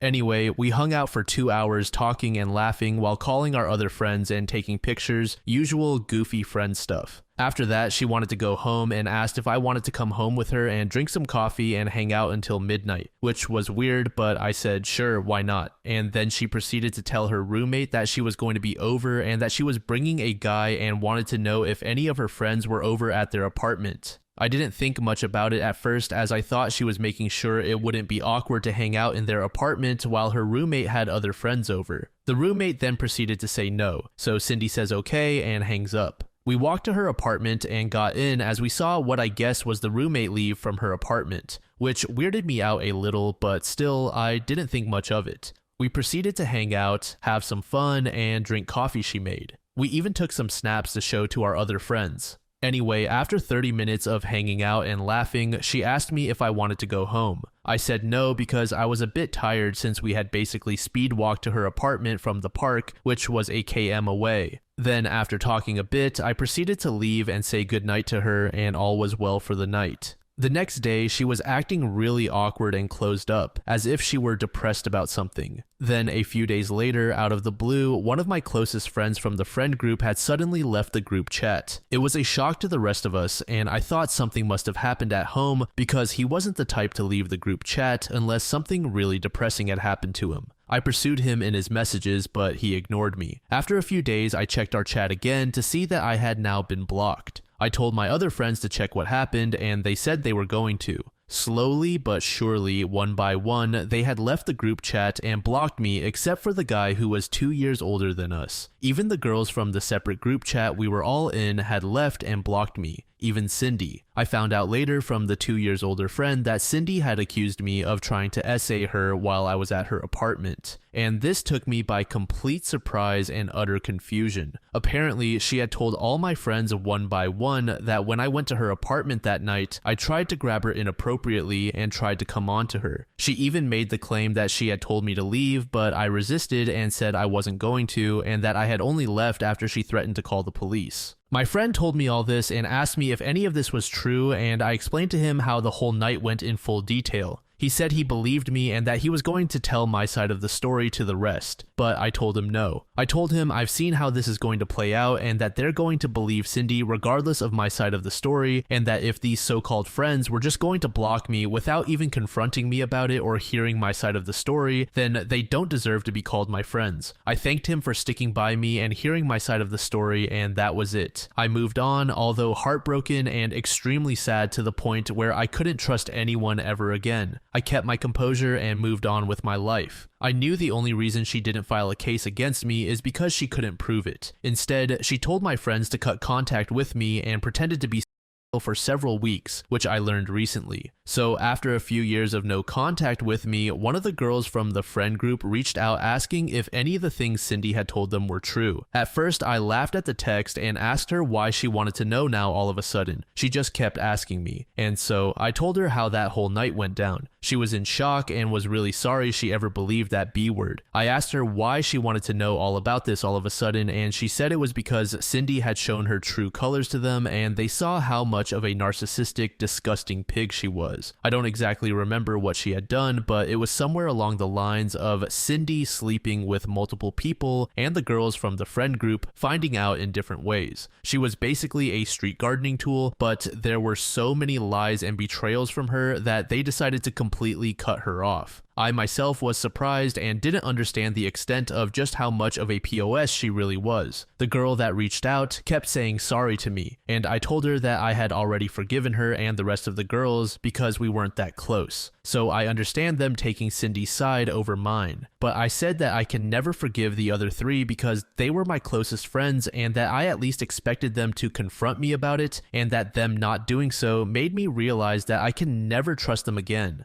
She told me she understood and we got to catching up. I then later found out that the reason none of them confronted me was because Cindy had convinced them not to do so and that she feared for her life that I might do something to her. She kept being within those weeks and had told my friends that she had harmed herself too, but when they met up for a get-together, they couldn't see any scars on her arms. So yeah, that's my story. The old friends that I decided not to forgive tried reaching out to me through mutual friends, but I have turned them down every time and they have stopped trying since. I genuinely don't think I can forgive them because we were as close as brothers, and yet they chose to believe the word of some random girl and not even confront me about it. It's been a couple of years since all this, so it's completely in my past now, and I've yet to find out why she ruined my social life like that. I'm glad this hasn't reached any of my relatives because this all might have been a different story if it did. I myself don't want to build a case against her because last I heard, all her closest friends have left her and she has become an addict and has basically thrown her career in nursing out the window. What are your thoughts? Should I build a case against her and take her to court? And should I forgive my friends even if they didn't confront me about it and hear my side of the story? I'd love to hear what you all would have done in my situation. This next story was made in the relationship advice subreddit by a user named WorriedStrength7894. The post is titled, I am 25F and my boyfriend's family, 26, lost their home in a fire. They are asking me to put my name on a mortgage loan so they can buy a new house. I'd love to be helpful, but is that too much to ask? Edit. This house would be in my name on the deed. The cats are not destroying my apartment as so many people are assuming, just the couch. I obviously care about these people, which is why I would even consider it, so please stop creating a story in your head where I'm some sucker wanting to be scammed. I've been dating my boyfriend for almost 4 years, living together for about 2. I'll cut to the chase. His family, mom, dad, and sister, suffered a house fire in January, and they stayed with us in our 1-bedroom apartment for a couple of weeks until their insurance got them a hotel. Now they are in the hotel. His family had 10 cats, and 9 of those cats are in the apartment with us currently. So it's me, him, and 9 cats right now. They pay for the food and litter, but I've bought them a cat tower and some toys. They've basically destroyed my couch, but I figured they would, and it was a cheap couch. This past Sunday, 2 days ago, they went to see a realtor to talk about buying a house. Where they lived was a place they rented for a decade, and the landlord was pissed about the fire, so they don't want to go back there even when the house is fixed. My boyfriend was supposed to be the one on the loan because his parents aren't citizens and would have to pay an arm and a leg on a down payment. But since he has a social security number, he can get a regular rate. The problem is he doesn't make enough on his own. If I went in on it with him for the loan, our combined income would be enough to qualify. If I go in on the loan, we could stay with his family in the house and save for our own home later. We'd have more space, which would be great because I'm trying to start a business and I wouldn't be living in the 1-bedroom with 9 cats, but it's also a 30-year mortgage loan. He has told me that whatever I decide to do won't affect our relationship, but I'm afraid this will for me. If I don't decide to go on the loan, his parents said they'll get a trailer and take the cats, but his sister, 19, would still probably end up living with us because her job is close to us and she doesn't drive. I feel like I'm losing it. I feel like no matter what I do, I'm losing something. I'm so conflicted. I've asked the advice of my mom and some friends and they think they're asking too much, but if I don't go in on the house, I'm still in this apartment that costs too much and adding an extra person to our space. So I'm asking, should I just let them put my name on the mortgage loan, or should I accept that his sister will be living with us? I hate to add any more elements of stress to their lives because they've already been through so much, but now it's leaking into my life. A lot.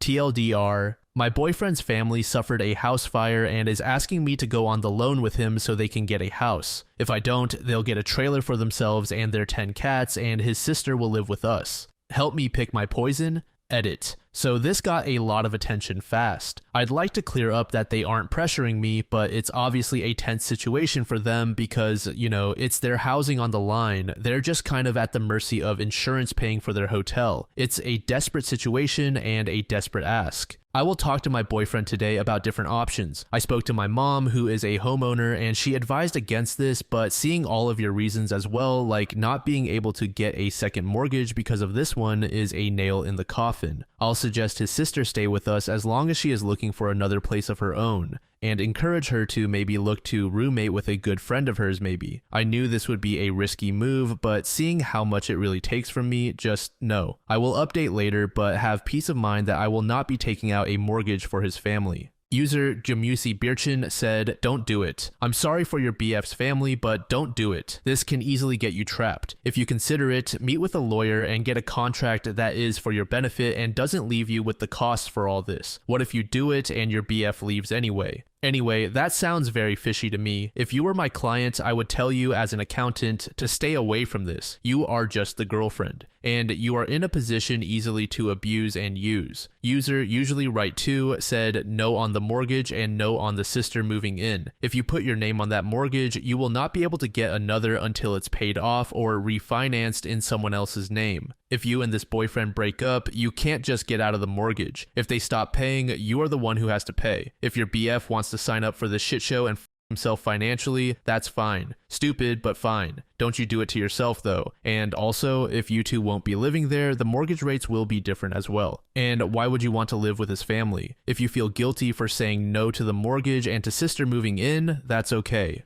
Feeling guilty is a hell of a lot easier to get over than having your credit tied up or wrecked. Just no. User Anatari Elalifi said, don't put yourself on their loan. This will be a catastrophic decision for you. The parents need to get a trailer for them and their cats. And 9 cats is too many cats to have a safe, hygienic environment in such close quarters as an apartment and trailer. People that cannot afford to pay for their own down payments on their living arrangement should not be owning that many pets. You are not your boyfriend's parents' keepers. They are grown adults who need to be responsible for themselves, their pets, and their own children. I am 110% sure that you should not do this, and I will tell you that even though you have been dating your boyfriend for 4 years, these types of stresses on a relationship from outside forces, when not controlled and mitigated, will cause your relationship to fail. Your boyfriend cannot seriously expect you to sign away 30 years of financial responsibility for his parents. That is an unreasonable expectation, very selfish, and you will never get out from it. User Sheesh Coco said, 4 years in a relationship and still no marriage, but he wants you to take up a loan for his family. So you are good enough to incur debt on his family's behalf, but not good enough to be a family member through marriage. Why are you considering this again? Not long after, OP provided an update. I'll be honest, I was not inclined to sign anything. Not because I didn't think his family would follow through or anything, I just knew I didn't know enough to make this decision. Homeownership is a distant thought right now at the age of 25. I came here hoping to see if this is something people actually do and what it would mean for me and my boyfriend if we did. The obvious risk was, what if we break up? But I knew there was more than that, and you all made that clear. First things first, no mortgage. I made that post yesterday morning, and after reading through the comments that actually gave insight into something like this, I realized, yeah, there is no way we can do this. I wish it was a viable option to solve their current problem, but it just isn't. Fortunately, by the time I got home after work and talked to my boyfriend about it, he also had realized that this was not a good idea. Glad I had the foresight to make us wait before giving his family an answer. It just stunted too much of our own opportunities for the future, so we were both on the same page about it, thank God. Someone mentioned that you can learn a lot about someone by how they handle the word no, and I can say that I didn't really learn anything, but just confirmed suspicions I already had. His mom was very understanding, and I don't think she even understood what she was asking when it came up. After my boyfriend explained it to her, she told his dad, who is not his bio dad or even his stepdad, just his mom's longtime boyfriend. This matters for the next part. His dad did not take it very well. Before any of this, my boyfriend's parents told him they would help him get his credit up so he could take on the loan for the house. They'd help pay off his credit card and obviously front the money for the down payment. And they said even if we didn't help with the house, they'd still do that since he's helped so much already. Coordinated with the Red Cross to get them assistance after the fire, helped wrangle the cats, housed the cats and his family, went with them to the realtor. As I suspected though, once we made it clear that it was not happening with the mortgage and how it would damage our future chances at a home for ourselves, his dad wasn't happy. When his mom asked if they would still pay my boyfriend's credit card, his dad said no. He didn't help us, so we won't help him, is how he put it apparently. Yeah, like I said, my boyfriend's family is dysfunctional. I can't say I've ever had the most respect for his dad, but he's been there for most of my boyfriend's life. I have lots of thoughts on how this should go, but ultimately we are just going to try problem solving in different ways. Definitely no rushing into quick fixes. Maybe be less ready to help so his dad can see what that's actually like.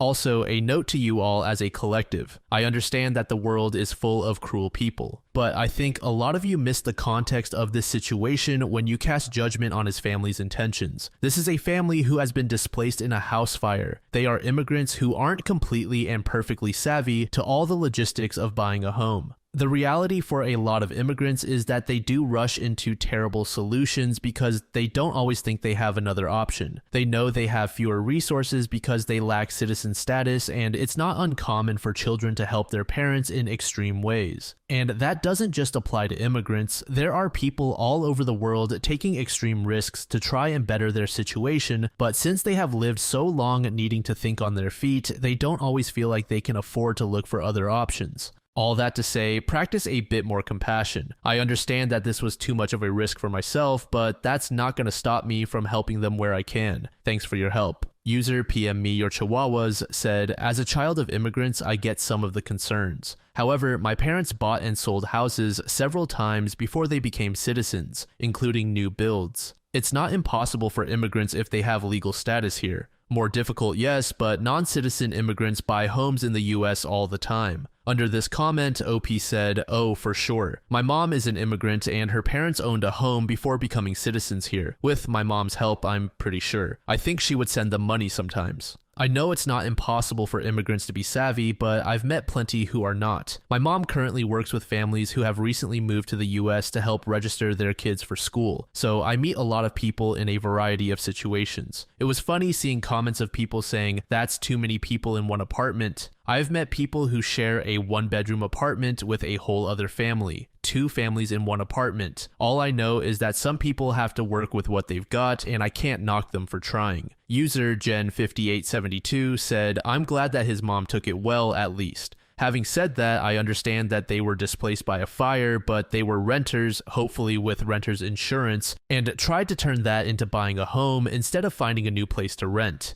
That's like, hey, I just totaled my beater Ford, but you'll sign the loan for a Mercedes, right? Renting is something they should be able to do on their own, considering they were already doing that. Finding a new rental would also be the quicker option and doesn't put you on the hook. User Impossible Balance 11 said, also, please don't get engaged or married to your BF before he sorts out his credit card issues, figures out how to budget properly, and demonstrates financial responsibility for quite a period of time. It will make a world of difference in your lives going forward, greatly reduce the amount of stress you live under. Credit card interest rates are stupid high. Carrying a balance is one of the most financially self-destructive things you can do. User Snoopets8873 said, I am from an immigrant family. My father would never ask me to co-sign anything, and he would never make financial assistance to his children contingent on them risking their financial future, which is what this guy was asking not just his son, but his son's girlfriend to do. I think your MIL has good intentions and maybe not great financial instincts. That's a common situation and certainly not something I'd see as a red flag, but I'd be wary of Mill's boyfriend when it comes to future ideas related to money.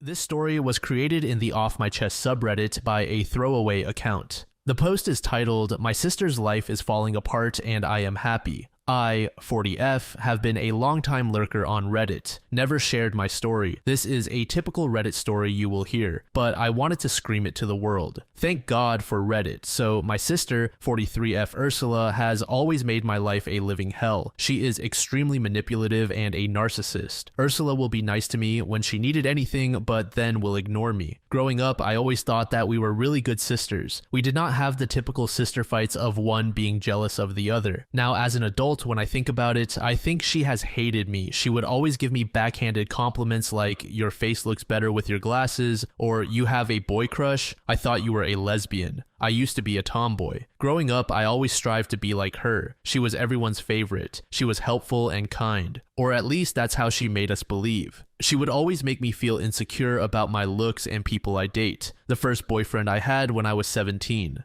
She made me believe that he was not good for me. I broke up with him. I know, my fault. I moved out of state for college. My sister went to business school while I studied engineering. I would come home for holidays and would still have to hear all her backhanded compliments. When I was 21, I started dating my ex-husband, Jordan. My sister was dating someone else at that time, so I guess her focus didn't fall on Jordan. Also, Jordan was not her type. We dated for 3 years and tied the knot. For 4 years, I had been happy with my life. During that time, my sister announced she was pregnant. We all thought she got pregnant by her then boyfriend, Remy. One day, I went to visit her and bring some food for pregnancy. She gave me a key to her place, and I went inside without knocking. I had permission from her. The surprising thing I saw was Jordan's shoes outside. I went inside her bedroom because I was feeling a bit suspicious. And yeah, you guessed it. They were butt naked. Long story short, I divorced Jordan. I was still in pain and very devastated. My parents supported me, but their focus shifted way more towards my sister and Jordan. Yes, she was pregnant with his child. It was painful to see them together. I never got a sorry from either of them. They were like, stuff happens.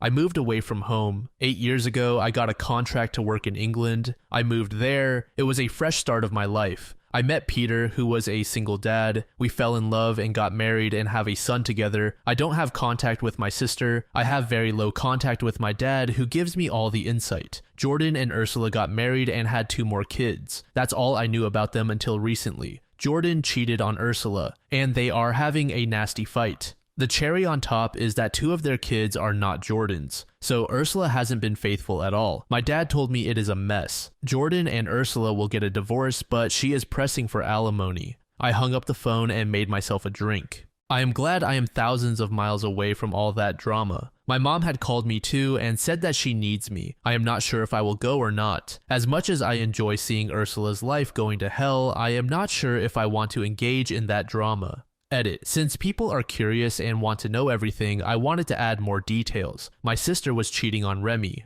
Remy was a really sweet guy. He was very devastated when he heard my sister was not pregnant with his child. Rather, it was Jordan's. Remy moved on and had a wonderful wife afterwards. I still follow him on Instagram. My parents were mad at Ursula, but she, as a manipulative bitch, convinced everyone that Jordan coerced her and that he would divorce me if she didn't have with him. She made it seem like she was saving my marriage by f***ing my husband. Classic. I got married in London. My relatives couldn't come because of the long distance, but my father did. Mom couldn't come because at that time she had back surgery. Edit 2, editing again because people have this misconception that my parents were bad. No, they were not bad. They were normal humans. I also understand they were in a tough spot. I mean, you can't just expect a parent to choose between 2 kids. Besides, they were going to be grandparents and cannot leave my sister alone. Yes, she is a bitch, but they never let her get scot-free. My parents supported me in my divorce and paid for my post-divorce therapy. They cannot cut off Ursula entirely because she was pregnant. My dad and mom have a strained relationship with her and Jordan. They haven't disowned them because of their kids. My dad refused to walk Ursula down the aisle at her wedding, which I did not attend.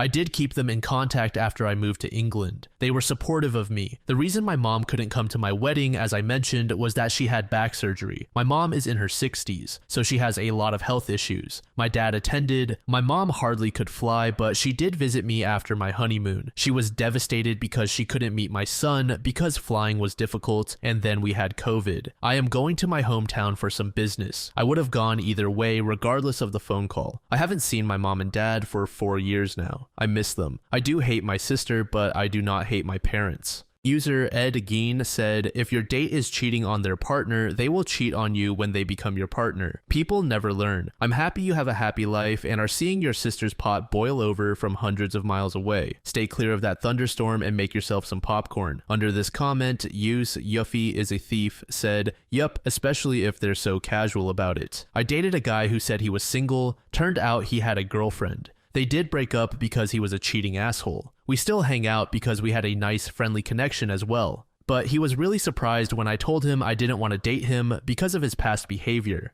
Like, WTF dude, you lied to me and your GF. Made me feel like shit. Made her feel like shit. Didn't show any remorse. Guess what? He kept cheating. User Girl with a Dragon Tattoo said, watch for the other side of the pond. Your life, your family, and your money are yours. The clowns, monkeys, and big top for that circus have nothing to do with you, and you should offer the same support you were given. You've moved on. So keep on keeping on, and keep your contact low. No. You have peace. Peace is priceless in an unquantifiable way. Having her in your life, both then and now, won't bring you anything but turmoil. Your family focused on her historically, and now they can again. Just this time without the interruption or inconvenience of you. User Sloths and Unicorns said, enjoy watching her life fall apart from a distance. Don't go back home. Don't lift a finger to help. Let Ursula continue being the architect of her own destruction and have fun at the fireworks. If you have to go back to the US, don't go home. Don't let your parents manipulate or pressure you into helping her or them. Never forget, they helped turn Ursula into a monster, and even after she slept with your husband, they cared more about her than you. Yikes. You let your parents off the hook by framing it as they were manipulated by Ursula, but really it sounds like they chose their golden child, her, over their scapegoat. You.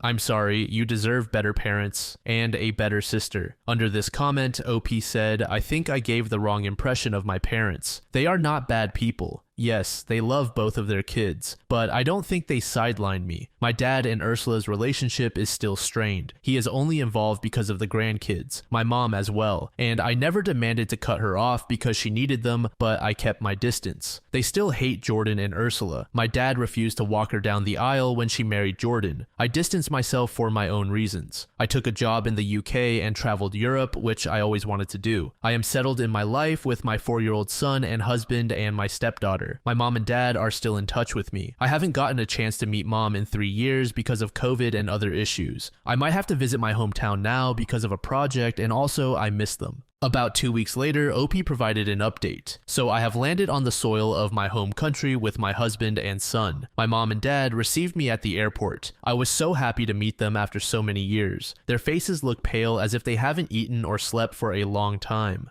My mom was happy to meet my husband and kid, especially my kid, because she hasn't met him. I asked them not to tell my sister that I am here. I am only here for a few weeks and then I will be gone. I am currently staying with my aunt. Now onto some insights about my sister. My mom said she is living with her along with her kids. I got some details on my sister. She was having an affair with her former boss who is married, and those 2 kids are actually his. My sister got a beating from the boss's wife. From what I am hearing, the company her boss works in actually belongs to the boss's father-in-law. So yeah, her boss is going to be jobless. And my sister has switched jobs way before this happened, but the affair continued. But because of all this drama, she is literally on the edge of losing her new job too, because the company's owner is good friends with the boss's wife. So you can imagine the kind of quicksand she put her foot into. Jordan has quit his job too, because he is adamant about not paying my sister alimony and not wanting to pay child support for the kids that belong to the boss. He will be suing the boss for child support as well. They constantly fight a lot. Jordan is probably going mad because of it, according to my mom. And he was also having an affair with his co-worker. My mom wants to kick my sister out, but because of her kids, she cannot. She hates her, but she doesn't want to punish her kids because they are innocent. Honestly, I feel bad for those kids too. They do not deserve such a mess of parents. Also, just so you know, my parents aren't bad. They have supported me a lot. The only reason they still talk to my sister Ursula is because of her kids. I feel bad for mom because she only has a few days, and along with her illness, she probably will be too sick to deal with this. I know my sister will somehow know I am here, but I am prepared for that as well. I do not want to see her because I know I will be dragged into her drama, but I will enjoy the few weeks I have with my husband and kid. User SB Gone Broke 2 said, "Is there a way in your country for your parents to have custody of the kids, even if temporary? Like if the mother gets kicked out for her messy jobless life, but the kids are proven to be safe and well kept with the grandparents? Seems messy to have kids in a position where everyone's cheating on everyone and losing their minds and getting their asses whooped and whatnot." Under this comment, OP said, "I asked them, but they said grandparents' rights can only be exercised if one of the parents has some kind of drug problem or mental health problem. Narcissism is not a mental health problem, apparently." A deleted user said, "I know you say your parents are not bad people, but they raised your sister to be the way she is. They raised her to take things that don't belong to her. They raised her into a manipulative, narcissistic person. They were responsible for her upbringing and enabling her poor behavior. I don't care if there are children involved, they enabled her behavior because she never had true consequences for her behavior from them. They are bad parents because they failed as parents." User Red Dead said, "OP, this is a wild suggestion, but any chance your parents would be willing/able to sell their property and move away to your city? Would they be willing to do something to stop this madness? They're old enough that it's so unfair. They're spending their last days as a safety net for your sister's mistakes because she has kids. I can see they're good people and their hearts are in the right place, but haven't they realized that not cutting her off because of the kids has led her to have 2 more kids from yet another guy she wasn't committed to? Your parents aren't actually doing those kids a favor in the end. They're enabling their mother, their narcissistic serial cheater mother who doesn't wear condoms because she knows having more kids is her safety net.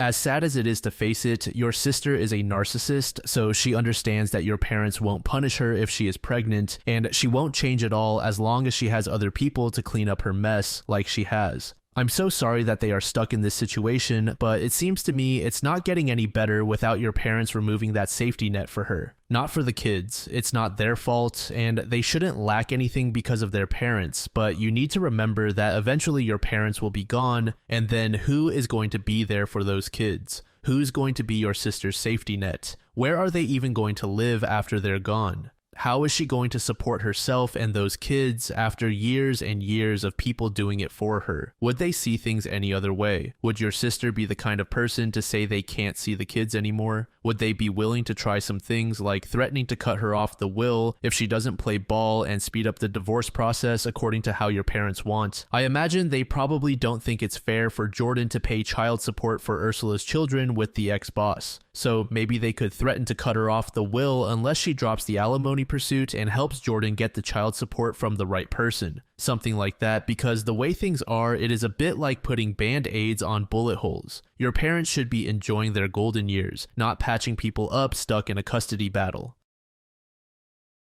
This next story was made in the Cheating Stories subreddit by a user named EnvironmentalCar905. The post is titled, "Walked in on loving wife banging affair partner while kids sleep upstairs. For the past several weeks, I've been working late nights in the office so I can finish work early to have breakfast with the kids and do the school runs. Tonight, the boss let me finish halfway through my shift due to the amount of work I have put into a project that is now completed. On the drive home, I was looking forward to some time with the little ones in bed. Well, I walked into my wife some bloke on the sofa. It was a deer in headlights moment. I grabbed my keys and now I am in the office wondering what the hell I am going to do now. My phone is blowing up with calls and texts from my wife telling me to come back so she can explain. I just can't. I am so pissed off right now. Never thought she would cheat on me. We have been happily married for over a decade. Sure, we have had our arguments over the years, but what married couple hasn't? I have given her everything she asked for, along with 3 beautiful kids. Advice needed, please. I am at a loss of what to do." User Director said, "First thing, go home. Do not give her any ammunition to use against you. Second, consult with a lawyer. Third, secure your assets. If the lawyer says it is okay, withdraw your money from any account with her name on it and transfer the funds to an individual account. Close any joint credit accounts. Most banks will not remove you from the account, but you can close them.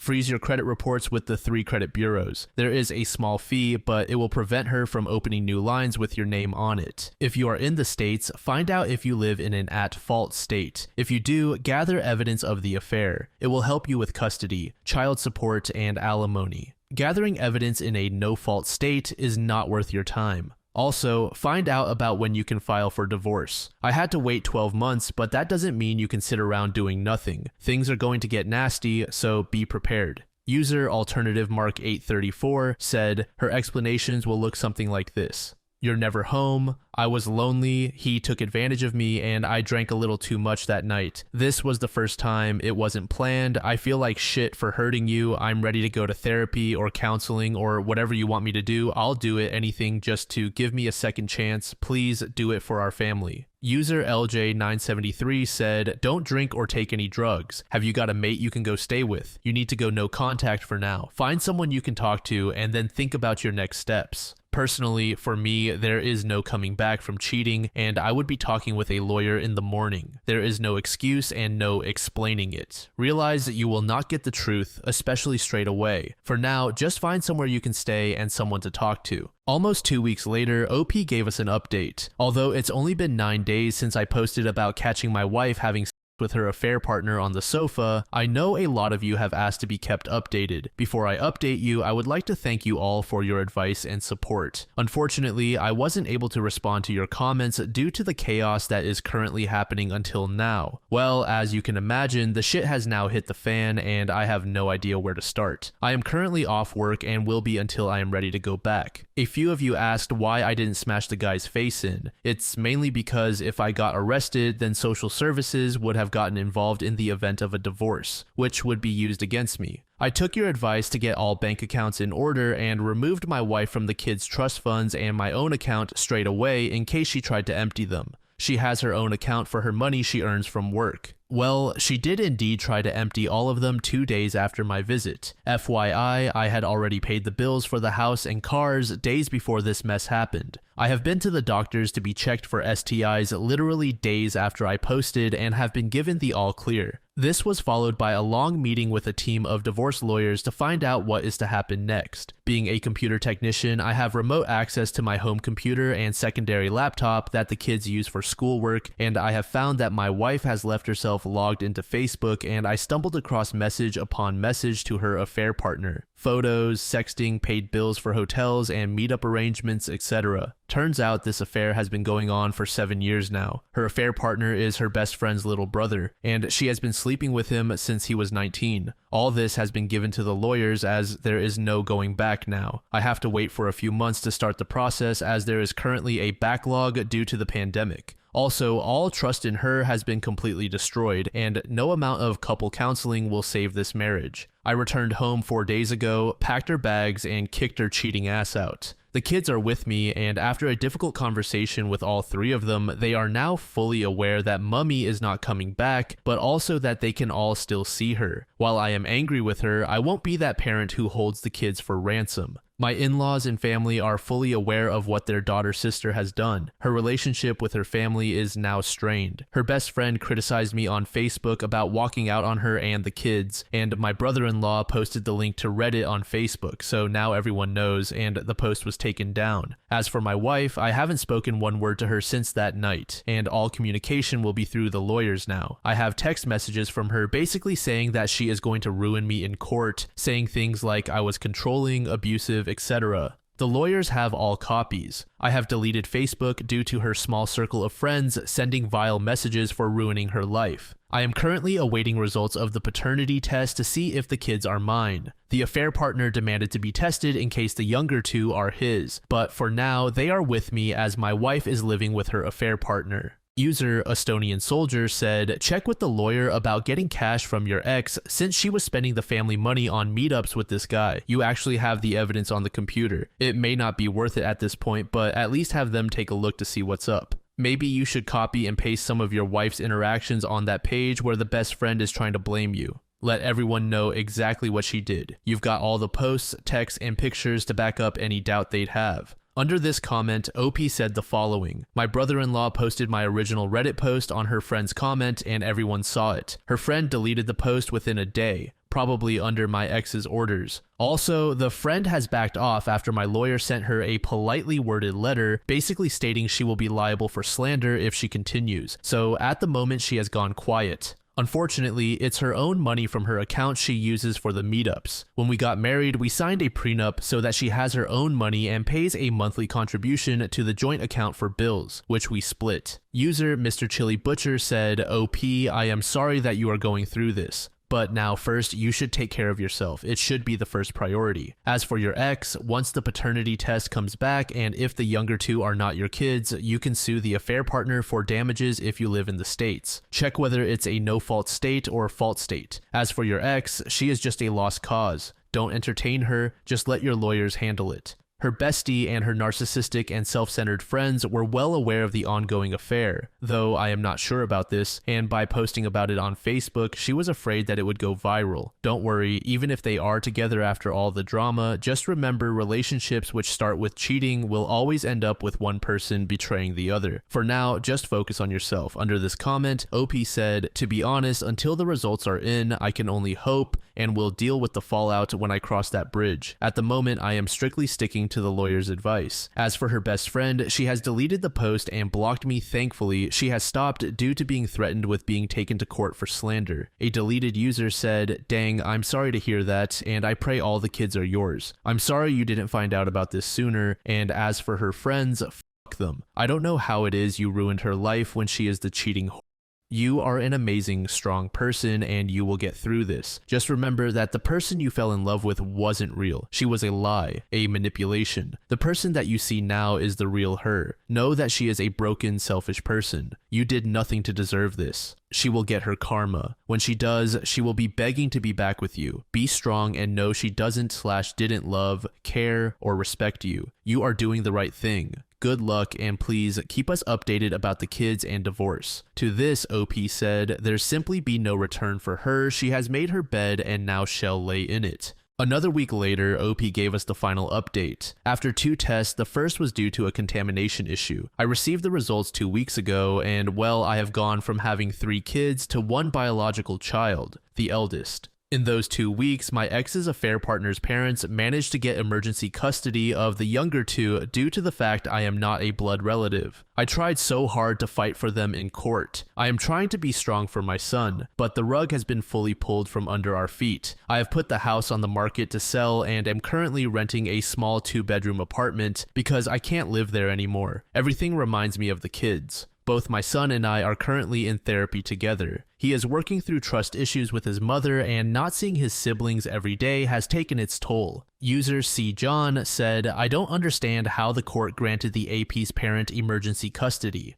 To this, OP said their lawyer and the judge agreed they were worried that I would turn them against my ex, her lover, and his family. I think it's because their brother started to resent his mother and didn't want to go visit her. He is having a real tough time since everything has happened. He's been in therapy for weeks now. It was either that or they would go into the care system until X and AP were in a suitable position to look after them. User DHEF01 said, "Mate, I am so sorry for you and your son. How old are your kids? I expect there will be a lot of questions from them as to why they aren't seeing their dad anymore. So I'm not sure if you are still open to seeing them, if that's even possible legally. I'd go with, I would love to be your dad, but I'm not your father. Make sure you keep records about the court decision and wanting to see them, all of her messages pre and post D-Day for later reference to the kids, as I am sure they will come back to you in years to come. I'm so sorry, mate. I hope you get it all sorted out legally as quickly as possible. If it's any consolation, I imagine the reality of living with her dropkick AP will be shit, and she will likely lose her social circle. My wife has been cheating on me with her best friend's brother since he was 19, and her best friend knew the entire time. I've lost custody of my 2 youngest children because I am not their bio dad. Those words should be enough to ruin her in anyone's eyes." User Ill-Tempered 1978 said, "I don't think they can do anything about it. You are legally their father if you signed the birth certificate. I would request from the lawyer to argue abandonment. The AP was aware of the possibility that he might be the father. However, they showed no attempt to pursue this relationship or come forth to acknowledge them. They certainly were able to conduct a paternity test without your knowledge or after the birth. Then I would argue that since the original biological parent neglected this relationship and no relationship has been established in the first place, claiming custody or visitation rights by the grandparents will only cause emotional damage to the children, as these individuals are not part of their lives and you, as the legal parent, have no intention of including their father in their lives, since they clearly demonstrated that they have no intention of claiming the children by their actions. User Gandalf2169 said, I am so sorry you're dealing with this, but the worst thing at this point is that you need to take away. Now that their bio family has gotten involved, you have little to no legal chance to have anything to do with them. Your sole son, that is your biological child, will be the only one you will have a legal connection to. I checked your other comments and only saw you're not in the USA. So getting detailed advice on your situation for legal use will be rough, but the moral one is all we can offer. That is simple. If you can't have any way to talk things out in any way with the bio dad's family, you have no choice but to move on. Seek sole custody over your sole child and use the fact she has been cheating and the other kids were not yours biologically. The kids overall will struggle, but they will grow up and know what happened. Your son can and will at some point see his siblings, and there will be sharing of wives and such. All you can hope for if you do is that they will grow up and seek you out when the right to have a say is theirs. But if you can try to talk to the bio family, try and work out something if you wish for you to stay in their lives. It will be hard for sure, but that is your choice. You might have already, but if not, seek legal help and find out how they were able to get custody in the first place, since this is all new and happening fast. This story was created in the True Off My Chest subreddit by a user named MutedEnd7895. The post is titled, I know that my husband is cheating on me with my best friend, but if I left, he will take half. I am a 40-year-old mother of a baby girl who is 5. I have been married to my husband for 12 years. About 10 years ago, I started my business and it is my pride and joy. I love my life and I enjoy my work. 2 years ago, I lost my beautiful mother to breast cancer. It all happened in 5 weeks, and she was so young, 55 years old. It sent me into shock and depression. A short while before that, my best friend found out that her husband cheated and he left her for his mistress. It was a hard time, and my best friend and I became even closer than ever before. She moved in with me for a while after my mother passed because I wasn't really functioning and she was homeless. I started with antidepressants that killed my needs. I felt guilty for my husband, but I really couldn't do anything but try to be healthy again as soon as possible. My best friend lived with us for 1 year and they started sleeping together towards the end of that year. That's when I got home early and heard them. I ran out in shock. I came back a few hours later pretending nothing happened. I managed to smoothly find her a place because I couldn't bear it happening in my home. My sanctuary, my happy place where I live with my daughter. My best friend had already found herself a job, and I took the opportunity to find her the apartment near her job. She was grateful. I was a bit more relieved. The affair is still going on. If I leave, he will take half. It will ruin me and my business and what I am trying to build for me and my baby. No, I don't want to leave. It is so unfair that he is the one cheating and I am the one who will pay if I said anything. I refuse, so I am letting it happen. Instead, I wrote him off as my companion and safety blanket. I still have lots to be grateful for. My baby, my family, and my beautiful home, and my business. Most of the time, I am content and happy even though I myself don't know how I'm doing it. Maybe it is numbness or resignation, or maybe it is true contentment. But sometimes when everything is 100 times magnified, I can barely contain my panic, especially at night when he wakes me up because I'm crying. Again, are you having a nightmare? And he tries to kiss and cuddle me to make me feel safe. I'm here,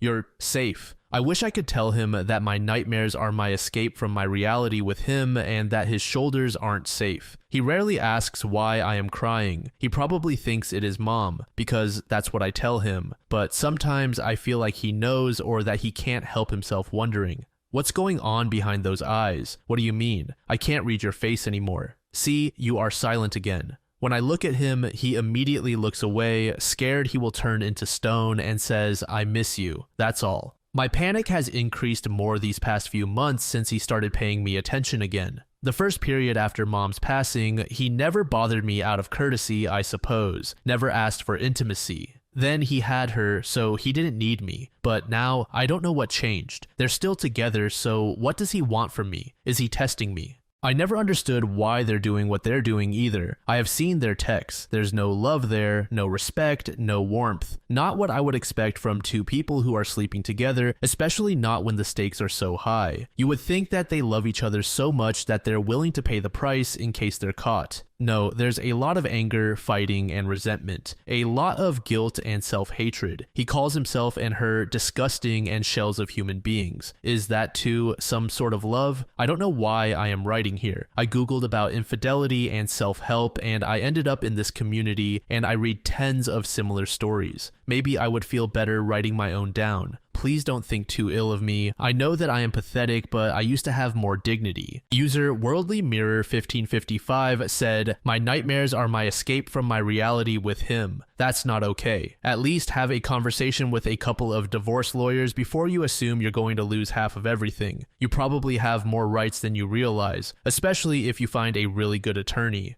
User The Truth Boomer said, "As someone who found out his wife had been having an affair for 10 years with the best man from our wedding, I left and she took more than half. And despite it all, I can say with the confidence born of experience that some things are worth paying for. My life improved immediately after parting company with someone who was not willing to commit to the same degree as me. My 2 cents. User Queen Mother 81 said, "Find a lawyer to protect your assets. Also, stop being her friend. Why would you entertain her after she continues to hurt you? Let him know that you know. There's no point in playing the games they are. Put it out in the open. Tell your friends and family." While you were in the midst of grieving your mom, your husband and ex-BF decided to engage in an affair after you gave her a place to stay, literally biting the helping hand. Straighten your spine and coat it in steel. User Heatha Lee 73 said, "Wow, the person whom you supported after her own spouse cheated on her decided that having an affair with your husband was the way to pay back your generosity. She isn't your best friend, she is a homewrecker. Your husband is a cheating asshat. Let him know why you are crying. That all of your issues are from his now long-term affair with the woman who was posing as your best friend. The only way to stay sane if you are insistent on staying is that both of you cut contact with her and go to therapy. Otherwise, you will mentally decline more and your business will fail as a result.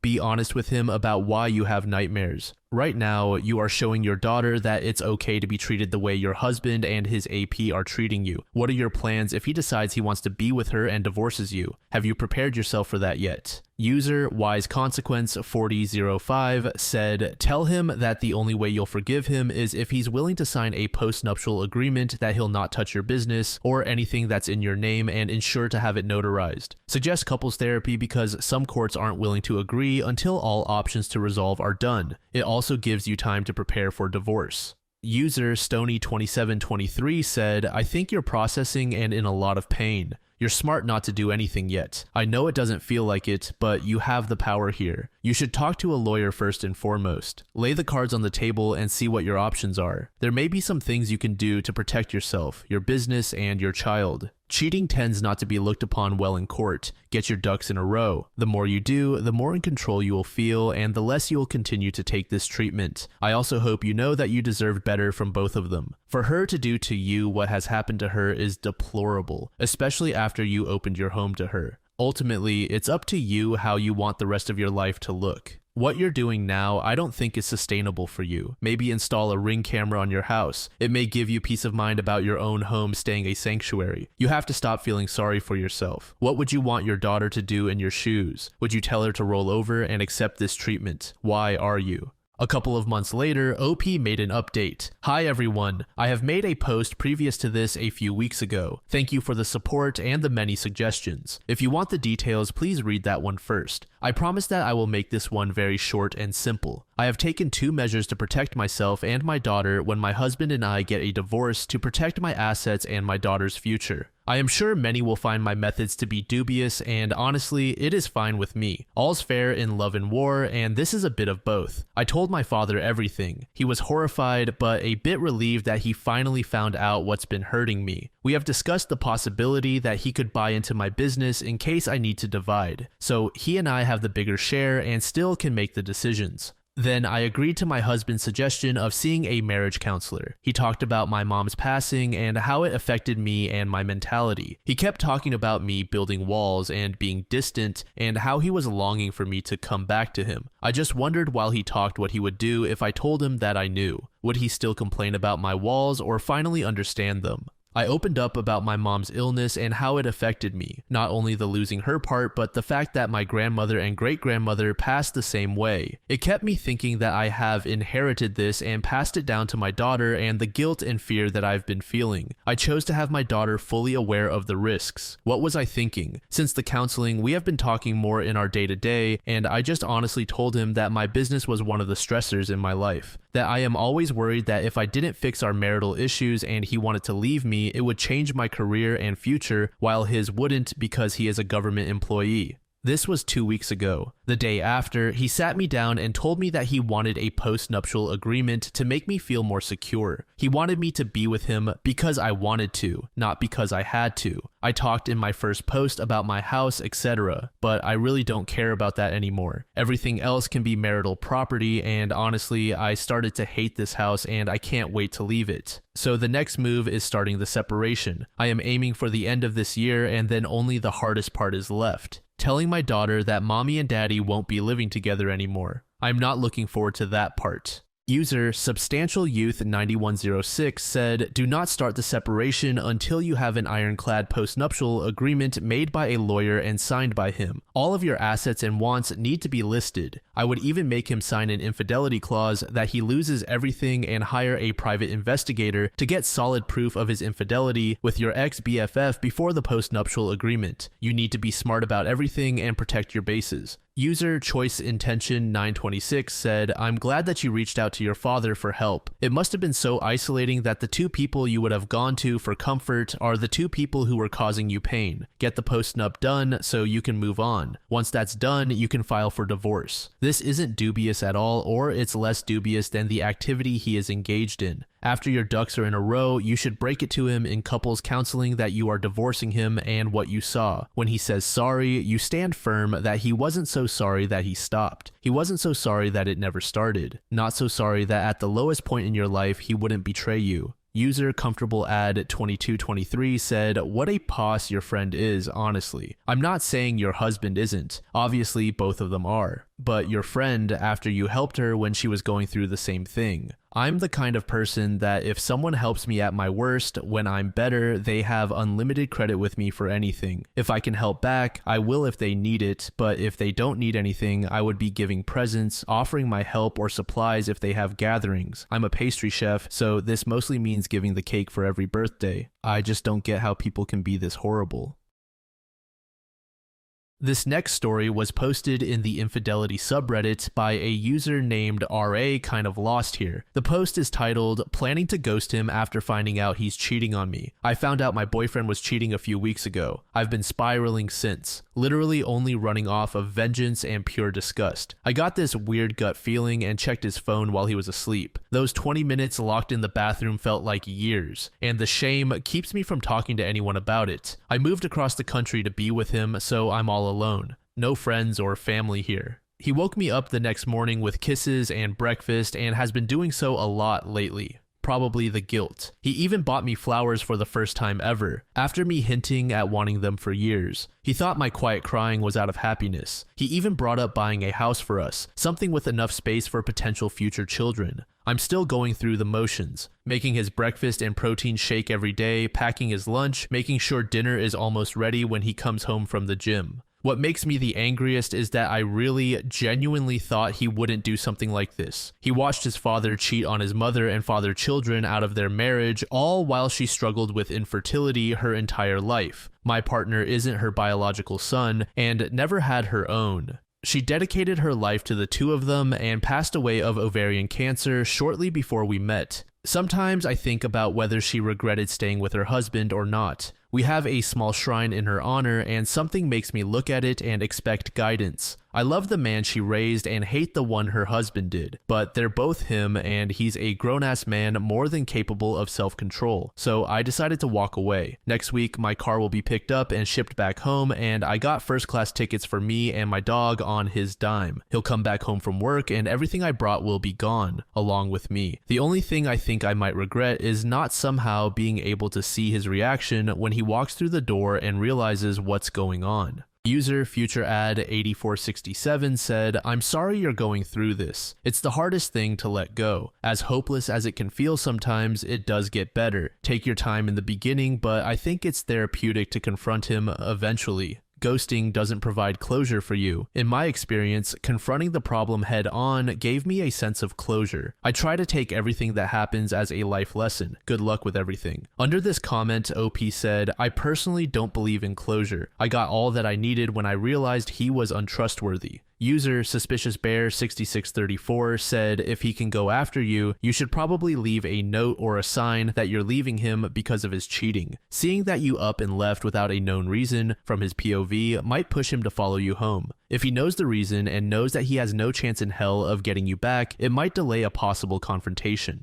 That same day, OP provided an update. Almost every day, my boyfriend sends me money for lunch, gas, something. I thought he was just really kind. Turns out he was cheating, and giving me money made him feel less guilty, as though he didn't beg me to move across the country with him where I know no one. Once I found out, I wanted to immediately confront him, but was scared of the outcome since the apartment was only in his name and again, I know no one here. Now I just save every dime of what he sends to be able to pay for the $3,000 moving fees to go back home without hurting my own pocket too much. Breaking my heart, destroying my ability to trust, and scaring me off from men I can handle, but messing with my finances? Nah, never. The transport company is coming next Wednesday to take my car, and my plane tickets for me and my dog have been bought. Gonna keep up my happy act and do the usual cooking of dinner and scrubbing his back and poof on Wednesday like I never knew him. It's the only form of revenge I could do that wouldn't haunt me. Good riddance. Edit, a few asked for details. There are 7 other women. Everything he told them was a lie. Name, age, height, city, occupation, all of it. The only common denominator was that he bought us all the exact same lingerie set for his birthday in January, and specifically requested I hang it up in our closet where it's viewable. Forgiveness is not on the table. He'll be surprised, but I doubt he'll be hurt. One day later, OP provided another update. I'll be single again pretty soon, and I'm looking forward to it, but also not. I finally can cook when or how I want to, and I don't have to split chores and can do everything on my own my way. But that's the only good part. I've been on my own since I was 16, and I've turned out mostly fine. I have a paid-off house and car, cute dog, am debt-free, and I'm finishing up my master's degree at 25.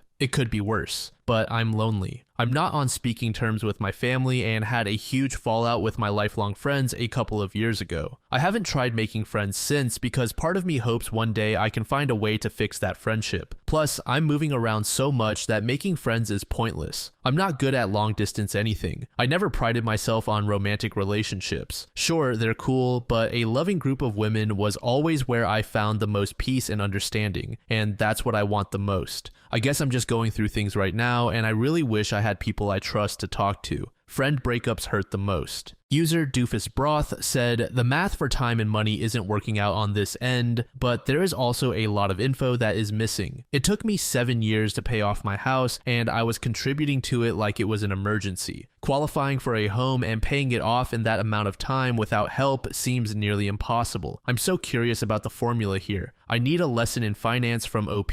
When I broke it down, it just doesn't seem possible except from a financial windfall, counting even a frugal cost of living along with an accounting for taxes paid, etc. And that did not include the cost for transportation, medical, groceries. Under this comment, OP said the following: the house was a $70K foreclosure and is 4-bed, 4-bath. I was a golf caddy, gentleman's club bartender, and occasional hostess and notary signing agent, along with selling stationery items on Etsy. Also, my scholarships paid for quite a bit of my home in general. They never specified what kind of housing for them, just housing. I lived in one room and rented out the other 3. A few days later, OP added another update. I found out my boyfriend of almost 4 years was cheating. We've lived together for 2 years and I'm leaving him tomorrow. He just doesn't know yet, and won't until after I'm gone. As mad as I am, as betrayed as I feel, I still love him. All I really want is to wake up tomorrow and this all be a nightmare. I don't enjoy this slice of reality. That the person I love the most has looked me in the eye and lied to me for who knows how long.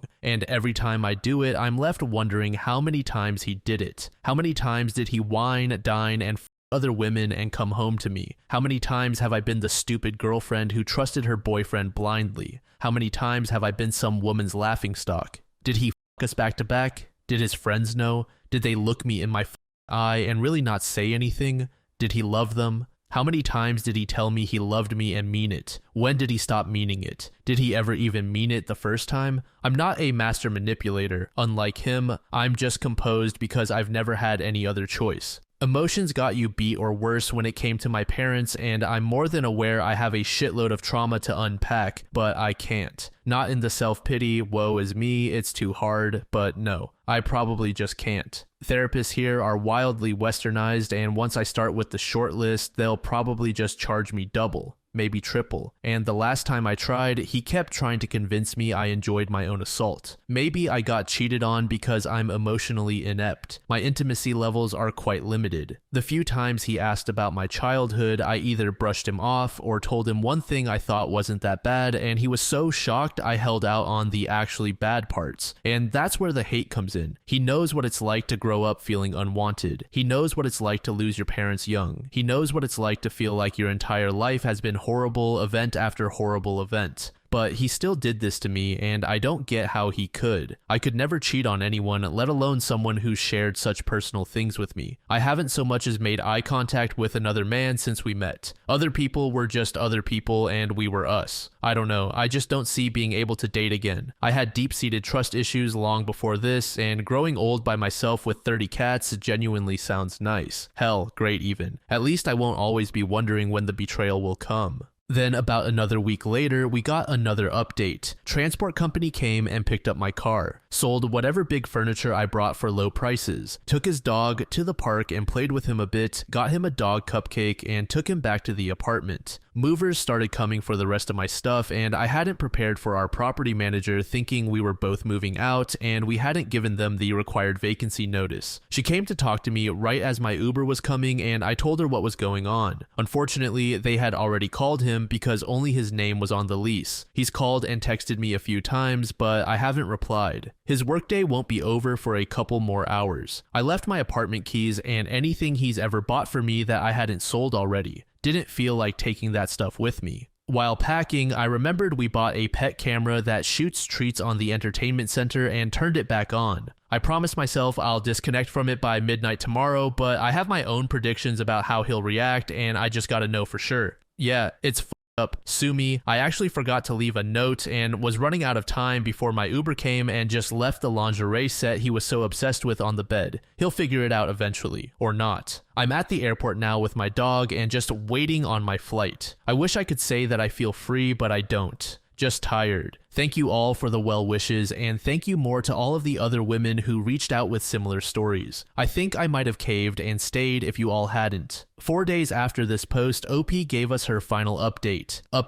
I turned it on for about 10 minutes after I got back to my home and unpacked. He wasn't there, but everything was a mess. There was a hole in the wall, furniture flipped over, papers everywhere. The kitchen looked like a tornado went through it. I deleted all of my other social media accounts, but didn't block his number. The first 2 days, he called me over 200 times. Lots of novel-length text messages and him admitting to some shit I didn't even know about yet. Quite a few calls from his dad and friends too. I didn't reply to any of them. This story was created in the Entitled People subreddit by a user named Terrific Moose. The post is entitled Brother Fakes Illness to Milk My Parents of Their Retirement Savings. This is long, but I promise it is worth it. I'll throw a TLDR at the end. So I grew up in a middle-class family in a low-income area. My dad built his dream house there, and even though they could afford to move, they never wanted to. My parents had a tendency to spoil my older brother far more than me, mostly because I was the quiet one who never spoke up. This resulted in my brother getting his way more often than me. Nothing blatant, but it was enough to give him an entitlement complex a mile wide. When my brother was a teenager, he struggled with some serious mental illnesses. These were absolutely legitimate and crippled his ability to function for several years. My parents were obviously very concerned for him, so they willingly paid top dollar for the best psychiatrist and psychologist they could find to help him. By the time I was ready to go to a different city to start university, my brother was at a stage where he was ready to go as well. It was decided that he would go to a university in the same city as me and we would live together. My parents offered to pay for our rent all the way through university, so us flatting together obviously made a lot of financial sense for them. We would have to pay for everything else out of our student loans. Everything was set. We had found a good student flat, settled in, etc. He had a new care team in this new city. Awesome. Unfortunately, my brother had an episode on his first day that resulted in him not going to class. This meant he was removed from his program, compulsory first day, with the option of starting again in the second semester. Now, the obvious, logical, and sensible thing to do in that situation is for my brother to go home while I found a roommate to take the spare bedroom and he could move back up and try again next semester. My brother didn't like that idea. You see, he always hated living at home. He would always whine about how old our house was or how poor our neighborhood looked. Our neighborhood was lovely with a great sense of community, and I always loved it there, but he felt that he deserved better. Next thing we know, his new psychologist has written a letter to my parents stating that it would be a good idea to allow him to stay living in the new city, to allow him to acclimate to his surroundings. My parents followed this advice and allowed him to stay. They replaced his weekly loan amount with an allowance of the same value and thought everything would move forward from there. This worked for a few weeks, but my brother started to hound my parents for more money. You see, he wasn't a student, so in his mind, why should he have to live like a student? No instant noodles and TV dinners for him. He wanted steak and lamb for dinner. He wanted to go to nice restaurants with his friends and go shopping whenever he felt like it. He wanted a new iPhone and a new MacBook because his was slow, etc. My parents eventually gave in and doubled his allowance. The second semester rolls around and my brother hasn't even bothered enrolling. My parents weren't happy, but his psychologist writes him another letter, and so it continues. Fast forward 3 years and I'm graduating with a job offer from my university in my field. The apartment is nice and convenient to my new job, so I continue to live there, only now I pay for my half of the rent and utilities. My brother is still not working or studying and his allowance is now almost equal to my salary. Every time my parents try to force him home, his psychologist writes another letter and my parents' trust in my brother's care team was high. They did save his life after all. By this point, my parents are just paying for his half of the utilities directly on top of his allowance. I suggested to my parents to get a second medical opinion as he had been seeing this psychologist almost weekly for 3 years with no improvement, but my brother flat out refuses. He likes her, she speaks to his soul, whatever that means. About a year and a half after I graduate, our landlord decides to sell the apartment and the new owners want to live there. Normal thing that happens and I'm not too bothered by this. I wanted to take the opportunity to get my own place. I have a serious girlfriend whom I want to eventually marry, so would like my own space that she could one day move into and just generally move on with my adult life. But my parents don't want my brother living on his own just yet, and again, he is refusing to come home. They beg me to stay for just 1 more year while they figure out an arrangement for him. We got rather short notice to move, so I can understand this, and 1 more year won't matter too much to me. So apartment hunting we go. My brother goes fully off the entitlement deep end. He will only view apartments well outside of our price range. Anything within budget is either too old or too small or too dark or too ugly. He wants a new modern apartment in an expensive suburb in the heart of the city. His psychologist writes another letter outlining the importance of a comfortable environment for him. My parents cave once again and agree to get his dream apartment for us, but I can't afford half of the new rent. They compromise with me and I only have to pay the same rent as I was before, which is barely a third of the rent at the new place, mind you. It's a beautiful apartment, so I was okay with the deal even though I wasn't happy. Unfortunately, my brother is now used to getting everything he wants or needs. He starts asking me to pay for more and more of the groceries. Idiot me, thinking that mom and dad had cut down on his allowance now that the rent is so expensive, agreed to take up some of the slack. Big mistake. They were still giving him the same amount. He just wanted more. He starts asking me for more and more things and then whines to mum when I don't give it to him. My parents cave over and over again and get him whatever he wants. New computer, new MacBook, new iPhone, heck, even a car. Up until this point, my parents could afford all of this and somehow still save well for their retirement. My mum was completely honest with me about their finances, as when the time came, the power of attorney would transfer to me, so she wanted me to know where they stood. They were on track for a long, comfortable retirement, but then my dad unfortunately lost his job through very unusual circumstances. His company just disappeared and his boss left the country. This messed my dad up for quite a while, and he decided it was time to kick back and enjoy an early retirement. He was only 2 years short of retirement age anyway. My brother was furious. He would rage about how dad had betrayed him for not continuing to work to fund his lifestyle. He would regularly yell at my mom over the phone, saying that he expects them to continue to support him because he deserves the security of the lifestyle he has earned. I laughed my ass off at that line, which turned into another long fight, but was totally worth it. I knew that without dad's income, my parents couldn't afford the rent where we lived, so I decided to force the issue and moved into my own place. I had hoped that this would result in my brother moving as well, but alas, his psychologist wrote him another letter, and he continued to live there. I moved on with my life, got married, went back to university, bought a house, grown-up stuff. 5 years go by, and I have virtually no contact with my brother. I'm visiting my parents one day, and when I take them out for lunch, my mom breaks down crying because she can't pay. It turns out that my brother had been blackmailing my parents to continue to support him, saying that if they didn't, he'd end up homeless and it would be their fault, etc. He still had the full support of his medical team, and my parents didn't know what to do. He had burned through nearly 20 years worth of retirement savings since I moved out. My parents were both forced to go back to work to try and stretch out their retirement savings. I decided to visit this psychologist myself, only to find out she is one of those tell people what they want to hear so they keep giving me money predatory type psychologists who was enabling my brother because he was a cash cow for her. Our entire family was furious. Turns out my brother had been recovered since his first year living away from home. He was perfectly able to work or study, he just didn't want to, and so she wrote him those bogus letters to let him get away with it. He decided to milk my parents of their savings to fund his lifestyle because he had earned it and they owed him for not giving him what he wanted when he was younger. When confronted about it, he was entirely unapologetic. As far as he is concerned, he was entitled to everything he got and then some. It has been a few years since then, and my parents have completely cut him off. They are surviving, but within a few years, I will probably end up having to support them. I have no issue with this. I'm their son and I'm fortunate enough to be able to do so, but it breaks my dad's heart knowing this. He grew up dirt poor and worked his ass off to provide for us, only to see it all disappear because of my selfish brother. The psychologist had her license suspended after my parents laid a complaint. I don't know if it was temporary or not, but I hope it was permanent. As for my brother, he works a dead-end retail job with a live-in boyfriend who pays for almost everything. He's still an entitled ass, and I only see him during Christmas. I just want to emphasize, my brother had legitimate mental health issues. I do not want to take away from that at all. He just chose to willfully deceive everyone about the severity in order to demand that everyone else give him the life he feels he deserves. And before you ask, no, his mental illness did not contribute towards this attitude. It's not that sort of illness. He's just an entitled dickwad.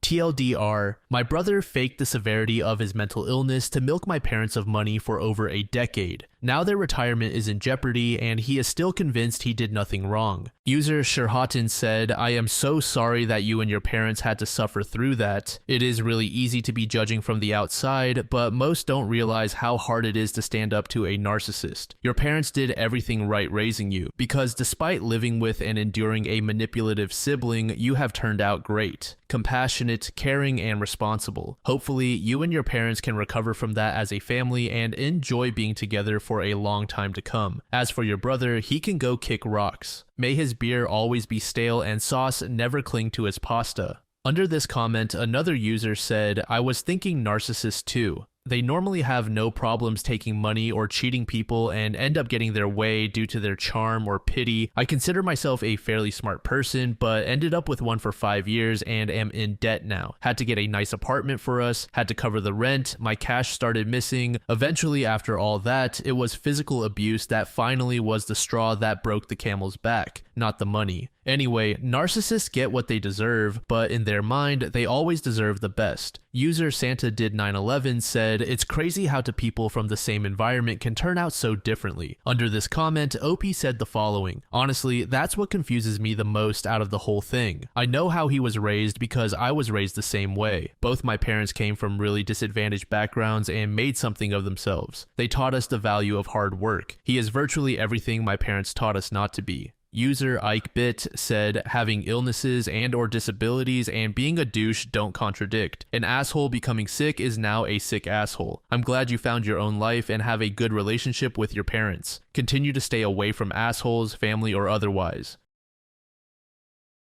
This next post was made in the relationship advice subreddit by a throwaway account. The post is titled, I am 30F and my 33-year-old husband accused me of murder out of the blue. How do I salvage this? This is long and ridiculous. Sorry, my husband Luke had a sister Laura. We were all close and saw each other 2 to 3 times a month along with their parents. Almost 6 months ago, Laura fell down the stairs at their family home and died. It was a freak accident. There's a window on the half landing and she hit her head on the sill. I was the last person to see her. I was there for less than 10 minutes and she was in her pajamas making coffee. I didn't even stay for a drink, and I struggle with how such a brief and meaningless interaction could have been her last. She deserved so much more. My husband and I have only been married for a year, but we've been together for 4 and have known each other for 20 plus. When Laura's parents found her, they called my husband straight away and we rushed over. We faced the whole thing as a family. In the days after, Luke started quizzing me, exactly what we talked about, what she was wearing, where we were standing, etc.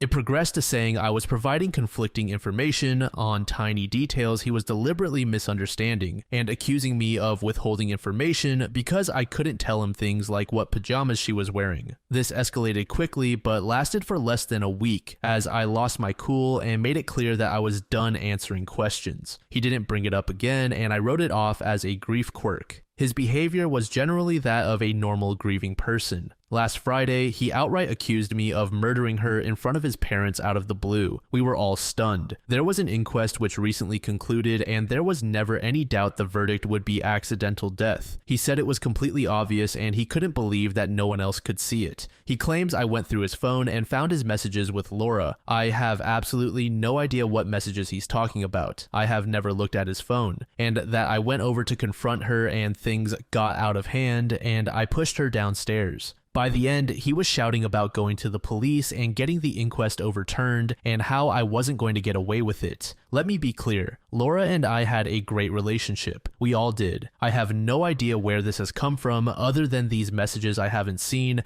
and even then, I don't think there's anything I could ever see on someone's phone that would drive me to murder. It's just ridiculous. He's been with his parents since this happened and will not talk to me at all. I've had some contact with his mom, but she's not being very communicative. The last I heard, she didn't know what messages he was referring to either. I am still completely stunned and I have no idea how to proceed. I made a commitment to be there for him always, and I understand that grief can manifest in strange ways, but part of me feels like my love for him died the second he called me a murderer, and I don't know how we could possibly work through this. I also really don't want to be thought of in this way, and I have no idea if he has said anything to people we know. I obviously haven't. A brain tumor or psychotic break has crossed my mind, and I suggested it to his mother and she just said she'll talk to him. Other than the questions before, he hasn't been acting odd. Obviously, he's been grieving, but he seemed sane and sensible other than this. I feel like I'm going mad. Does anyone have any advice at all? TLDR, my husband's sister died in a horrible accident, and my husband, for absolutely no reason other than some mystery messages, thinks I murdered her. User MoralTac said, "F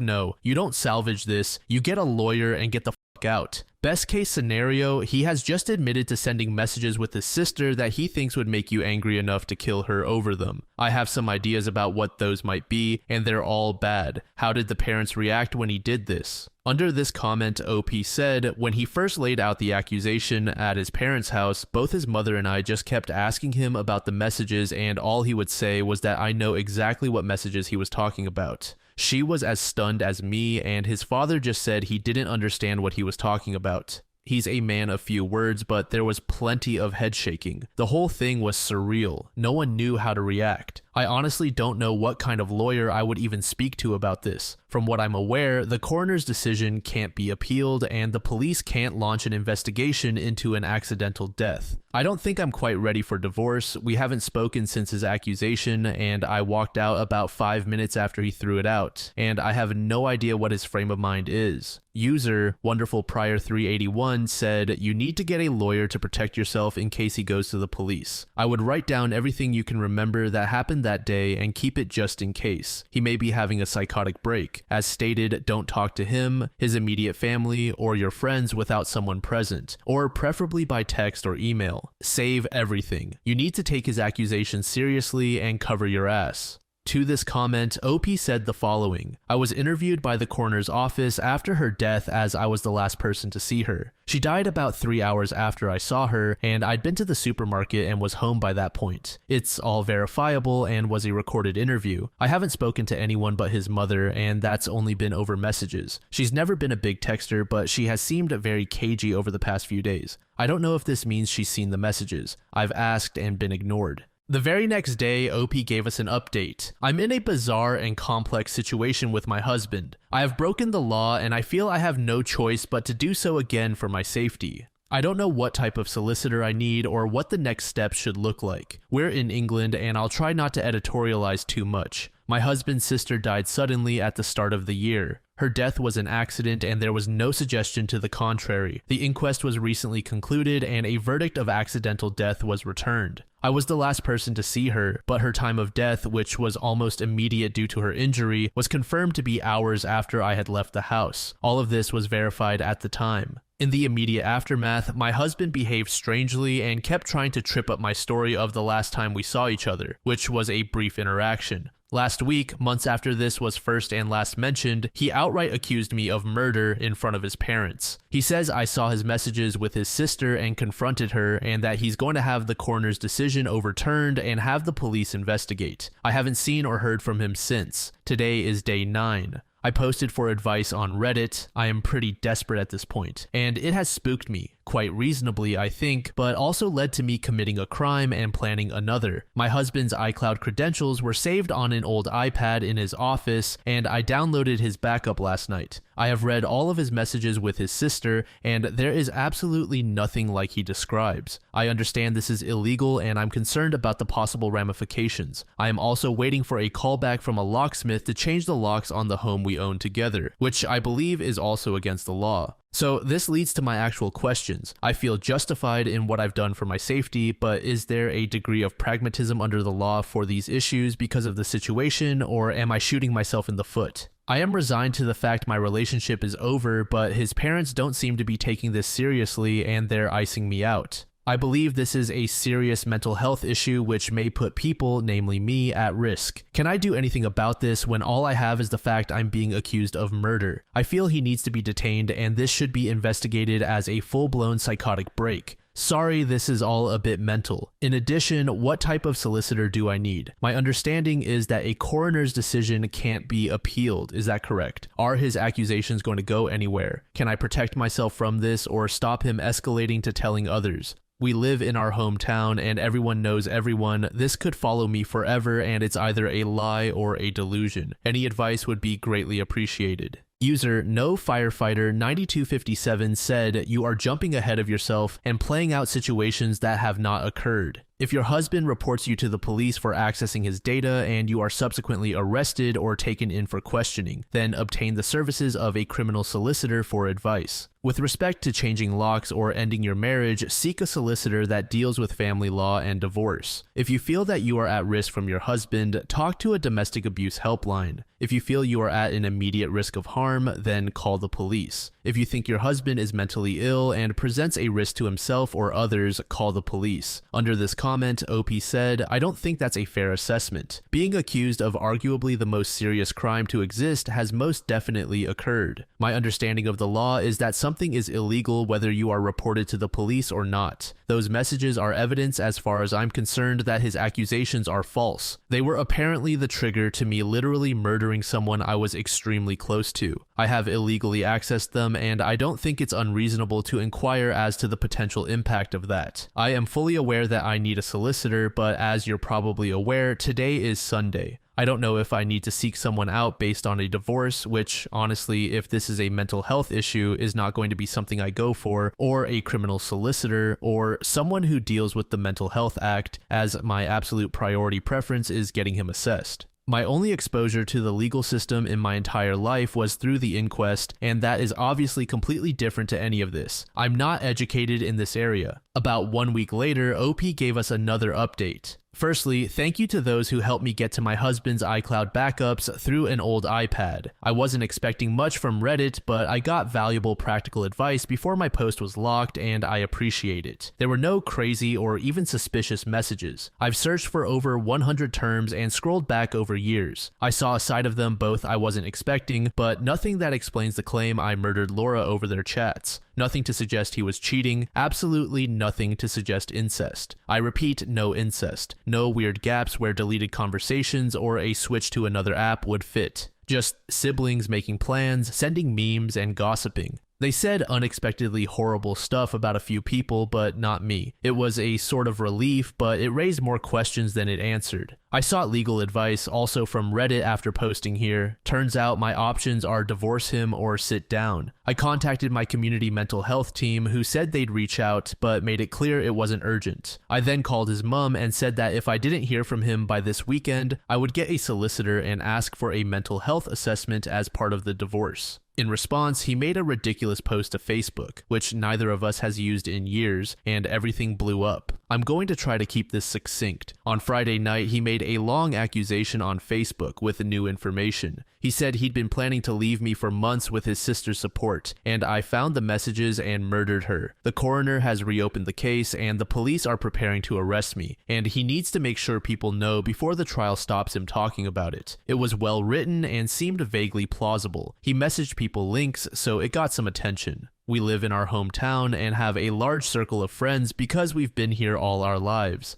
People I haven't spoken to since school were reaching out to me asking what was going on. It was madness. In response, I posted the export of his entire conversation history with Laura, also to Facebook when I finally got back in. I linked to the chat along with a post explaining my side and noting that I had changed my ex's iCloud and Apple passwords and that if he wanted them back, he should comment on my post and update his own, admitting that he was lying. He eventually did. When I started getting messages about his post, I panicked, and changing his password seemed important to preserve everything because he'd know I had access. When I spoke to him the next morning, it's clear he's not having a mental episode at all, but is claiming one because he's been caught in a big lie. As soon as he was outed, he called me, clearly drunk, begging and promising to explain everything if I deleted my post. I hung up and told him to call back the next day. He did, after many missed calls and texts, and he tried to bargain and guilt-trip me with his mental health until it was clear the wrong people had seen his conversation. It's hard to describe, but it seemed fake. It was too well rehearsed, and then this morning, when it was clear he was getting nowhere, he blocked me. Begging for mercy and reciting facts about mental disorders doesn't align with someone in crisis with a sincere belief that someone murdered their sibling. The question of why he did all this remains unanswered, and he will not be getting his passwords until it is. The legal advice subreddit said, this stuff is technically illegal, but it's beneath a court to take action. So I'm going to count on that because I felt like I had no other choice at the time, and now I don't see any other way to get answers from him. I am desperate, and it's all I've got. So there we are. The relationship I have believed was my destiny since I was a teenager has boiled down to petty, convoluted, and vindictive bullshit, played out on social media for reasons still unknown. My hope for a brain tumor is fading, and clearly, tomorrow morning is going to be when I lawyer up and stop posting about this. I am mortified. I have no idea whether some people might believe him, and I still don't know why this all happened in the first place. Sorry I don't have a happier update, and thanks once again to everyone who offered advice.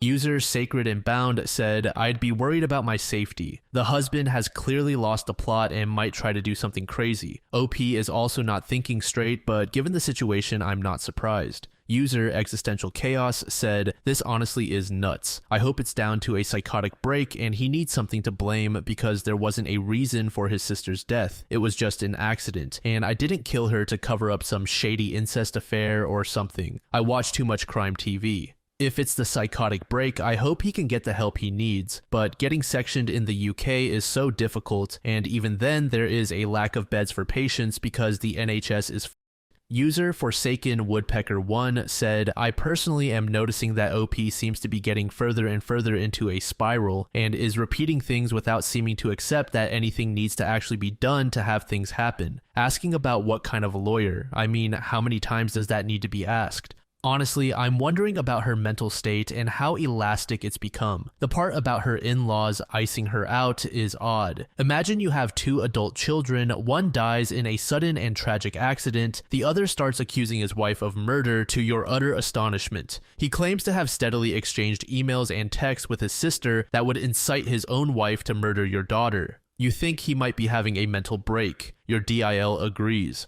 You're struggling with the loss of one kid, and now you might be fighting the loss of the second. What would cause his parents to stop the line of thought that he might have a life-threatening condition? User Arsenal Kate said, "Why does she think accessing her husband's iPad in their home is illegal? She keeps saying she committed a crime by downloading the messages, but how would that even be criminal? It's not like she stole the device or broke in, she had the password." Under this comment, user Witch King of Bryn Mawr said, "Yeah, her fixation on her own crimes is by far the oddest part of this. Like, have you ever interacted with law enforcement lady? Maybe it's super different in the UK, but nobody is getting prosecuted for reading her husband's text messages. There's no harm besides a very narrow, targeted invasion of your spouse's privacy, which was done with his best interests at